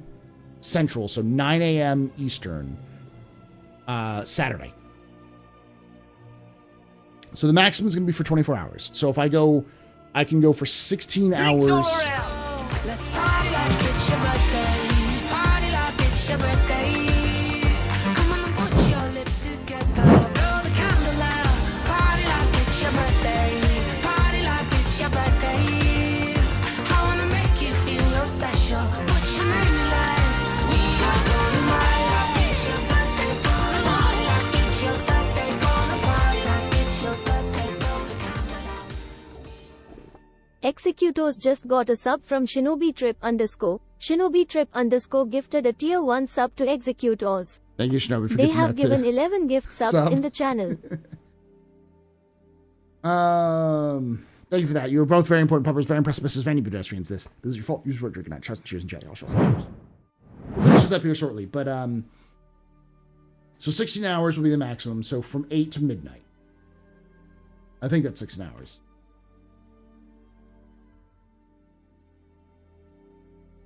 Yeah, 8 to midnight. So midnight my time, so about 1 a.m. Eastern. And then I'm going to go to bed. If we continue to have 2 hours, then I'll get up on Sunday and we'll go for 8 hours. So, which will put me at, because if I go from 8 to noon, that's 4 hours. If I go from, then I usually do noon to 4. That's, 8 hours. Yeah. It basically would be streaming nonstop for 16 hours, and then from the morning of Sunday until like 4 p.m. Need to change that to, this is your fault. This is why I'm going to CitizenCon. Cam's given us a budget to keep you tied up so she can do her own thing. That is true. Cam, as much as Cam, I'm sure would love to go to Manchester. At the same time, the idea of, I'm sure the Cam would be very excited. The idea of having a 4-day or like a 5-day, let's see,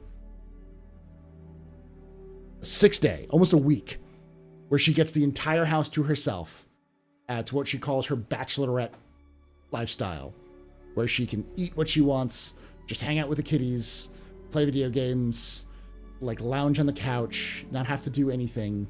She would love that.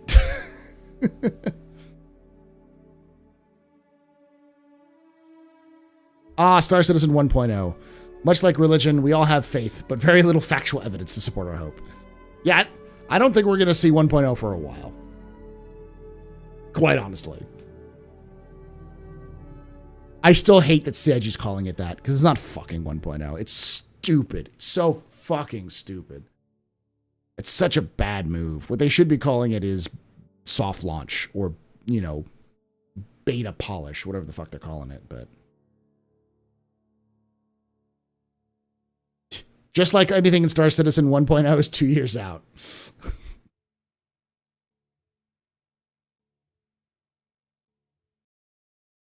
It's early access. It's because it's something that they've mentioned for a long time. It's what they call the minimum viable product launch. It's what it's what they used to call it. It was going to be 5 systems, which is why Execute and I call it the line of 5. It's going to be 5 systems, and it's going to have all of the base functionality of the game in.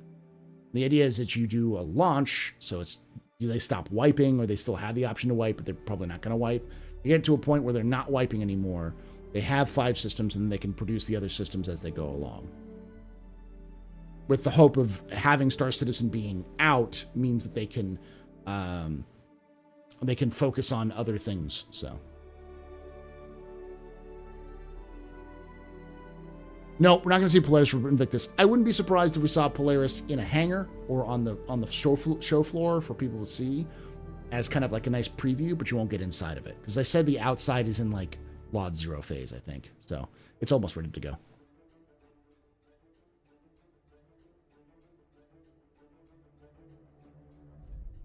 You don't want your Polaris until server or resource management's in, anyways. That's not coming until the end of this year, so.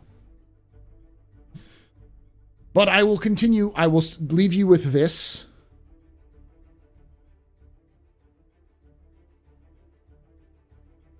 I don't know what that was in reference to, Octavian, but okay.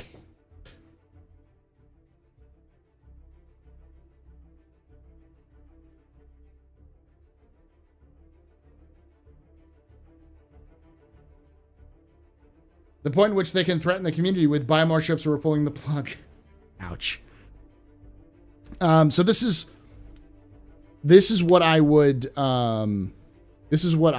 my current guess, my guesstimate for what I think CIG is planning or what I think will probably happen for this year. Not necessarily what they're planning. I think we're going to get 3.22 out next week. If that sounds quick, because it is. I think CIG has an internal goal to get this out before Invictus, and their internal goal would be to get 3.22 to 3.23 out in the first week of May. So maybe next week, maybe the week after next, 2 to 3 weeks. Then they're going to put into production 3.23.1, which will be pretty short because it's mostly just going to be the modules, like the modularization for the Retaliator, that's a Retaliator, and then the stuff for Invictus, and that's it. And then that'll get released for Invictus, plus it'll also be any kind of other fixes they have.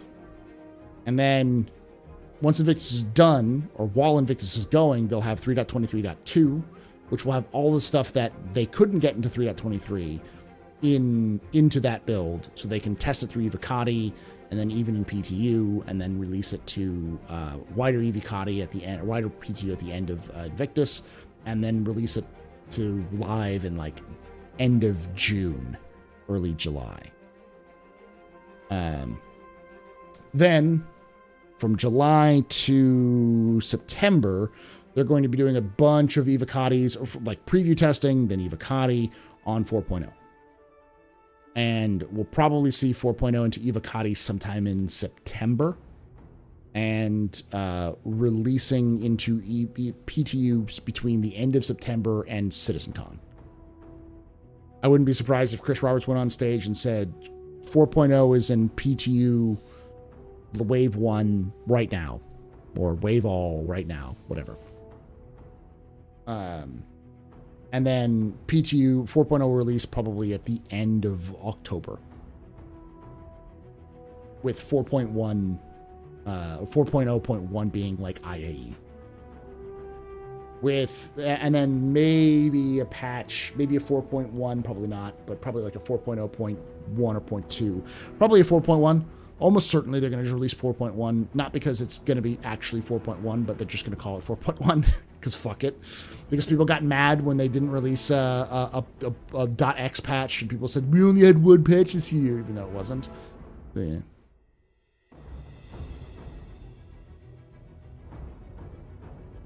I'm sure their internal timeline is to get 4.0 out before CitizenCon, but I don't think it's happening.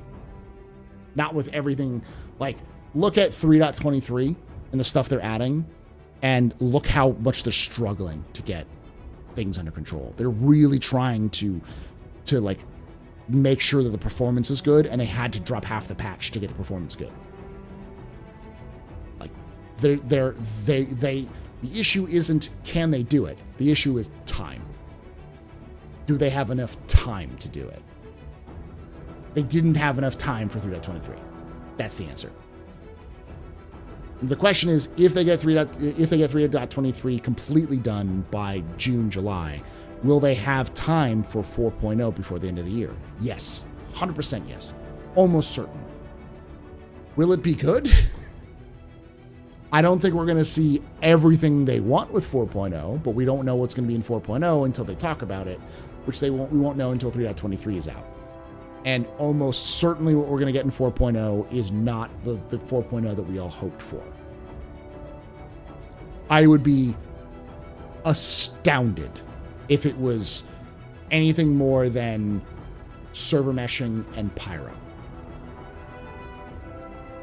Absolutely astounded if we got more than those two in 4.0.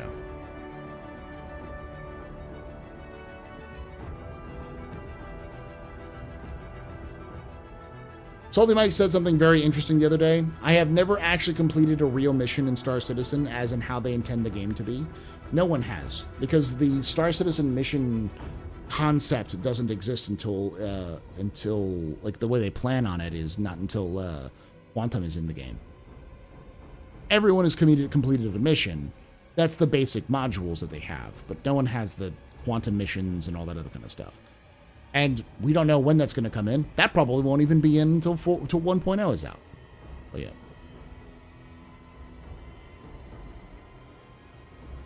Yeah, I think Pyro's coming in 4.0.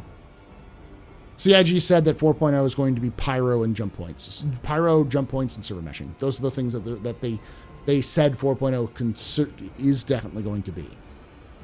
Engineering is, and resource management. We'll probably get resource management, because that's already being worked on. That's like, if you look at the monthly reports, it's all the RIC systems everywhere.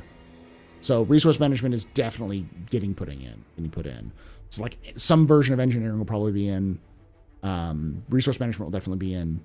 How much the ships will work off of resource management, how good if I know. But I think that's the only thing that they are currently building that is there. It's a pipe dream to say base buildings could be in 4.0. There's not a fucking, I wouldn't bet on it. I would say not a fucking chance in hell. There is a chance in hell, but I wouldn't bet on it. I don't like those odds. Hey, Chaos. But like what else would be in 4.0? Like, obviously they want to do more, they want to evolve the reputation system, so probably something like that. Bounty hunting, I don't think it's going to be in there. Maybe, but I don't think so. We haven't even seen them start on it. When do you think we'll see one shard for the whole game? Never. We will never see one shard for the whole game. They've already said that. It is physically impossible for them to do one shard for the whole game. It's not a matter of ambition or strength. It is like, it's the speed of light is the issue. Their still goal is to do that, but it's more than likely what we're going to see is one shard per region. And I always say, when people go, oh, well, that's awful. Shards aren't what you think they are. They aren't locked, unmovable chains where you can't move your character from one shard to another. You can, and you will be able to migrate them because all of them are going to be behind the single replication layer. It's just, or like the data behind it. You're not going to be locked to a shard. It's just you won't have very good experiences with it. So yeah. My guess is we'll have one per region. So right now we have Asia, Australia, North America, or it's USA, but North America, Europe, and that's it, I think. We have four. We have four regions. I think we will have 4 regions, big regions for all of the regions when they go to whatever launch.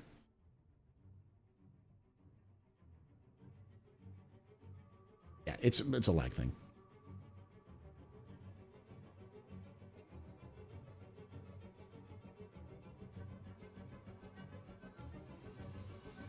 Yeah. So, and even then, even what I just said with 4.0, with pyro, server meshing, and engineering, those things, it's going to be a disaster. CIG just doesn't have enough time, resources, or like not say ability, but like time or resources, or like staff to make sure that 4.0 comes out smooth. It's going to be a train wreck. 3.23 is going to be pretty bad. Not 3.18 release levels bad, but it's going to be pretty bad. And then I think 4.0 is going to be on par with 3.23.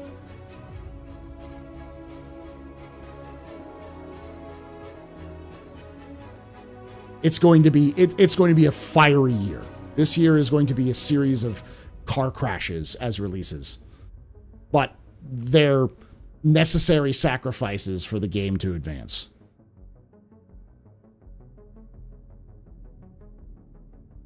CIG will sell ships. CIG will sell ships just because Squadron is announced. They'll sell fucking 1 million copies of Squadron at CitizenCon. It's like, it doesn't matter. You think Star Citizen will always have the current jank that it has as far as NPCs? No, they'll get better. We're never going to see perfect behavior stuff like that, but you know.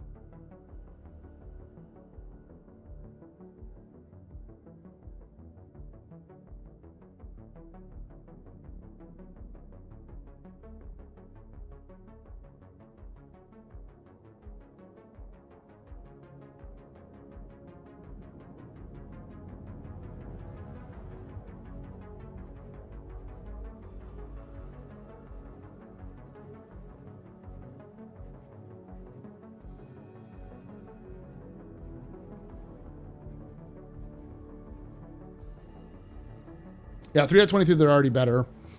And we will... The issue of server performance is more balancing load with the servers. It's all really it is. And with things like server meshing, we're going to see that first kind of jump. We're still going to see jank, but it's more about balancing it out. And the reality of Star Citizen is what we've been playing up to now is an incomplete game. It's not even an alpha that most people would... You wouldn't even see this as an alpha for a release in any other kind of context. Once 4.0 is out, we are in alpha territory. Like an alpha you would see on something like Steam. I thought we'd gotten there earlier, but really most alphas that you see for like pre-release on Steam are completed alphas. They have all of the basic functionality in the game. They just don't have any of the polish or the content added. And the background of Star Citizen will be done by that point. There will be no significant additions to the framework that doesn't already exist. And before anyone starts to scream Quantum, Quantum is in the game now. It's just not expanded yet. Because 4.0 represents the last major technical addition to the game, which is server meshing. The difference between server meshing and dynamic meshing, in Dynamic 2, there's nothing. They're the same thing. They're how they handle the servers. And the difference between Quantum now and Quantum in the distant future is just a magnitude change on the back end. That's it.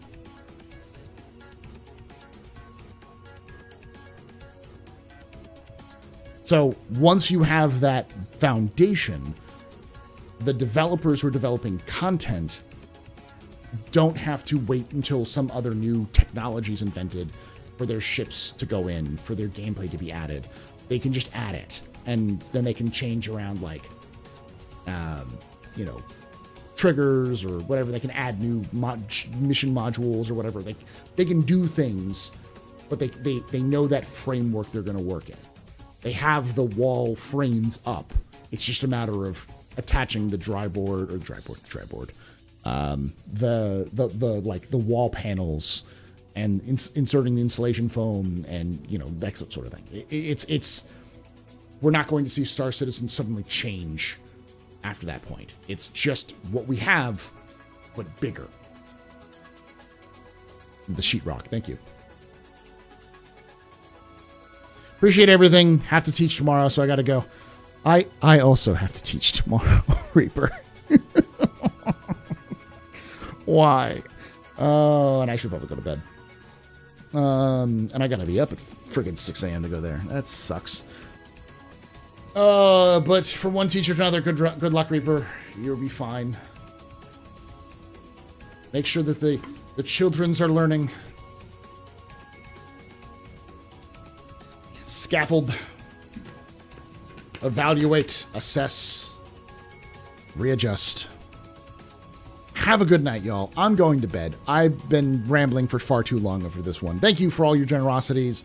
And keep an eye out for the pupathon that we're doing this week on Saturday. And yeah, it'll be a long haul, but I'll talk to Cam about getting our passports done this month if we can. So, yes, you're fading. Go get some rest. Yeah. I will see you all tomorrow, 6 p.m. Central, so 7 p.m. Eastern. And like I say every time, hope to see you someday in the black.